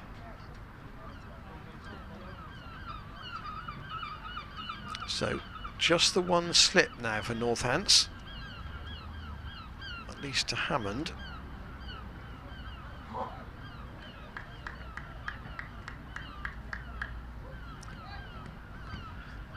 Gully at a backward point. Cover mid off on the offside. It's a fairly orthodox field. Hammond waits for Sanderson, who's staying around the wicket, and lets that go. That again kept a little bit low. Sanderson McManus had to take it by his shins, and Will Kerrigan be given the last 2 overs, we wonder, from the College chaplain up until tea? In fact, there will only be 1, because of course there are only 2 overs left. And Will Young just going to position the field here now for Kerrigan. They're putting a man back. Rob Keogh's going back at long on, right on the rope.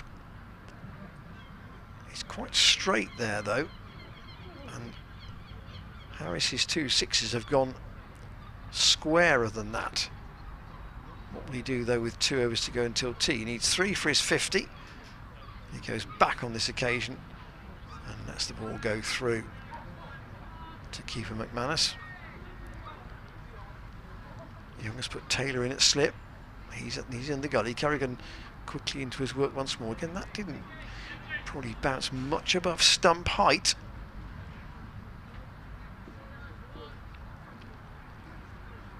Harris sets himself again and uses his feet this time. Clips it up to long on, thinks that's a perfectly safe shot, and just almost walks the single. Hammond, when he faced Liam Dawson last week, of course, said after the match he enjoyed the duel between them, possibly because he had to refocus having got stumped in the first innings. What's his approach to Kerrigan here? He goes back, he's hit on the pad. Enthusiastic appeal, but not upheld by umpire Hassan Adnan. Hammond's got to watch the bounce here, just in case there is one that just keeps a bit low. Kerrigan in, he's gone for the back foot option again here, and the fielder at short leg, who I think when he gets up will be Emilio Gay, has basically got out of the way of that. He's gone down to James Sales on the deep mid-wicket boundary for a single.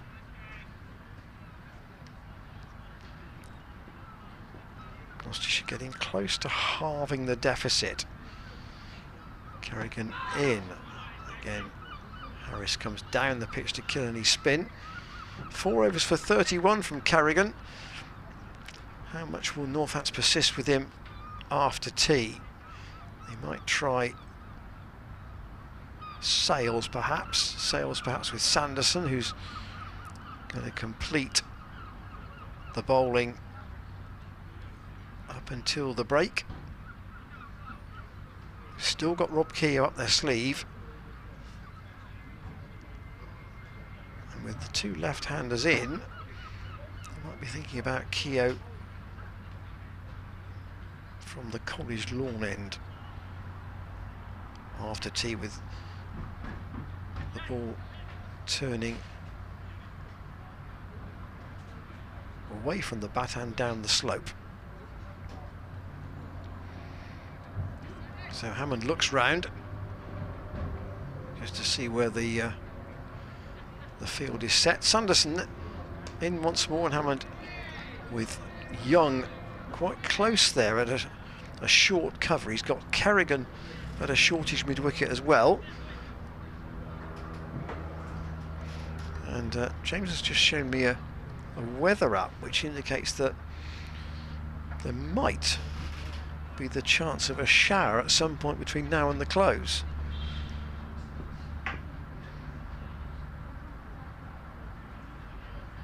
Sanderson changing his angle, going over the wicket. Hammond steers that past the man in the gully and down to the boundary for 4.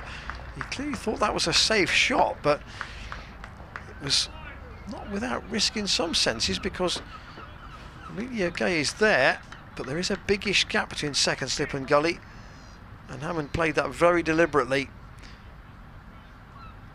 And as you can see from the replay, almost casually picked up another 4, 78 for 2. Gloucestershire have gone along a bit quicker in this session than we might have imagined. Sanderson in again, Hammond lets that go, maybe partly because of the onslaught on Kerrigan, but 3 and over has tended to be the pattern of runs scoring through the match. And I say the first target clearly was to get get to tea with not too much damage. 2 wickets was as much as they would have wanted to have given away. And Hammond's nicked that, and that's gone through the gap as well, all along the floor. Down to third man for 4. Sanderson will feel he's not got much going his way at the moment. And Gloucestershire are now more than halfway towards their target of making Northants bat again, and then they can work onwards from there. The earlier shot from Hammond much more convincing than that one. But they're down to 1 slip now. That's just Rickleton in at slip. Sanderson will try again. Hammond gets that outside half of the bat, but perfectly safe out on the offside. We are a chat in both dressing rooms at tea about how they're going to go about this last session.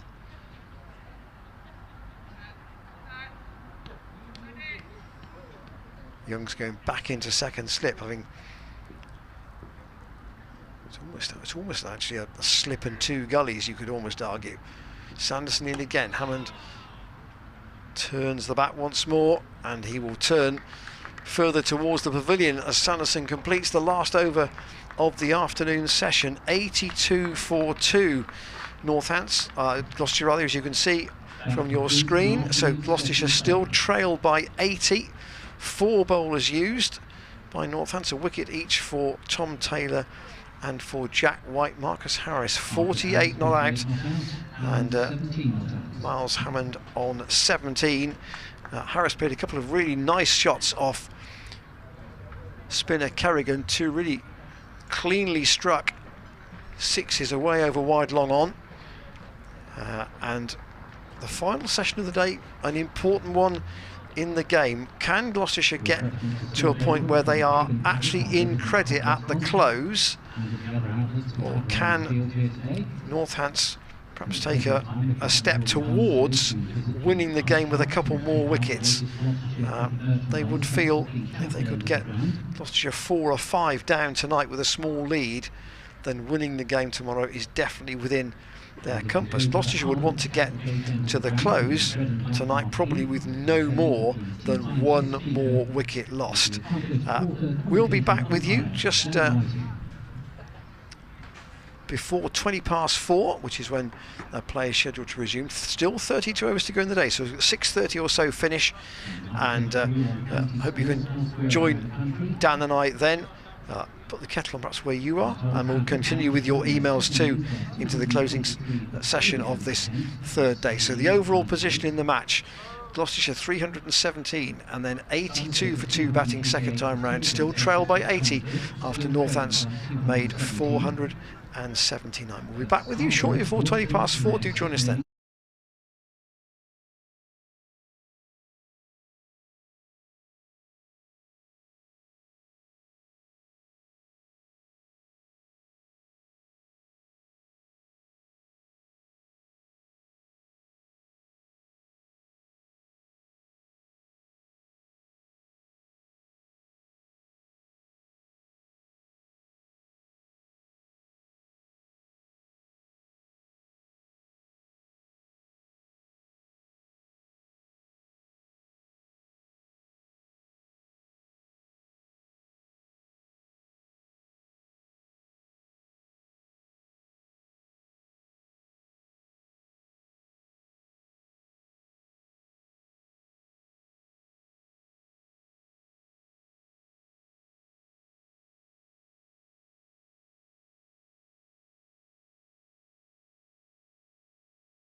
Afternoon and welcome back to the final session here as Gloucestershire resume on 82 for 2, battling in vain to save the game. I'm delighted to be joined by Jared Warner. Afternoon, Jared. Afternoon, how you doing? You alright? Yeah, very well, thank you.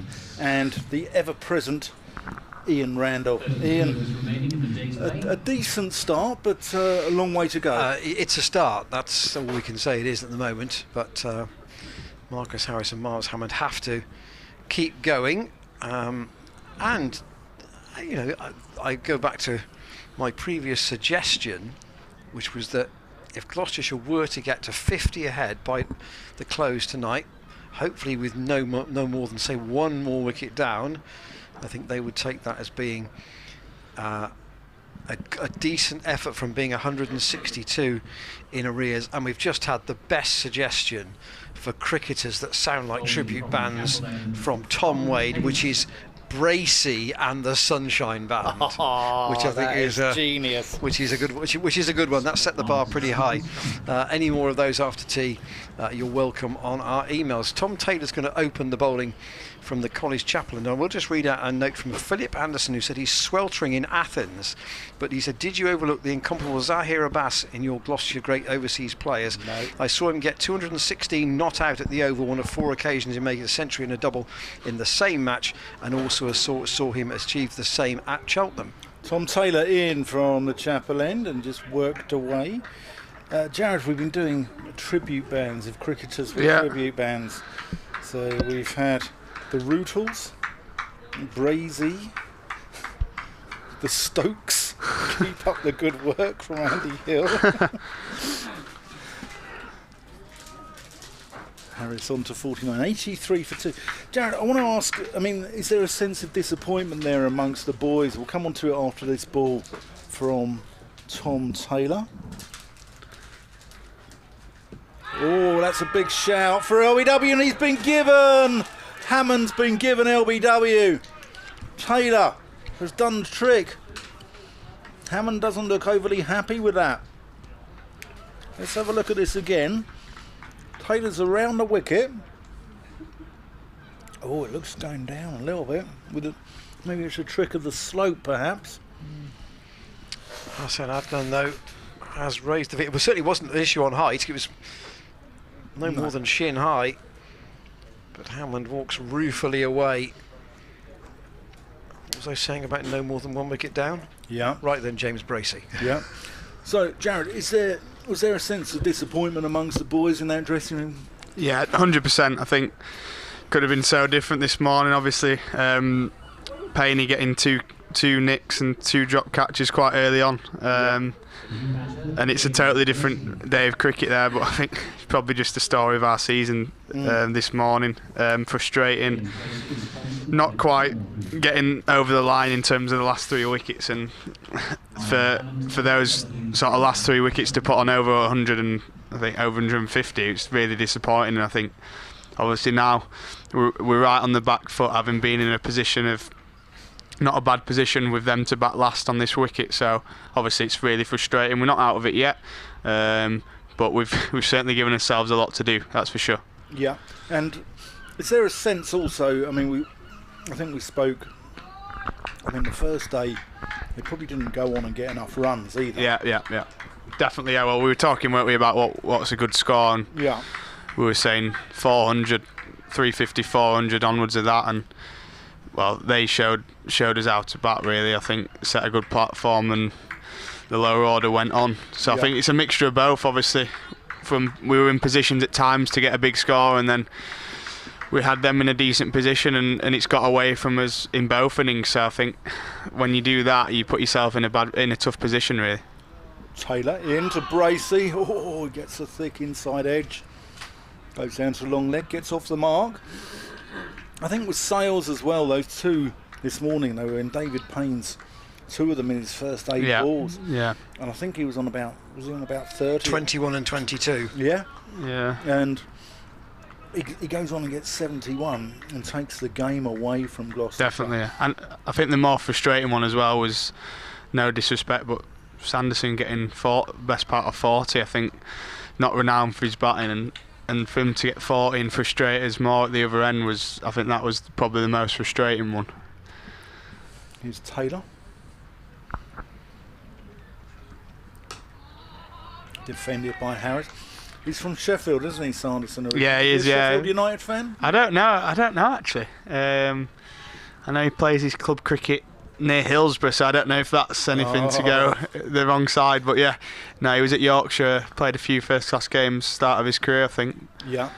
But no, he played club cricket for a good 3 or 4 years in between Yorkshire and Northamptonshire. He was a standout bowler then.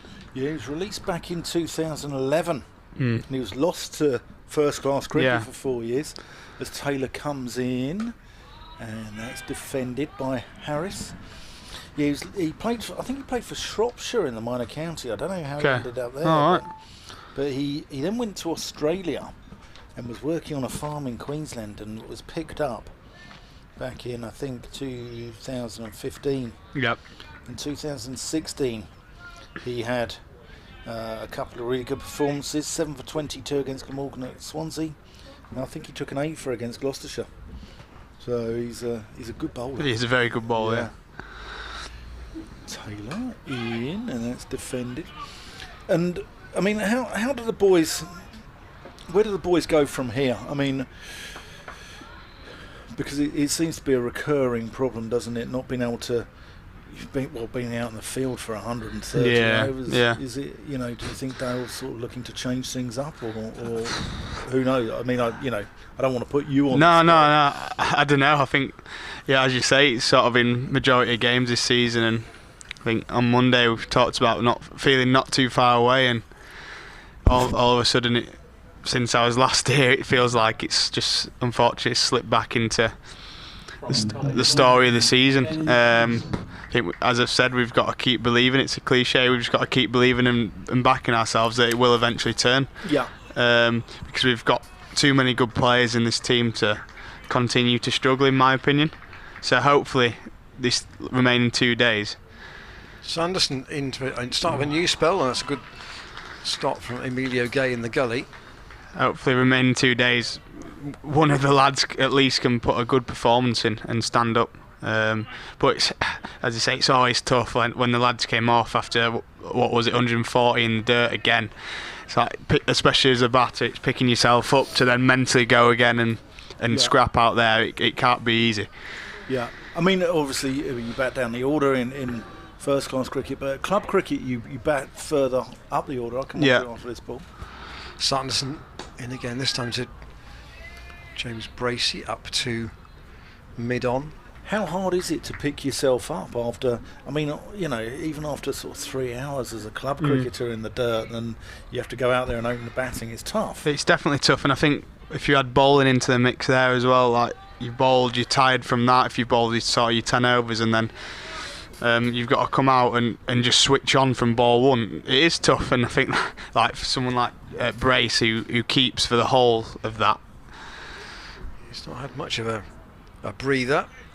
Only probably 2 hours, including a period where he's had to have some tea. At least he's had a bit of chance to fuel up a bit, but Bracey's out there again now with the bat. So I suppose the other question, Jared, is there a score here that you think could trouble Northampton in the fourth innings? Yeah, I think there were talks just then at tea that if we can get maybe 150 ahead, obviously it's still a way away now, we've got to bat well to them, but with the pit we've seen it's taking spin and we've got Zaff in our ranks. If we get 150 ahead, it's through the gap. Bracey will take that. That's gone through the gap between second slip and gully and down to the third man boundary for 4. Sanderson at the moment is had a couple of words there, I think, still going. Who's Sanderson? Yeah, he's still going. But yeah, anything north of 150, I think we'll feel like we'll ask Northampton a question with it spinning, and it could be tough for them just to try and apply a bit of pressure back onto their batters. But we've got to work very hard from now till then. But yeah, there was positive chat at tea, and hopefully the lads can put on a good partnership here. That edge for Bracey takes him to 5. Sanderson to bowl to him again. Let's let go. So the question would be, would that be and it would then depend how many overs there were left as to whether Northants were teased to chase it or not, or whether they just say, well, we're going to shut up shop. I guess as you say, it depends on the overs and sort of run rate required, but I think they've 150 in say 45 overs would be an interesting little, definitely, and I think that obviously for us we need a win, so we'd probably need them to tease it and try go for it. Sanderson around the wicket. Bracey tries to work it onto the leg side, doesn't get a clean contact, and it's a leg bite. He will therefore keep the strike at the end of the over. Gloucestershire started this second innings 162 behind. They've chalked off 89 of them, and in doing so they've lost the wickets of Dent for 16, Ollie Price without scoring, and then since team Miles Hammond for 17. I was very impressed with their top four in general. Will Young, Emilio Gay looks a very good player. Ryan Rickleton, I thought, looks world class. I think he's got a massive future in the game. Yeah, you're 100% right. Taylor in around the wicket as Bracey plays that into the covers. Rob Keogh doing the fielding. I mean, you like the look of him as well? Definitely, yeah. I wasn't here yesterday, but I was watching on the stream and the highlights and stuff, and just looks confident, composed, plays the ball late and all around the ground, both sides. So, and him and Young just battered in their own bubble, didn't change gear too much, and I think when you set a platform like that in the top four, it makes it very difficult for the ball inside to keep coming. Taylor in. Bracey drives firmly out to mid-off. Luke Proctor doing the fielding. So you're watching on the stream yesterday. Yeah. Now being an experienced commentator like yourself, have you got any tips for Jack Taylor? Oh no, I think Jack wasn't too bad actually. I've heard him on. I don't know if he's been on before. I think he has. Or listened to in interviews. Yeah, he's quite good actually. I thought he spoke well. I thought he spoke very well, Jack. Definitely, he normally does, to be fair. And I think he's going to lead the side in the Royal London Cup. Yeah, he is. So, Bracey plays that to mid-wicket in the same way that Chris Dent got out there. The only difference was Bracey kept his on the ground. Are you looking forward to that tournament? I think it's going to be I think Gloucestershire have got a chance of some silverware in it. 100%. I'm really looking forward to it. Obviously, from not being involved the last couple of weeks, my mind's been just trying to get ready for that and give myself the best chance to be available and be ready if selected. So, as I said last year, it was really good 2 or 3 weeks all together. Taylor into the crease. Bracey defends. So, I mean, you've been having a warm-up today in preparation for the Royal London One Day Cup, and Josh Shaw, Paul Van Meekeren, all you guys having a bowl. I've seen you've been put through your paces this morning. So just keeping our overs up and just trying to get some white ball skills in. Obviously, for me personally, I've not bowled with a white ball in probably about a month, 6 weeks. Since the twos finished the T20 block, so just to get that and get the skills right again. Taylor past the umpire, that goes through to the gloves of Lewis McManus. So it's just basically that, just getting confident of nailing our Yorkers and slower balls, etc., and just being confident in our plans. So when we're called upon, we'll be able to do it under pressure. So no, it's something we're looking forward to.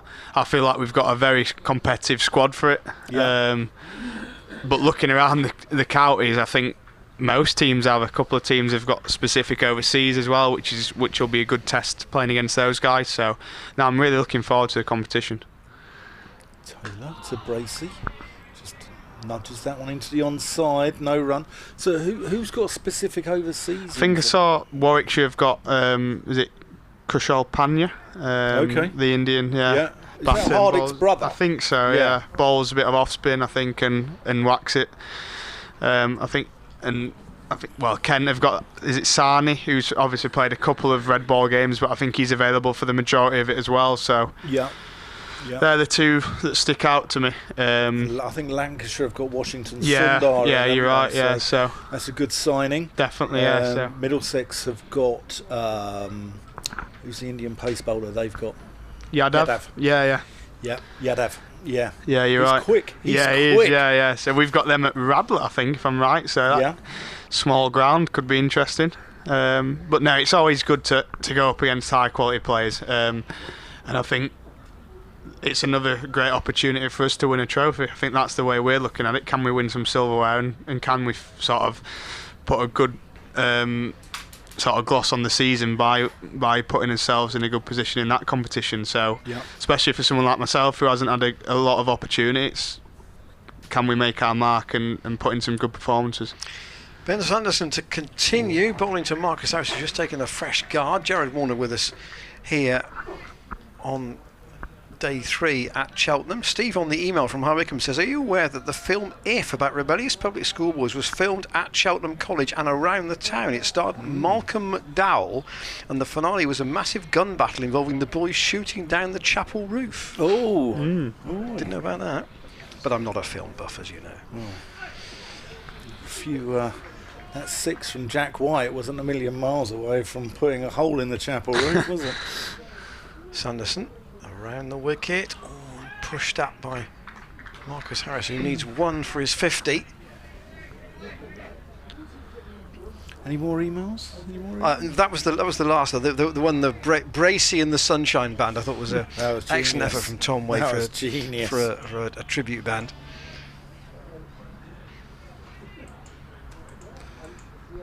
About Rickleton Astley. I'll get my coat. Don't mind that one. Harris waits with 2 slips.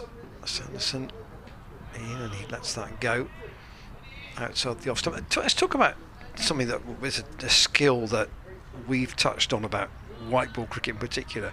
Has Paul van Meekeren brought anything new about death bowling into the group this year? I think we've obviously he's played a lot of international cricket now with Netherlands, and I think he bowls a good Yorker. He's got some good slow balls, so I think it's just basically chatting around that and any of his processes or in practice what he can do differently. Sanderson into Harris, and that will be a half century for the left-handed opener.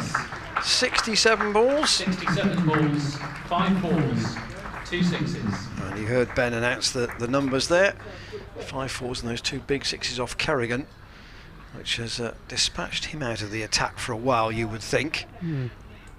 Yeah, and I think just that, basically just chatting about anything he does differently to us or anything he can add. I think all the seamers we're always chatting to each other, anything we can learn, whether that's red or white ball. Bracey waits for Sanderson. Again, firmly forward. I thought he bowled very well for the Dutch, and he only played one of them, didn't he? Yeah. And he winkled out Salt, and he winkled out David Milan in like about 3 balls. Yeah, he did. Yeah. And I thought he bowled really well on a wicket that was an absolute road. Yeah, as well, there was a lot of runs scored. Yeah. Yeah. No, definitely. No, Paul's a good bowler, obviously, and he's obviously played in the Blast and put in some good performances there. So I think I'm always looking to learn, and we had some chats earlier about Yorkers and stuff, so no, it has added a lot. Bracey waits again for the last ball of Sanderson's 10th over. He's taken none for 28 in that time, and Gloucestershire, as you can see from the bottom of your screen, trail by 72. Kerrigan's bowled 4 overs for 31. That may have hit him out of the attack for a while, I would have thought. Whether we see Keogh from the College Lawn end shortly, I wouldn't be surprised if he was brought on. We haven't seen James Sales yet, so Northampton have still got some options up their sleeve. Gloucestershire have got to I thought it was interesting. Get through tonight, really, if they can, with these 2 still together. Yeah, I think when mentioning Kerrigan, I think it was interesting in the chart too. Harry was talking about being positive against Kerrigan, and obviously a threat when it's spinning, and the fact that we've hit him out of the attack is probably a positive for us. Taylor to Harris, Played. Defends that. Head down over the ball into the covers.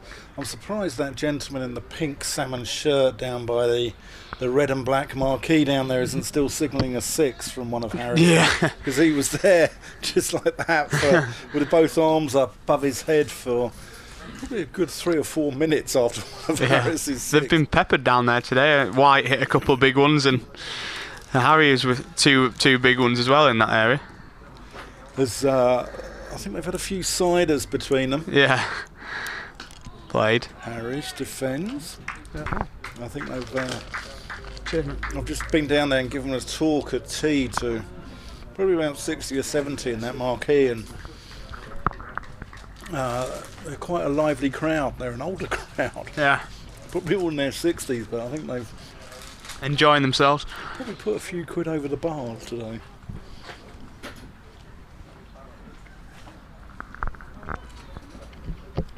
As you said before, Dan, though, they're knowledgeable. They are knowledgeable. Taylor in, and that's whipped by Harris. He can only find Sanderson down at long leg. Just a single. 91 for 3. Bracey's on 5. Harris now on to 51. They're knowledgeable about their cricket and they're knowledgeable about their cider. Where can be the most raucous ground you go to? Scarborough can get a bit lively, can't it? Yeah, it can. I remember I was doing 12th man there when Yorkshire were playing Surrey, and there was a bit of a ding-dong between the crowd and Ricky Clark, I remember, and when he got out, I think, made a gesture to the crowd in anger, so that was interesting. But never played in a Roses game, but I think any time I've been, or 12th man or whatever at Headingley, it's always been an unbelievable atmosphere. Yeah, that's up there, and I can imagine the same at Old Trafford in that game. So that's something I would have loved to have been a part of, because just being sat in the crowd, it's like unbelievable, the noise and stuff. How do you cope when you've got the crowd on your back and you're on the boundary? Do you tend to, I'll come on to it after this ball from Taylor. Bracey defends. I mean, do you have banter with them, or do you just ignore it, or how do you cope with it? I think it depends. Like even I think it was last week when I was on the pitch doing the 12th man duty. I was on the fine leg and I was getting a little bit of banter, and I was like, I'm just going to ignore it because I'm not involved in the game. I was like, what can I say? I think it just depends. If you've bowled all right or whatever, you're generally in a good mood and you're happy to take part in it. But if you're having a bad day, I think you just want to ignore it, really. Yeah. Taylor, last ball the over. Defended by Bracey. Yeah, I can imagine. I know Ricky Clark as well. We've had him on our podcast a few times, and he's a good laugh, actually, Ricky. He's a good lad, and he told me that he combs his hair by putting his hands through it every morning.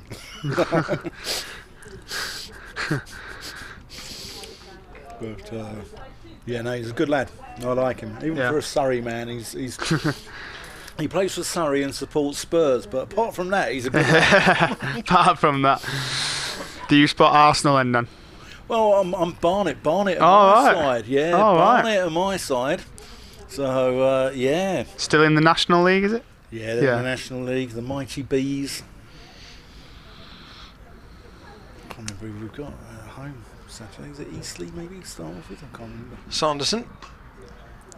Ooh, through. Is it stopped by Rickleton? Yes, it is, just about. He's come out of the slip cordon and he's made a partial stop there, but there's still a single on our first. Scores elsewhere at Old Trafford. Lancashire 248 for 2. Second time round against Kent, they lead by 123. At Chelmsford, Somerset, well, they're going to say the following, you'd have thought there, 313 for 2. They still trail by 192, but that's a good effort in reply to 505 for 9 declared. They've got 3 batting points already. Sanderson in. Push at that too hard, James Bracey. Let it go through to McManus at Scarborough. This is for Yared. Yorkshire 200 for 5. They lead by 141. It's a good game shaping up there, I reckon. That might be a good finish tomorrow. And at the Oval, Warwickshire 211 for 4 leads Surrey by 148. So there's some chances of some reasonable finishes around the country. Can Gloucestershire create one here? Sanderson in. Again, Bracey defends. Tom Abel's done his hamstring and he's on 90, he's retired. Yeah, we thought he'd done his hamstring, yeah. Yeah.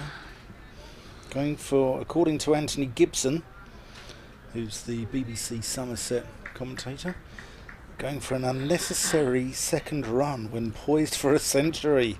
He's one of the nicest guys in the game. Yeah, he is, yeah. He loves cricket, loves Somerset, yeah. 3 slips back in for Bracey. Emilio Gay's gone a bit finer there, but Sanderson staying round the wicket and Bracey staying on the defensive. I did a Q&A with him beginning just on the eve of the season in March, and he's a lot more sensible than either Steve Kirby or Brian Rose, funnily enough. Was quite interesting. Brian Rose had a few glasses of wine, which led to the sobriquet of Brian Rosé. Bracey waits for Sanderson. Yeah, I don't think it's that difficult to be a bit more, a bit calmer than Steve Kirby, to be fair. Lively character.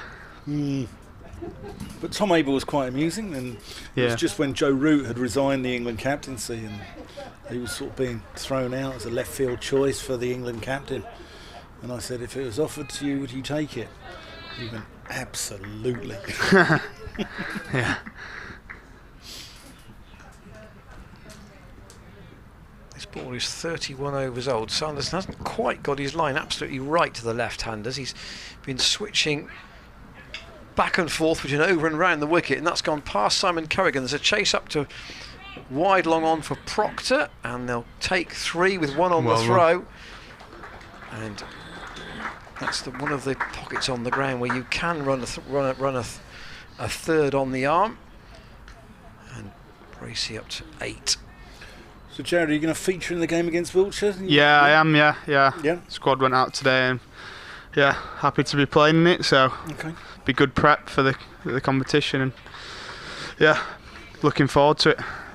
Would love to mic you up and get a out there, out there, it'd be brilliant. Are you guys going to be here for that? Yeah, we'll be here. Yeah. Nice. Harris. Another no ball. And another no ball. So you were discussing this. We maybe bring this up now. There have been a lot of no balls. Yeah. In this there are. Well, I think we briefly discussed it on Monday as well. Yeah.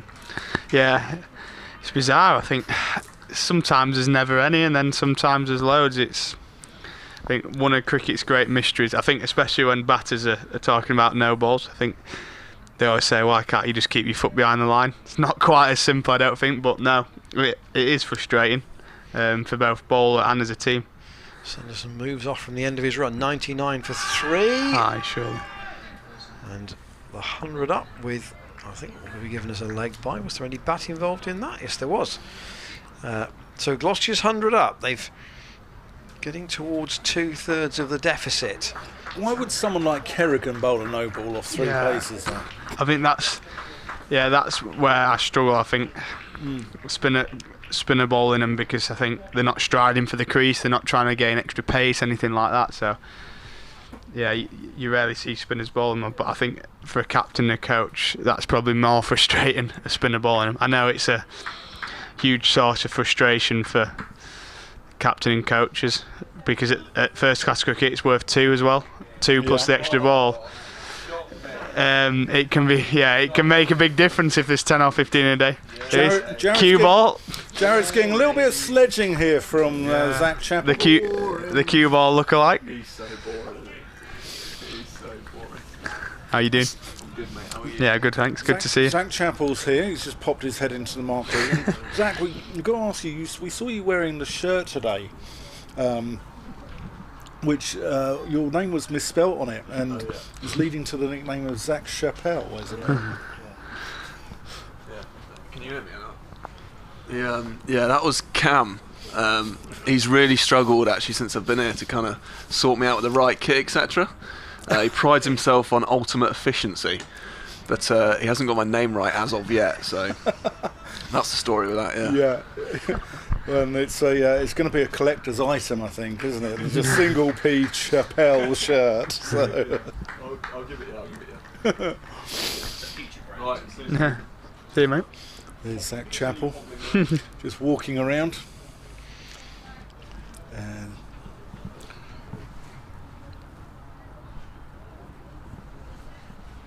Taylor at the end of his mark. As Harris lets that one go through into the gloves of Lewis McManus.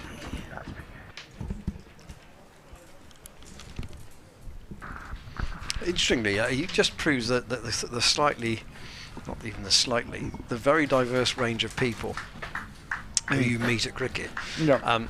Lady who sits just to the right of the marquee used to live in the Shetland Islands. She did. And a lady at the who was wandering around the ground earlier on today Taylor in. Harris defends. said that I think she's going to go to the Shetland. Just randomly said in conversation, no, I always wait till after Cheltenham for my holidays. I'm going to the Shetland Islands. Like, just she did not know that the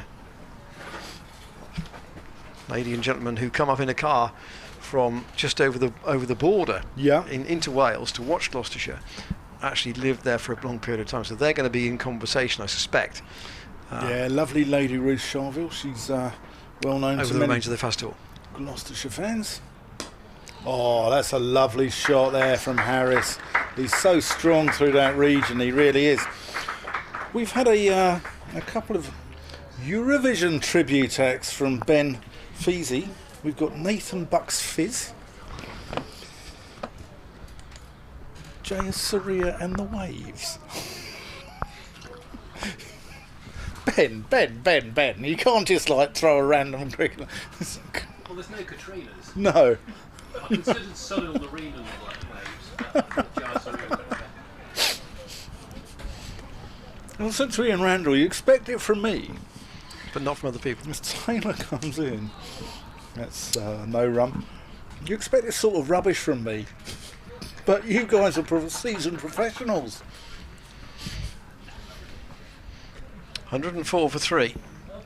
Tom Taylor's bowled since tea from the College Chapel end. Overall figures 9 overs, 2 maidens, 2 for 20. How long? Oh, Kerrigan's limbering up again. Yeah.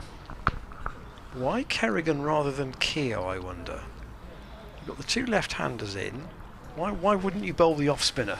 I think the only thing I can think of is when I was out there fielding, I think there's a good bit of rough outside the left-handers off stump. Right. So I think if probably a bit wide for the right-handed off-spinner of Keogh. If he'd spun it out of there, it'd probably be too wide to trouble the left-handers. Sanderson's keeping going here. That's and 4. that's another 4. I wonder if Will Young might be tempted to have a third man in there because they've had a lot of runs go down through that area. Yeah. Not always catchable. It was the same last week, wasn't it? We were speaking right on air. I remember so many runs here seem to go down in that region. Yeah. And they've dropped a man out there now as we've actually mentioned it. Still haven't seen James Sales have a bowl. But these two have so far added 25. Jared, who's the best batsman you've got out, do you think? I think in first class cricket it's probably Hamish Rutherford. Okay. When he was at Glamorgan last year. Yeah. Got out Dan Christian once in a second team game, which was nice. Yeah, so probably in like proper competitive matches, probably those two guys. Sanderson backing into it. Although around the wicket. At the off chance he's listening, I did get out George Scott first ball in club cricket this year. Nicked him off, so hopefully he's listening. I just wanted to throw that in there. Yeah, decent scalp. Do the boys listen into the stream? Yeah, so do they? Some definitely. I know Matt Taylor for a fact will be listening. He's a secret cricket badger. He listens to every single ball of every day, so he'll definitely be listening.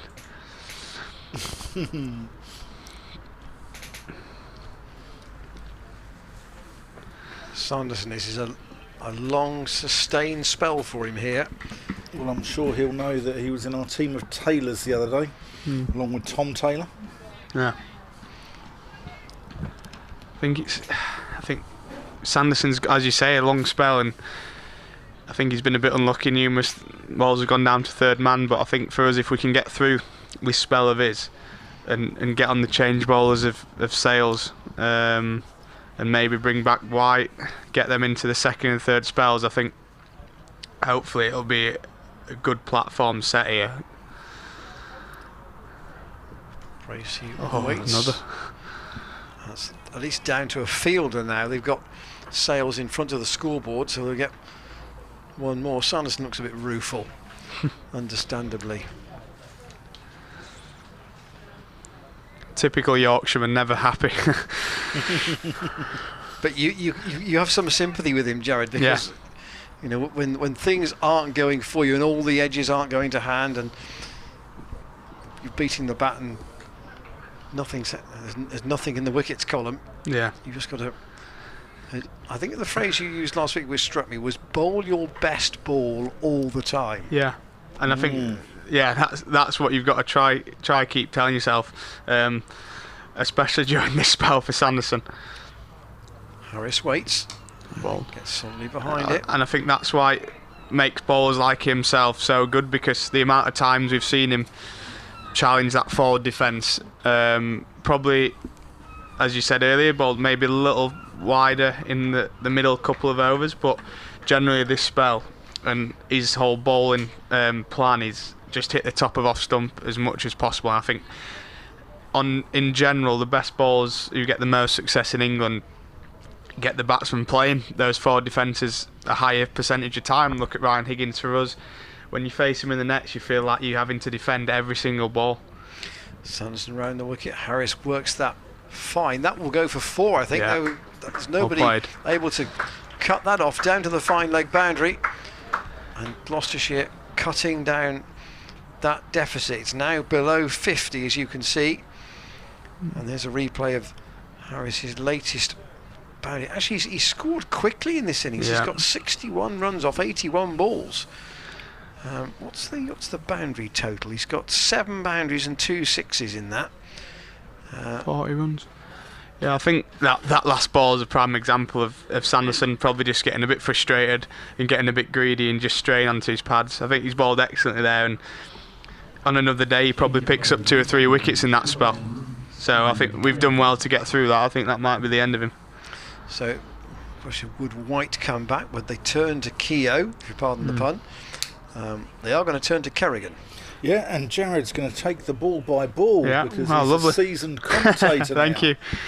Yeah, it'll be interesting, I think, see how we go about it. Obviously, especially Harry was real positive earlier before tea against Kerrigan. So, it'll be interesting. Hopefully he continues that. Williams just setting his field here.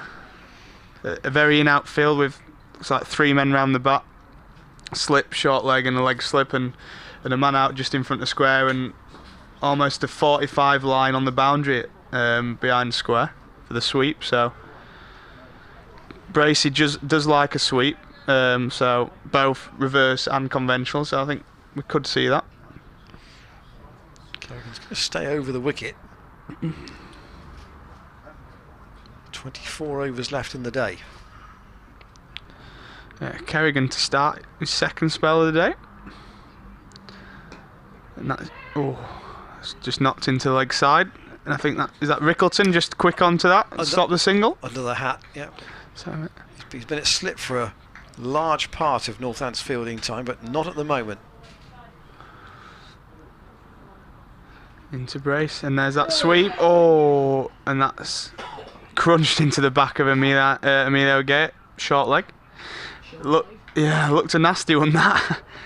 And that was almost a freak dismissal as it popped up. Rickleton couldn't quite get there. But a hard sweep from brace.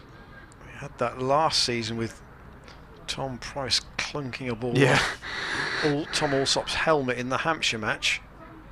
So we're Ollie Price doing it, sorry. Oh, good ball from Kerrigan. That's the length, I think, on here, allowing it to spin, and James Bracey just defending into the offside. Well fielded by White at point. Just quite slow through the air, Kerrigan today. and that's another sweep. I think he's hit the floor there. Just looks slightly fuller there. It's a sweep. A bit quicker maybe, and quick work behind the stumps from McManus. Kerrigan's, because he gets through his overs so quickly, he's constantly at you, isn't Yeah, he? definitely. And I think, especially when pressure's applied, I think it can be tough for a batter to stop that. He's in again. Brace just going back and defending there for no run. You literally could get through and over in about 2 minutes. Yeah. Last ball of the over from Kerrigan, and similar ball, just kept a little low. Brace going back and just defending to slip. Tom Taylor. So maiden over from Kerrigan, and this may be a wrong thing to ask you as a bowler rather than a batter, but is it right that Bracey plays back to Kerrigan in that situation? Yeah, I think as a batter, you're just trying to put, especially a spinner, you're just trying to put him off his lengths as much as possible. And is Sanderson off now? Just White coming back at this end. But I think the beauty of being able to play the sweep shot is you can almost try and hit a boundary off the bowler's best ball, as we talk about, because that sweep that hit Gay on the back was probably the right length that Kerrigan was trying to bowl, but Brace was able to hit that horizontal bat shot and try and hit a boundary, and then it allows Kerrigan, then he has to change his plan, and then Brace is allowed to go back. So it's just all about trying to get the bowler to think differently, not let him settle and not just let him bowl dot ball after dot ball. So I think I really like that plan, especially as Kerrigan looks to be bowling quite slow through the air. If he was darting him in and the pitch was sort of going up and down, you'd think maybe get on the front foot, but because the bounce is fairly true and it's quite slow, I think it's a very good plan. I think the best players in the world at spin use the feet, whether that's going forward right to the pitch, as Harry did in the before tee, hitting over the top, or it's going right back and using the depth of the crease. So now I like that from Jim. Here's White back for a new spell, and Harris plays him out to James Sales in the covers. We had an email to say James Sales hasn't played much in the Championship, but he did play in an England under-19s team, and that's not to be overlooked. Yeah, and whenever I've played against him in the second team, he's looked a very good prospect. So no surprise, he's done well this game. White in again, and once again Sales is the fielder. Harris trying to force that through the offside. He's looked, and Dan made the point at the start of this, or the start of this innings, in fact his last 3 scores have been 10, 9 and 10. In a sense he's got to get past 9, Marcus Harris, and once he looked as if he'd got a bit of a flow into his innings, you can see the confidence coming back. Yeah, 100%. White in again, clipped away by Harris. The range of shots has been expanding as well, way down to Longley. We'll get another single for that. And I think as an opening batsman, particularly in England, it can be feast or famine at times, and you've got to accept that as a batter, especially at the top of the innings. In my opinion, the toughest place to bat in red ball cricket. Some days you're going to get good balls, as he did in the first innings. White got him bowled, and it was a really good ball, and you've just got to try put that out of your mind and just take it ball by ball and look forward. Here's White from the College lawn end into Bracey, who tries to turn it past, but Kerrigan at mid-wicket, but he can't do it. The light was quite, when the players came out after tea, it was quite gloomy, but it's just lifted again a little bit. One of the apps on James Healy's phone suggested there might be a shower around, but I don't see that personally, not now. And the forecast for tomorrow is much the same as today, so generally overcast but dry. And here is White past umpire Debenham. Bracey again defends. And I think that can be the tough, going back to Harris, I think that can be the tough thing as a batter. You can, if you get a couple of low scores, you can start thinking, is there something technically wrong? Am I doing something wrong? And you'll see some batters with maybe less experience than him finding almost solutions and quick fixes to that. But I think with his experience and how calm he is and level-headed, I think he just knows that if he keeps doing the right things, runs will come, and they have, as we've seen today. Bracey waits for White, and again that's clipped into the area that Luke Proctor found really profitable for him yesterday.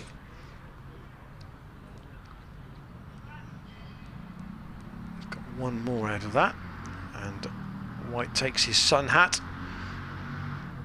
115 for 3 Gloucestershire, trailing by 162 on first innings. 22 overs left in the day, 47 is the deficit. So yeah, the advantage might be somewhere between 30 and 50 at the end of the day, and it kind of then becomes a one innings match over one day, doesn't it? It does, almost yeah. becomes like a WEPL game on a weekend. Yeah, you know, exactly. How long do you bat before you declare? 100%. I think, Or indeed, if you do. if we can get to the close now by best case, obviously 3 down, but even if it's 4 down, I think we'll take that, probably being ahead, and then we can start to drive the game forward then. Kerrigan in. A third sweep and 7 balls from Brace. It's gone fine. White's gonna cut that off. Yeah, good diving stop from the fast bowler. That's another 2 for Bracey. Yeah, and I think, as I say, we've got wickets in hand. We can drive the game, and obviously being in our position in the table, we need to force results. So I wouldn't be surprised if we were slightly aggressive, obviously giving them a chance of chasing it. But that'll open the door for us on a spinning pitch with Zafar to try and get 10 wickets. Almost might become a, dare I say it, a 50 over practice run for the Royal London. Yeah. In terms of right, we've got 50 overs to bat. What can we do? That's well bowled, and a good solid block from Brace. I think That would be the kind of scenario, wouldn't it? I mean, Yeah. you'd say, right, can we get as many as 250 overs on here? down the pitch this time from Brace. Oh, it's through. It's through mid-on, who's just hovering sort of 3/4 of the way out. I think it's Keogh there. And that's another 4 from Brace. And I think just in this over alone, we've seen the 3 variety of shots. He's swept, he's played a forward defence, and then he's used his feet and come down and knocked it. Should have been 1, but eventually he's got 4 for that, and just shows that to the same ball he's played 3 different shots, and it's very good batting from Brace. And now Kerrigan has something to think about again. Oh, and that's on the pad, surely outside the line.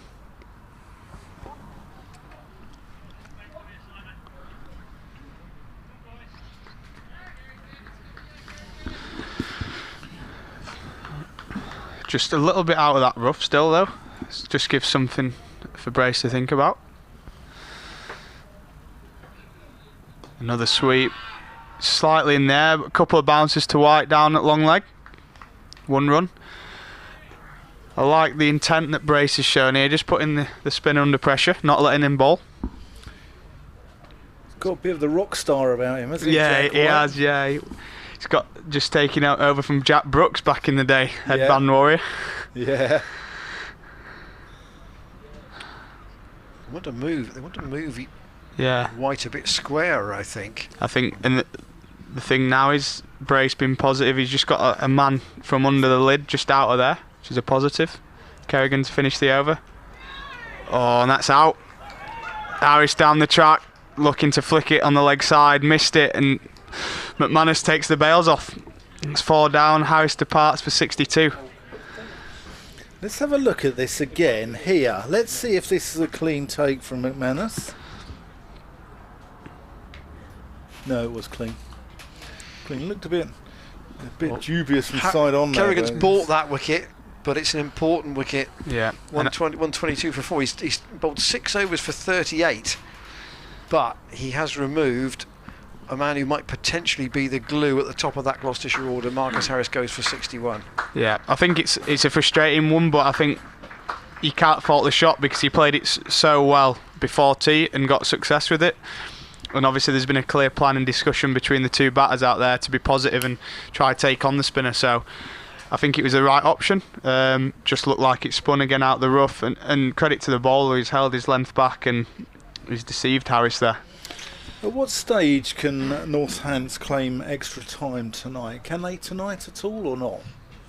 Well, they would have to think. I think generally it would be maybe 7 down. Yeah, I think it's something like that. Yeah. Generally 7 down. They could claim an extra 8 overs.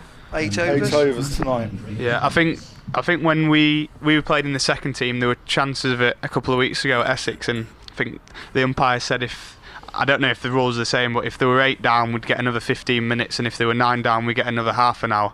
I don't know if those rules are the same here, but that was just in the second team. Right. So would that be 15 plus 15 effectively? Yeah, so exactly. Yeah. If the 8 down survived 15 minutes, you don't get the second lot of 15 minutes. I don't think so, unless you got a wicket in that 15 minutes. If that makes sense. But yeah, if they survived, then I think that'd be it. Am I doing this one, or are you doing this one? Are you going to have a break, or you can do this one with Jared. Yeah. Go on. All right. Why not? Just a break. I worked through my tea interval, so it's tough work talking to a marquee. Jack White in. It's well played. It's defended there by James Bracey. Yeah, hopefully it's a big period. We talked earlier about no more than 4 down before tonight, ideally. And big 20 overs here, I think, in the course of this game. I feel like I've said that numerous times this week, but this feels like a really important 20 overs if we're going to get anything out of this game. Yeah, definitely. White approaching the crease. Past Ben Debenham. Inside edge, dribbles away for one on just behind square on the leg side. And I don't know if it's been the weather this week or compared to last week, but I feel like it's definitely been doing a little bit more in the air and off the pitch. Even yesterday when Northants were batting, just watching, it felt like there were sort of half chances most overs when we were bowling. And even this morning, we already spoke about Payne getting those 2 edges and the ball spinning as well. So I think there's definitely something in it that's been more so than last week for the bowlers. I don't think the pitch has broken up as No. much as last week as White comes in. Van Buren defends. Just seeing on the scorecards here that Marcus Harris was actually bowled by Kerrigan. Oh, Is that right. Bold. Oh, I thought it was stumped. Yeah, I did. Maybe why it didn't look quite as clean a take as we thought. yeah. Did you see the? I saw a clip last night on Twitter actually. You've probably seen it. McAndrew for Warwickshire bowling. I can't remember. I think it might have been Will Jacks, and the ball went for 4 and the bails didn't come off. Bang. Short. 4 runs. So what? It's just clipped the outside. Yeah, he squared Jacks up. It clipped the outside of the stump, and actually went between the keeper and first slip. So it gave it a good nudge, and somehow the bail didn't come off. We had a bizarre one in what game was it? It was I think it was the Lancashire game, where someone was bowled and it sort of nudged, it hit the outside of off stump, and it was Harris, just defended there by Van Buren. Thought about a run, but no run. It was no, Harris didn't play in the Lancashire game.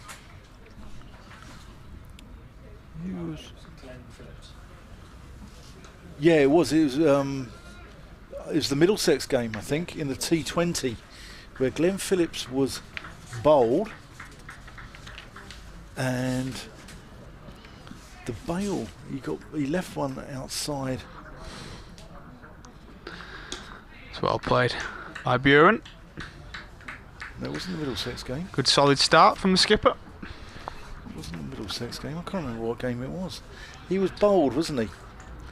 And it took the outside of off stump and nudged the bail across, and it was the leg bail that went. I can't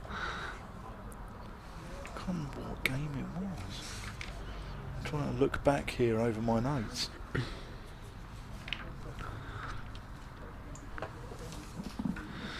Kerrigan to continue. I think be interesting now. Will Brace continue to be positive after the wicket of Harris, or potentially go back in his shell a little bit? After that wicket, another man back under the lid at leg slip. Will Young the skipper, I think. It was Glenn Phillips in the Lancashire game. He was bowled by George Balderson. Bowled, good length by Kerrigan. Just forward defence from Brace, back down the wicket.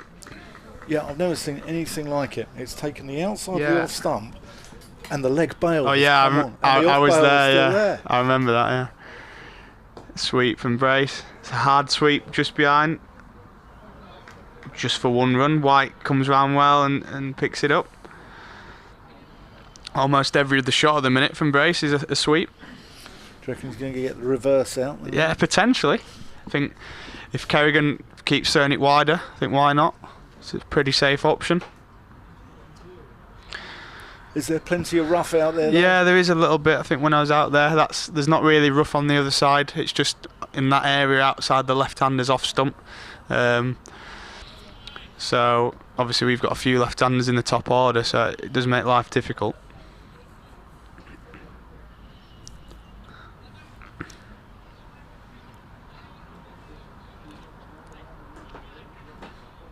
He's going poised now.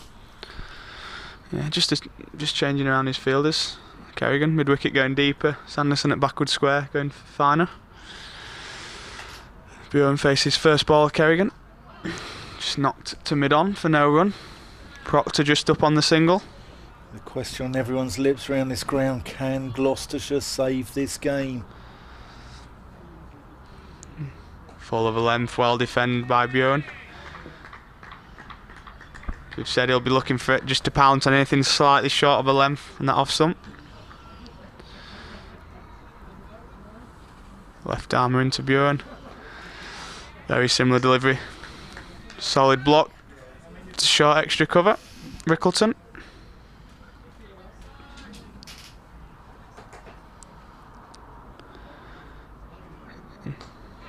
It's a bit of a punch here. Well fielded off his own ball and Kerrigan, and that completes his 7th over. We're going to look at this Marcus Harris dismissal here. Yeah, it's just taken the... Just clip the bails. Is yeah. it? Yeah, just taken... Good ball, actually. Turned a lot. But you expect a... You know, it's not the wrong one from the left armour, is it? You expect it to turn that way. Yeah. Bit of bounce as well. Here's the Glenn Phillips dismissal.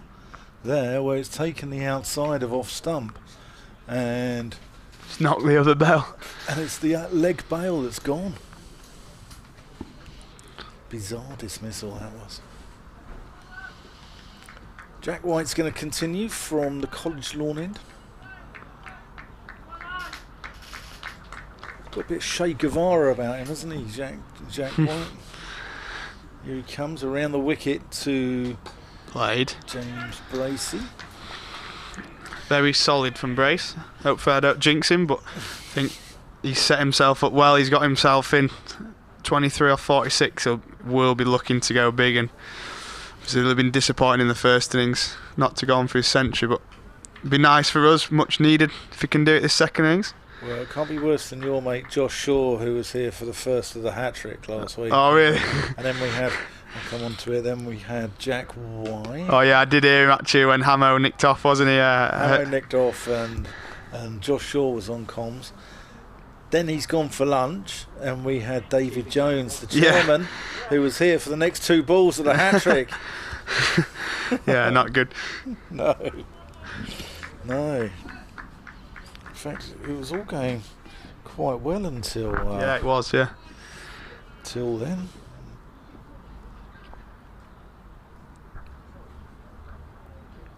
White in.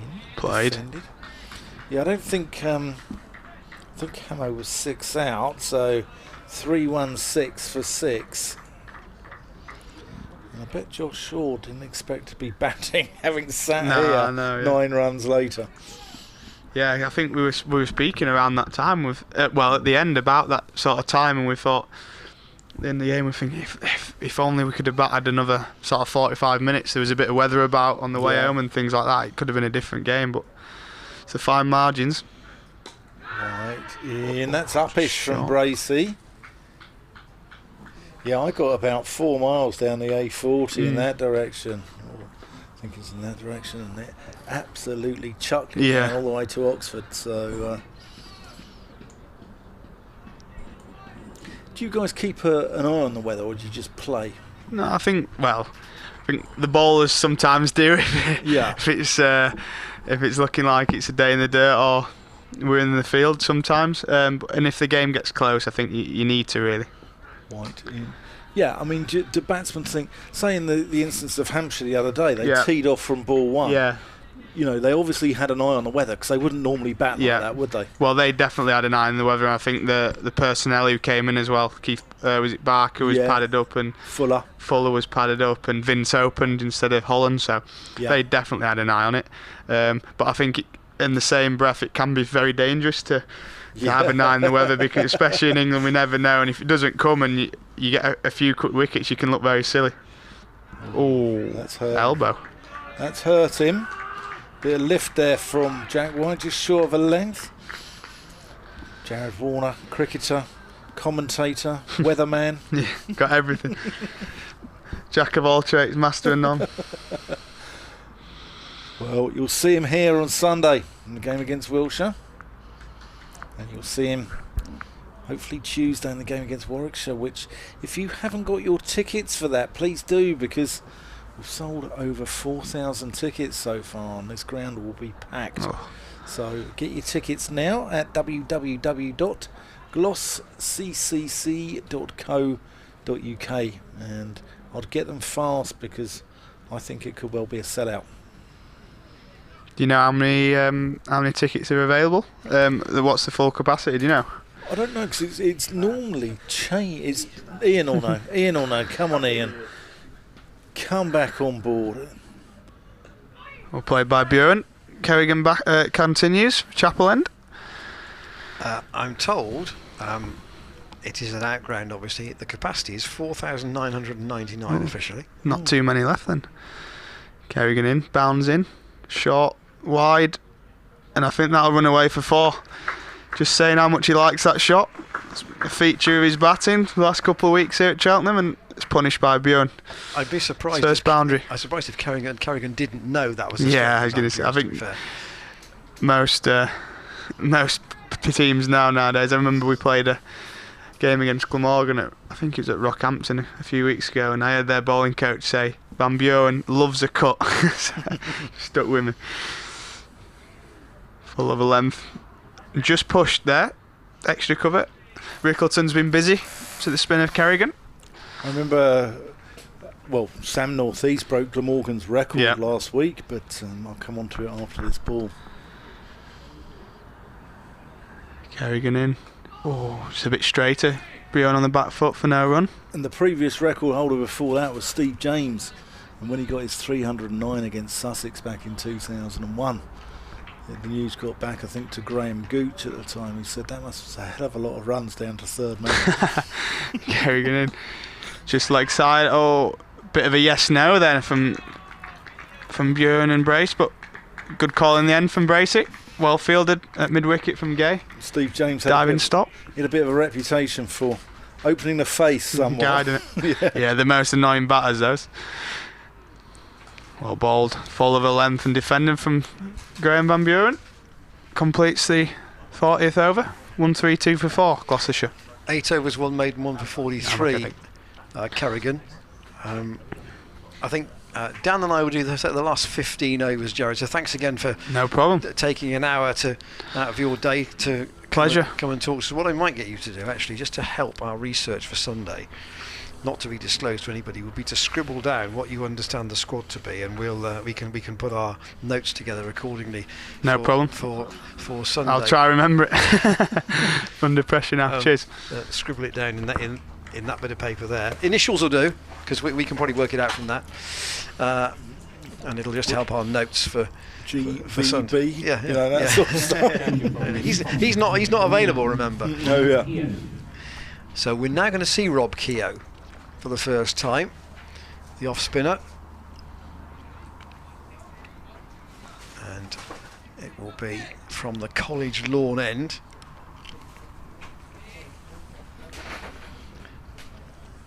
He took 3 wickets in the first innings. He's got the right and left hand combination to bowl at, and he's got James Bracey on strike initially with 2 slips, and Gloucestershire's deficit, as you can see, down to exactly 30. Keogh Springs in and he's bowled Bracey first ball.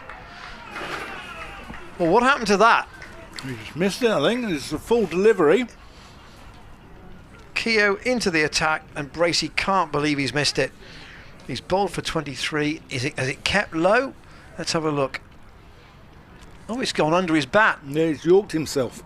He's played all round it, and he walks off in a disgusted fashion. And what a bowling change that looks like from Will Young. With Bracey trudging off, having got to 23, and then, well, you have to credit the bowler there really to some degree, because he's just pitched it right up first ball, but Bracey now has left Gloucestershire in a position where you take 120 from here as a target for Northants on the final day. 132 for 5. There's still 16 overs to go tonight. Yeah. And as Dan and Jared were discussing, it's possible that Northants could ask for the extra 8 overs if they think, well, they've got to take 2 more, we believe a minimum of 2 more wickets, and then they might get the option of trying to finish the game this evening. The problem with that, of course, would be that it's not as if they're in front. So we'll see. Thank you, Jared, for your time. Jared, you've been an absolute star as always, and best of luck in the Royal London campaign, and we look forward to seeing you actually out there as opposed to in here. Yeah. Cheers, guys. All right, take care.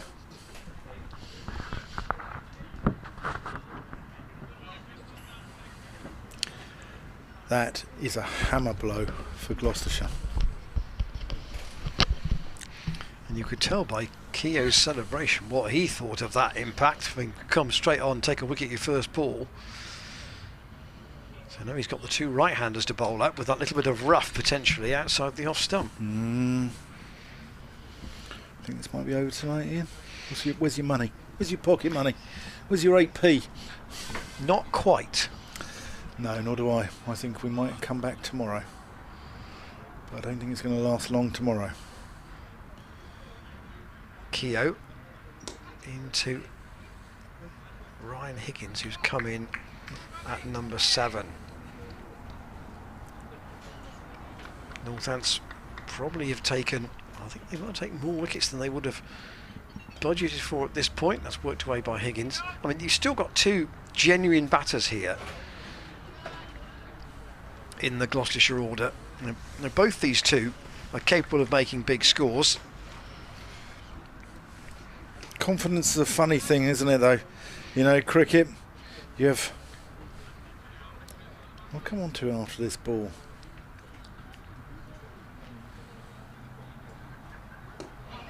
Keogh in. But you have the Gloucestershire bowlers bowling at Sales, who's a youngster, and Ben Sanderson, who's not exactly Sir Don Bradman, is he? You know? And they can't get them out. And all of a sudden now... Keogh in again, and Higgins clips that past the dive of Rickleton. Up to wide long on for a single. And all of a sudden, Gloucestershire are under the pump, aren't they? They've lost 5 wickets for 130, which is more or less what that tail, that lower order of Northants put on this morning. Keogh in again. Quickly, it's worked away by Higgins. Just taking the singles at the moment. Down to Sales at deep mid-wicket. Got the card for Gloucestershire since they started their reply. Remember, they were 162 behind on first innings. Northants having got 479, and the card has a good innings from Marcus Harris, albeit he was bowled kind of round his legs by Kerrigan. Umpire's having a chat. Is that about the ball? It wouldn't be about the light, I wouldn't have thought, with the 2 spinners on. He's had a tribute band coming from Tom Wade. The Whiting Seeds. Very good, Tom. Very good. Just had a word on that one. Love it. 135 for 5. 27 is the deficit. And how patient will Ryan Higgins be down against Simon Kerrigan? Well, time will only tell, won't it? But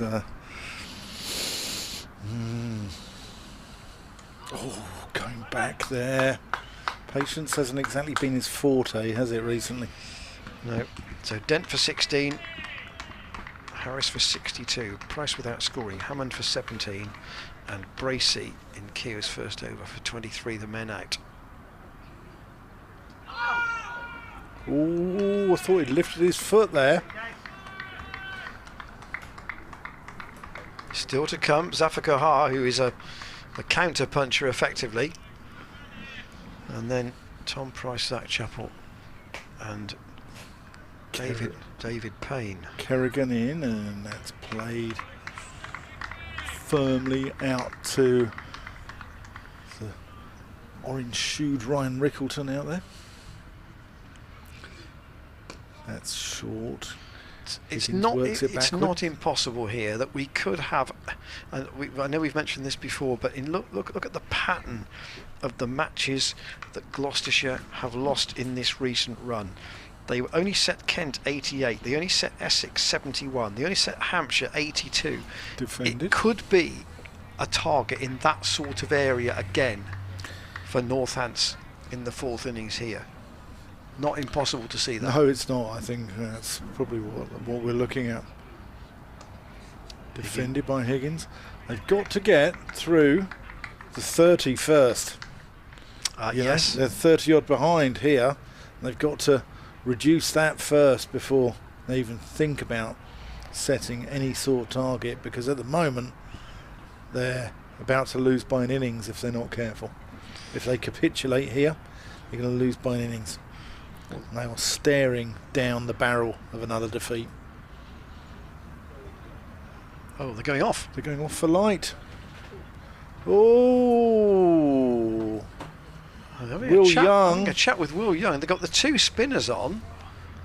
Umpires aren't happy. Well, Will Young's not happy. But the umpires are saying, you've got to leave right now, mate. There's a long chat with 15 overs still to go. Have they taken a meter reading? I haven't seen them take one. Van Buren and Higgins are going and not looking back. And I find that surprising. I'm surprised, especially with the spinners on.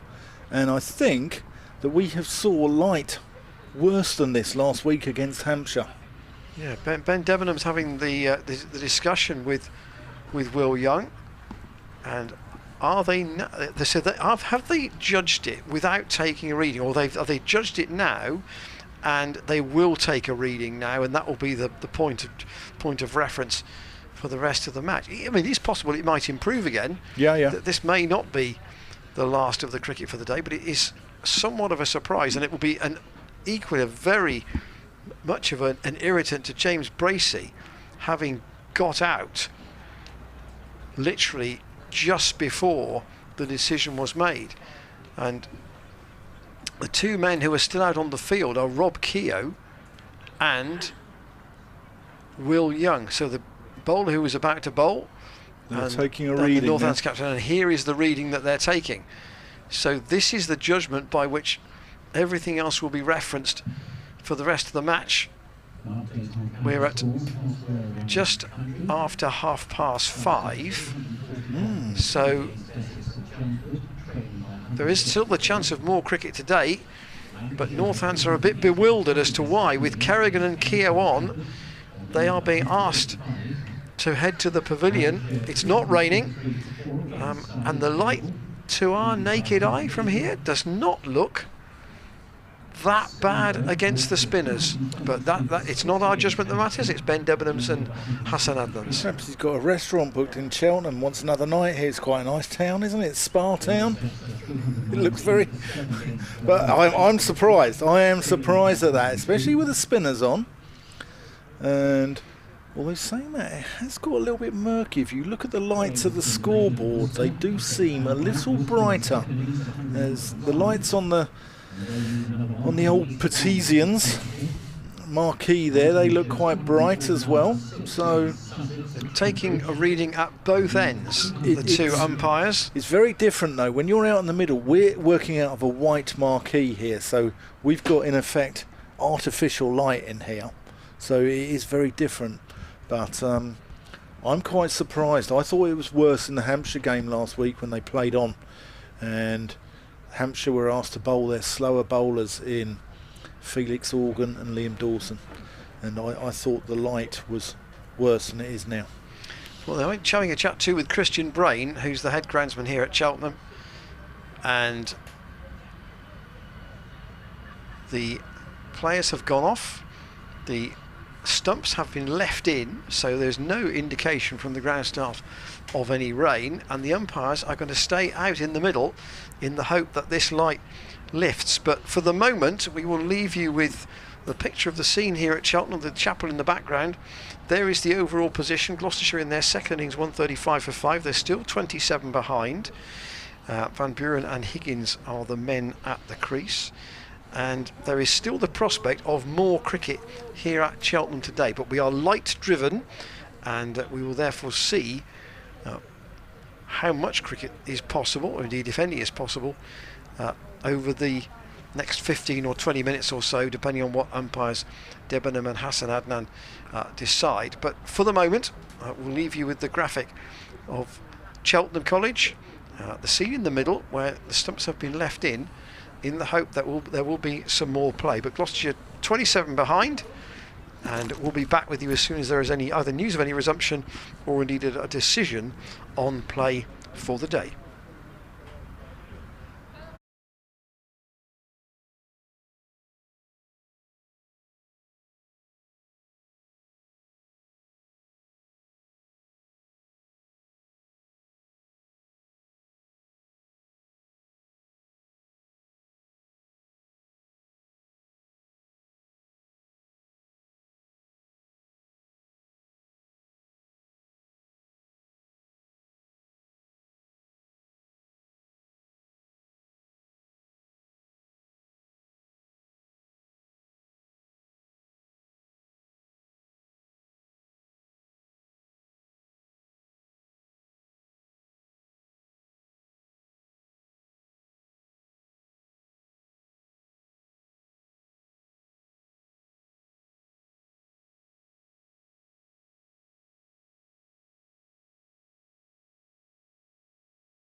Well, here at Cheltenham, the light has not improved, and umpires Ben Debenham and Hassan Adnan have decided that play will be abandoned for the day. So 15 overs have been lost, and it being the fourth day tomorrow, you cannot add those overs on the fourth day. So Gloucestershire will resume in the morning, still in arrears, 135 for 5. Second time around, they're still trailing by 27.